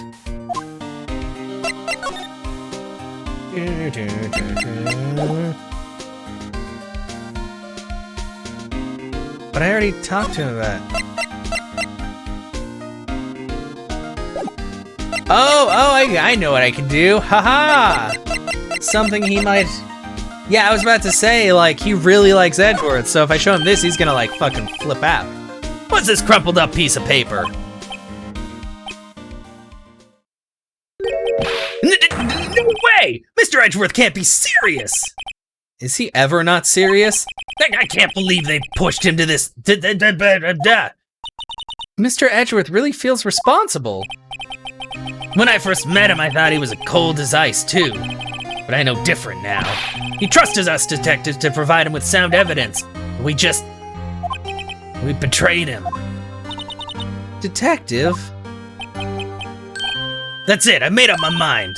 But, here, take my ID card. We can't do that. If someone found out, they wouldn't let you off the hook with another lost items report. Look at me, it's no secret I'm already out of the loop. After all, I'm friends with Mr. Edgeworth. Depending on how this case turns out, I may already be as good as terminated. Aw, what? So at least let me do this, for Mr. Edgeworth's sake. All right, detective, thank you. Yay! Don't worry.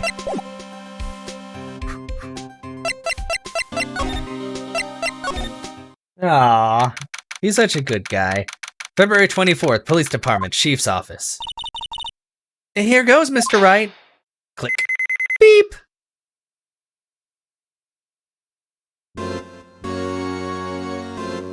Oh, there's a safe over there. That looks suspicious. We're in. If anyone finds us now, Detective Gumshoe's a goner. If that happens, I'm counting on you to bail me out. Ah! God, stop. Everybody stop. Did you hit him again? Sorry, I thought you were a ghost. I didn't even know you could slap a ghost. Ah! Detective Gumshoe! Wow, I was super delayed. What are you doing sneaking up on us like that? I wasn't sneaking. I was just worried something might go wrong. So I came too. If you're here, then what's the point of giving us your ID card? Gumshoe's ID crushed and rendered unusable in pocket. What? Why did I fucking destroy his card? What's wrong with me? Hey, don't do that to my card. Well, shit. Hardly ever get a chance to come in here, so I figured I'd look around myself.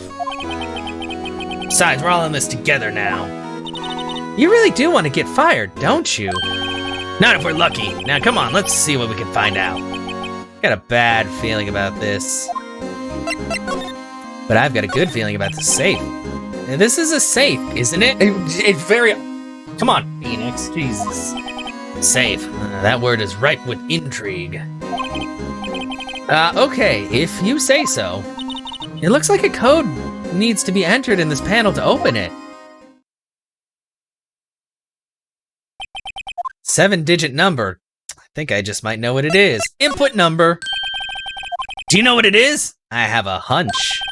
Oh, I know. You want to try my birthday. It's, I have a better idea. Here goes nothing.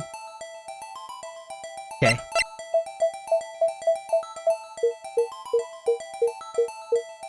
Boom, boom, boom. Yeah, I knew it. Sneaky, sneaky. Bingo. Oh, what number did you enter? Whose birthday was that, pal? 7777777. The final ID card number on that record. What? The number of the mysterious executive officer who entered the room that day. You mean 7777777? That ID number? I think you're 17 shy this time. That can only mean one thing. That's Chief Gant's ID number. Say, anyone care to look inside? Okay, I'm gonna look. I missed. Is there any money in there? How much does he have stashed away? God damn it, Gumshoe, why are you so worried about money? Look, it's a, oh, it's the last piece of pottery! A shard from a broken cup. This somehow looks familiar. Where have I seen this before? There's something else in here too. What? A handprint? What's this? Looks like a piece of leather cloth. Leather? Could it be from the bro? Cause he wore leather, I'm sure. This is a handprint, isn't it? Hey, I saw someone wearing a shirt like that once. You think the chief made up the design? I don't think so. Oh, well, it was just a thought. Is that it? Is that all that was in the safe? Apparently so, it's empty now.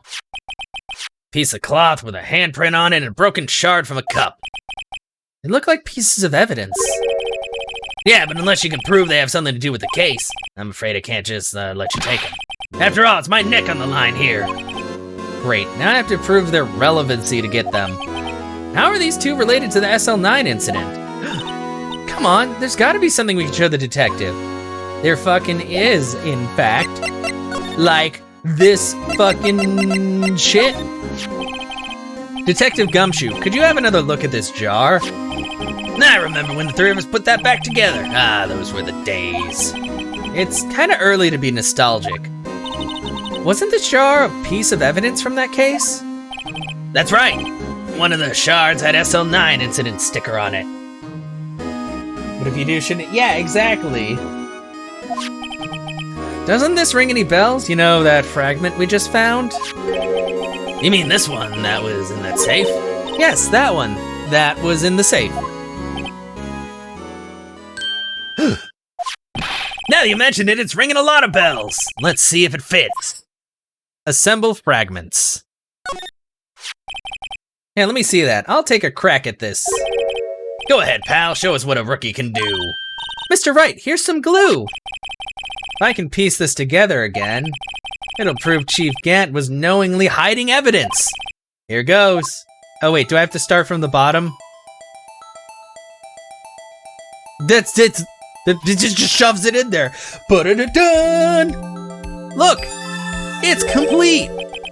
There, it fits like a charm. That of course means Chief Gant willingly and knowingly hid a piece of this jar in his safe. Bum-ba-da-bum. You scored a vase. Yeah. In other words, he concealed a piece of evidence from the SL9 incident. But, hey guys, get a load of this. What is it? This piece you just attached. It's different from the others. Yeah. Did somebody write a name on there? There's a reddish line on it. A reddish line? That's blood. I don't get it. Why would Chief Gant hide this in his safe? Blood traces. Unstable jar updated in the court record.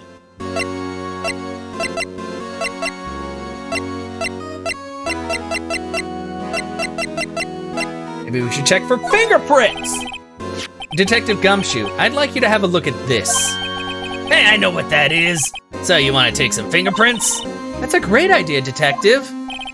All right, go to town. Sheesh. What are you doing? Why are you sticking out your hand like that? Go ahead, take my fingerprints. And, it's not your fingerprints we want to take. Huh? Come on, this isn't the time for jokes. We're talking about that cloth we found in the safe. Oh, yeah, I knew that. The one with the handprint on it, right? Sheesh, where's your sense of humor? Yeah, thank you. I love scoring vases. Okay, Mr. Wright, let's check for prints. Sprinkle the powder on the cloth, then once they've been absorbed into the prints, blow the rest away. What are you, my mom? I don't have to be told a million times. All right, let's get this over with. The most complete one appears to be the middle finger. Yeah, because this is faded.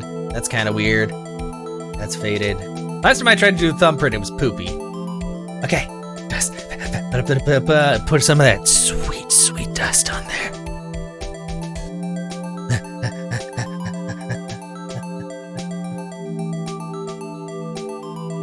And then blow it away. Like so. Ba-da-da-da! Okay, well that looked pretty printy to me, but... Blow. Look at that! Oh, that's a beautiful print. It's funny, it's that particular finger. Yeah, I know.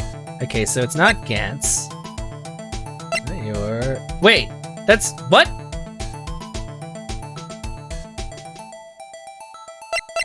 Wait. Oh, I bet that was his jacket and she got her hand on it and then he hid it so that he wouldn't be incriminated. Because it's totally her fingerprint.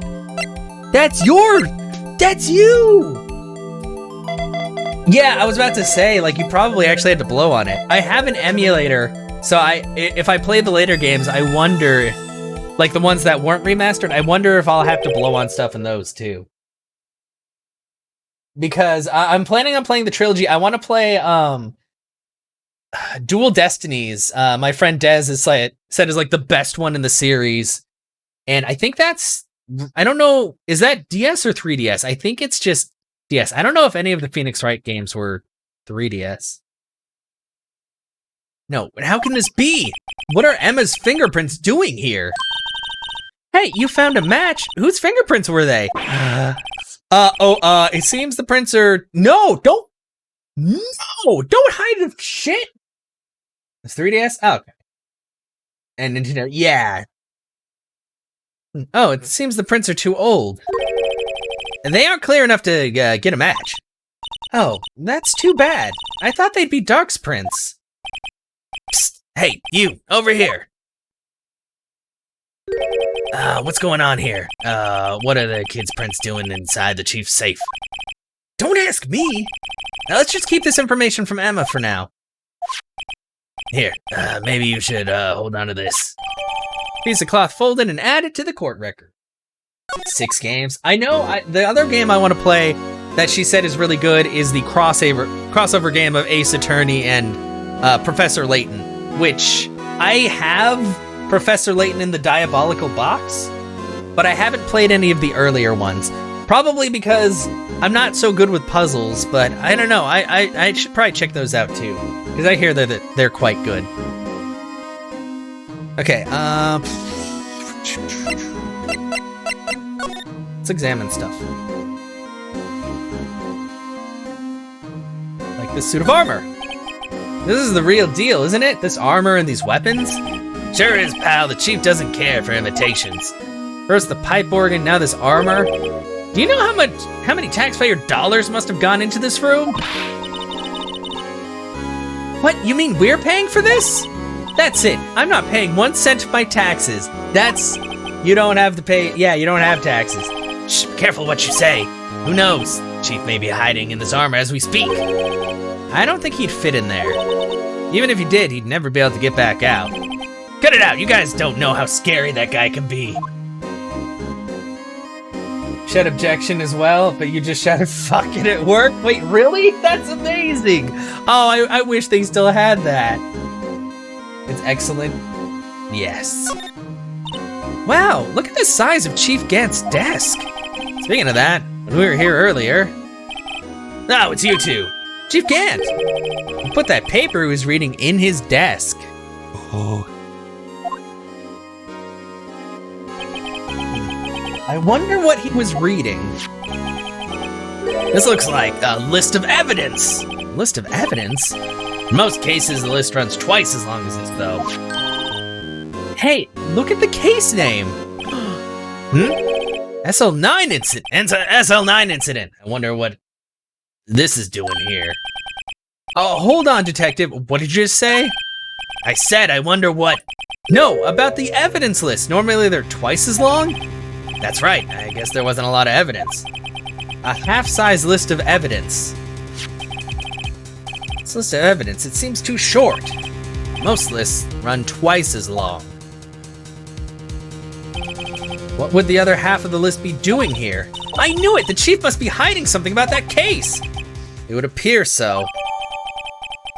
List of evidence in the SL9 incident was ripped in half, so this part is all I've got. The chief's organ sure is a sight to behold. Occasionally we hear him playing it from the criminal affairs department. That's on the 2nd floor, and this is on the 15th floor of an entirely different building. When a detective screws up, the chief calls them to his office and makes them listen to the organ for hours. What's so bad about that? Music soothes the soul. And after that, the detective can't hear anything for days except the ringing in their ears. So it's an instrument of punishment, literally. But aren't the chief's ears affected? He never listens to anyone anyway. That's besides the point. You know, that makes me, that makes me think of when I was watching the Game Grumps play Hey You Pikachu, and they would just like shout obscenities at him, and he'd be like, ha, ha, because it went more off of like, I think it went more off of your tone than the words you were actually saying or something. Yeah, Chief just can't play. He probably sounds like shit. Look at that giant window. Makes you want to crash through it and jump outside. Why? This is the 15th floor. I know, I was just saying. Saying what? Ever since making Detective, I've always dreamed about doing something like that. Note to self, Detective Gumshoe has a lot of dreams. As long as he doesn't go crashing through that window. When he gets fired. No! Don't say that! Rude! Fucking leave him alone. Oh, there's another desk. This was Lana's desk. Sure is tidy. Lana's always been a meticulous cleaner. There's not even any dust on it. Looks like someone's still keeping it clean. Does Lana ever come back here? No. Chief Gant must still keep it clean in memory of their partnership. They were the stuff legends are made of. Wow, did you cuss at him? Yeah. Does he keep it in memory of her or in memory of the crime? I guess I wouldn't really be able to like check for blood or anything.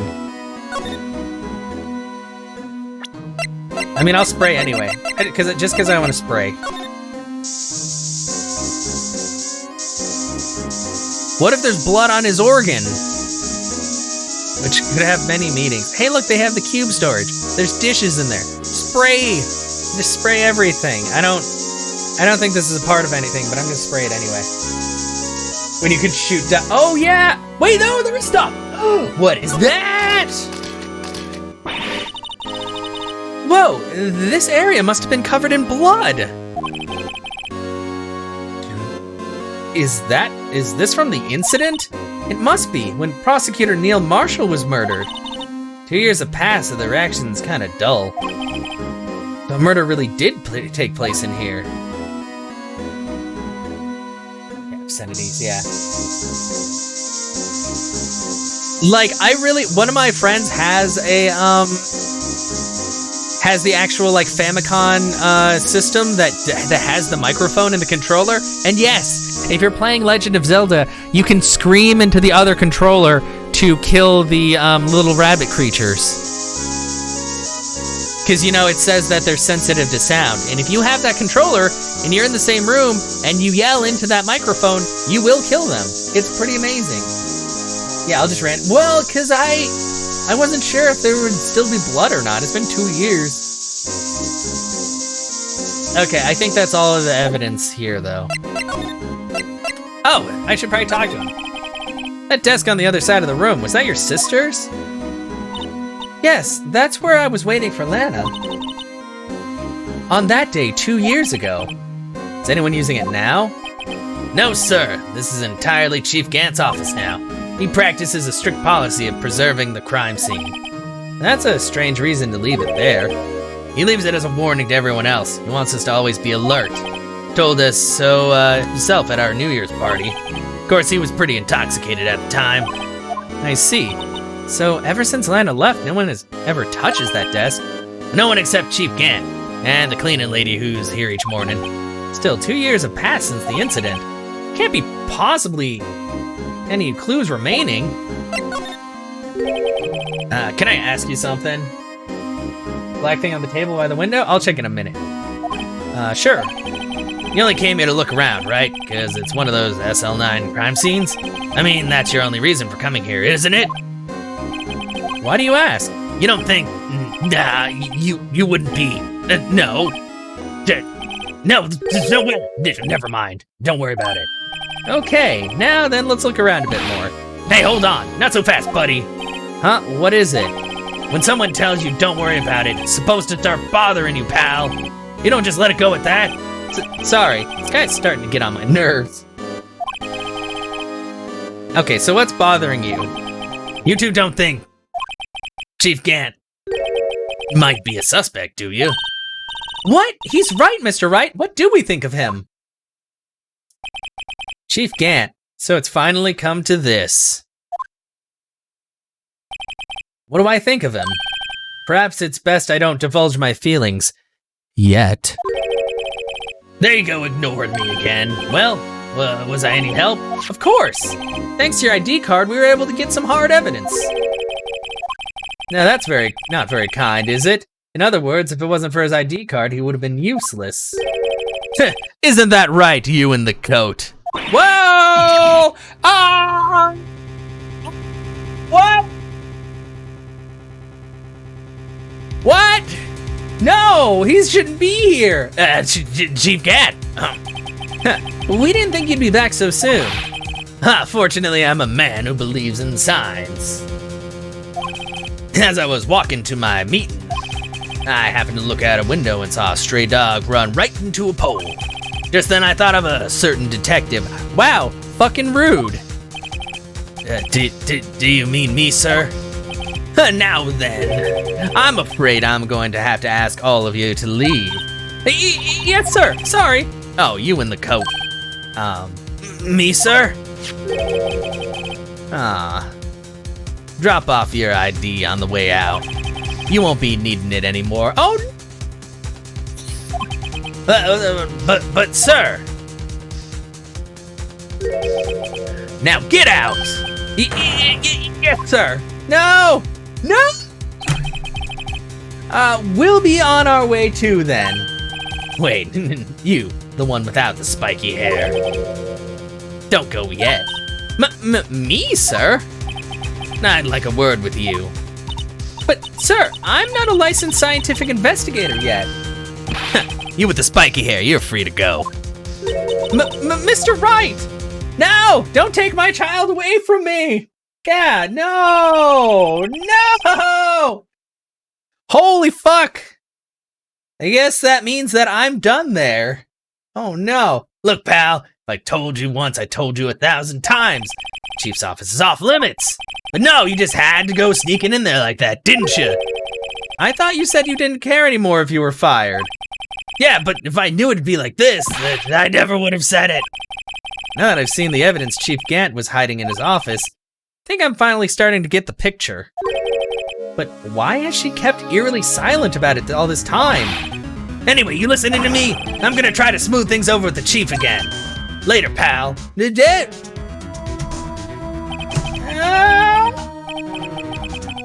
After that, I heard from Emma. She said the police wanted to ask her some questions. I prepare.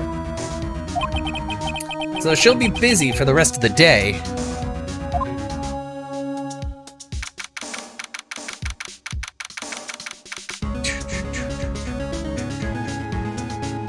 Oh man, February 20. Oh, we're at the detention center, I guess. I see. So the chief asked Emma to come in for questioning. It's no use thinking about it. Tomorrow's the final day in court. I'm committed to doing everything I can to defend you, which is why I'm here. But I've already told you all that I can. What you've told me over these past couple of days is absolutely nothing. Not a single useful thing. Just say it, Phoenix. It's bullshit. And you're gonna tell us the real things starting right fucking now. Really, I believe I did mention something quite important. It's something I told you right at the beginning. I said that I was the one who stabbed Detective Goodman. You know, I think I finally figured it out. I know who it is that's lurking behind your words. Mia did a good job mentoring you. I'm rather jealous. It seems Edgeworth was right. Edgeworth?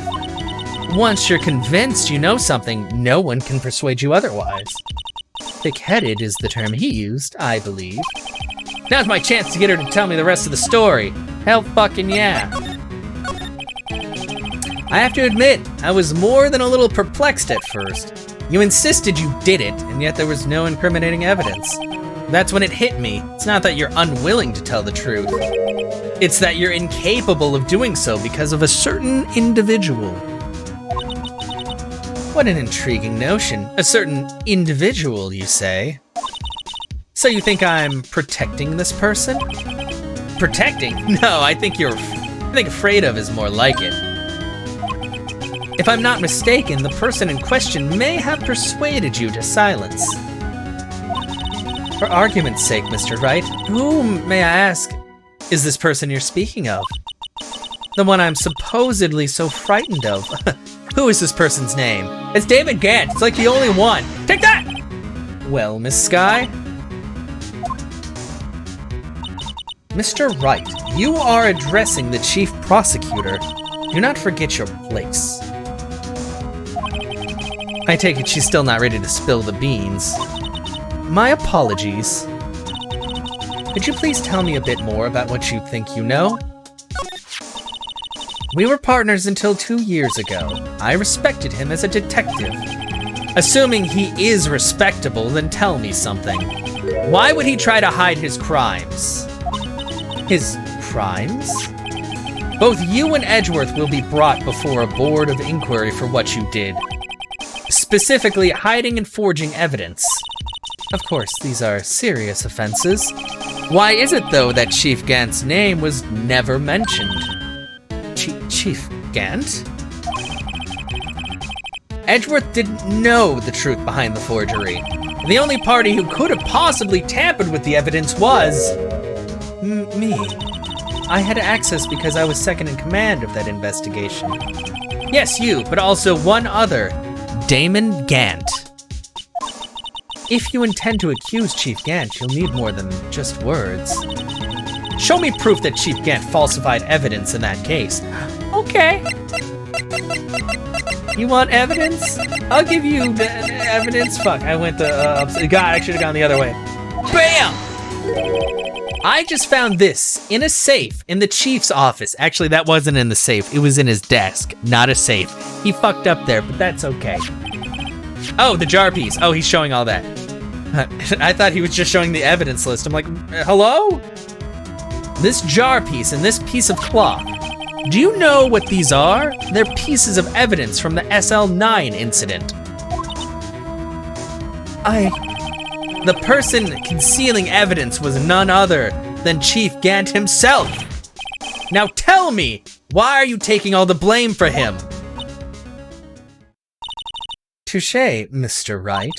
It's as you surmised. I cannot disobey the Chief's orders, even if it means being found guilty for murder. Why not? Come now, Mr. Wright, you can't possibly expect me to be able to tell you that.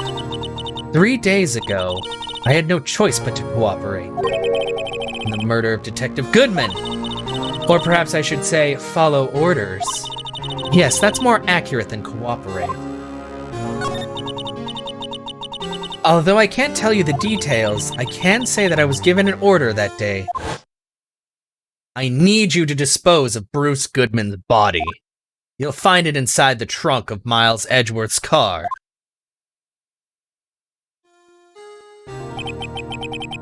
Just as I suspected, despite what everyone believes, you were not the one who murdered Detective Goodman. Correct. I was trying to take the body out of Edgeworth's car. The trunk's lock was broken, and I discovered that that murder weapon while just inspecting the body.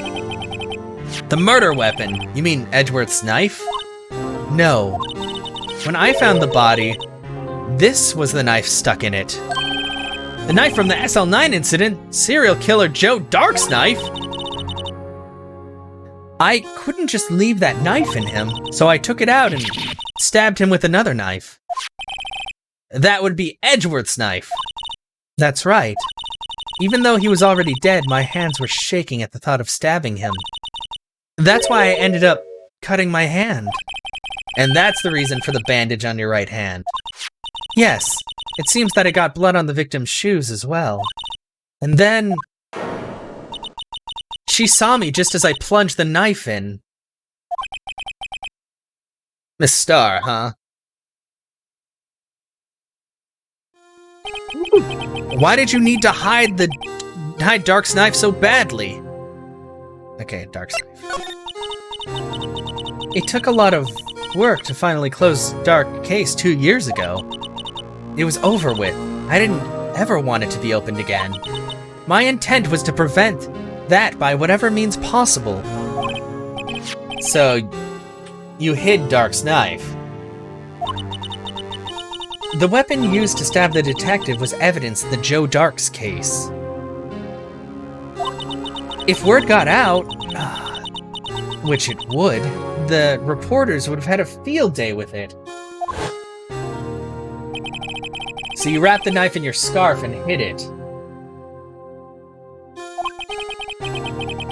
In Edgeworth's exhaust pipe. Right, then I called my sister to tell her what happened and to ask her to hide the knife that was inside my muffler. You asked Emma? I didn't want anyone on the force to know about this. That would explain why Emma is so confident about Lana's innocence. Speaking of phone calls, I had a bad feeling about one of them that day. Oh, hi! Hello, Zyla! Need to change your game name? Oh, God, it's been this way. It's been wrong the whole fucking time. Well, that's... Ah, shit. Oh, damn it. And this is like the end of the stream, too. Whoops. Oh, man. I didn't... You know what? At the beginning of the stream, I kind of thought about that, and then I never did change it. Well, at least we know it's not Final Fantasy IX. Probably. A bad feeling? Yes. I hope you're doing well today. The truth is, after I received those orders from Chief Gant, the first thing I did was make a phone call. A phone call to Patrolman Jake Marshall. To Marshall? Why on earth would you call him? The lead investigator for the SL9 incident had been murdered. No, I forgot. I usually switch it to whatever the game is, but I forgot to do that at the beginning. At least I did it so when I went live, it didn't tell everybody I was still playing Final Fantasy IX, but yeah. I actually played that yesterday, though. For like 6 hours. I played for a long time. I wanted that fact to be kept hidden, and I needed help. He was the only person I could trust. Or at least, I thought I could trust him at the time. However, it seems that after I spoke to him, he went off on an escapade of his own. Oh, you mean... Not wanting the case to die, he decided to take things into his own hands. Disguised himself as Detective Goodman and tried to steal the evidence.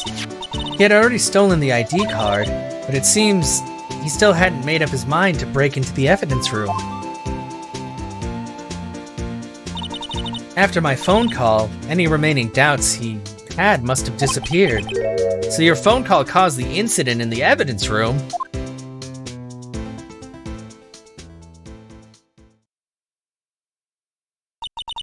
I'm afraid that's all I can tell you. But Lana, you've earned my respect, Mr. Wright, both as a defense attorney and an investigator. Now please, don't pursue this any further in court tomorrow. Tomorrow's trial. There's only one way to drive off Lana's demons. I've got to get to the bottom of everything. Detective Goodman's real murderer. And what went down in the chief's office 2 years ago. To be continued. As much as I kind of want to keep going on this case, I know the court stuff always takes like a fucking forever. So this is like super cliffhangery, but we are going to end stream for today here. And then we should be able to finish up this episode next week. And then maybe start the next game? We'll have to see, because I don't know how long it's going to take. Like, usually the final bit of the trial is a little bit faster, but yeah, we'll see how that goes. Take a good rest. Yeah, because I know it's about 6 o'clock here, and I'm ready to eat some food and do some other stuff. We'll put up this screen, but thank you so much, everybody, for being here and for hanging out. It has been great. We made so much progress, even though it took 5 hours, and we're only most of the way done with the case, but it's okay. It'll be just fine.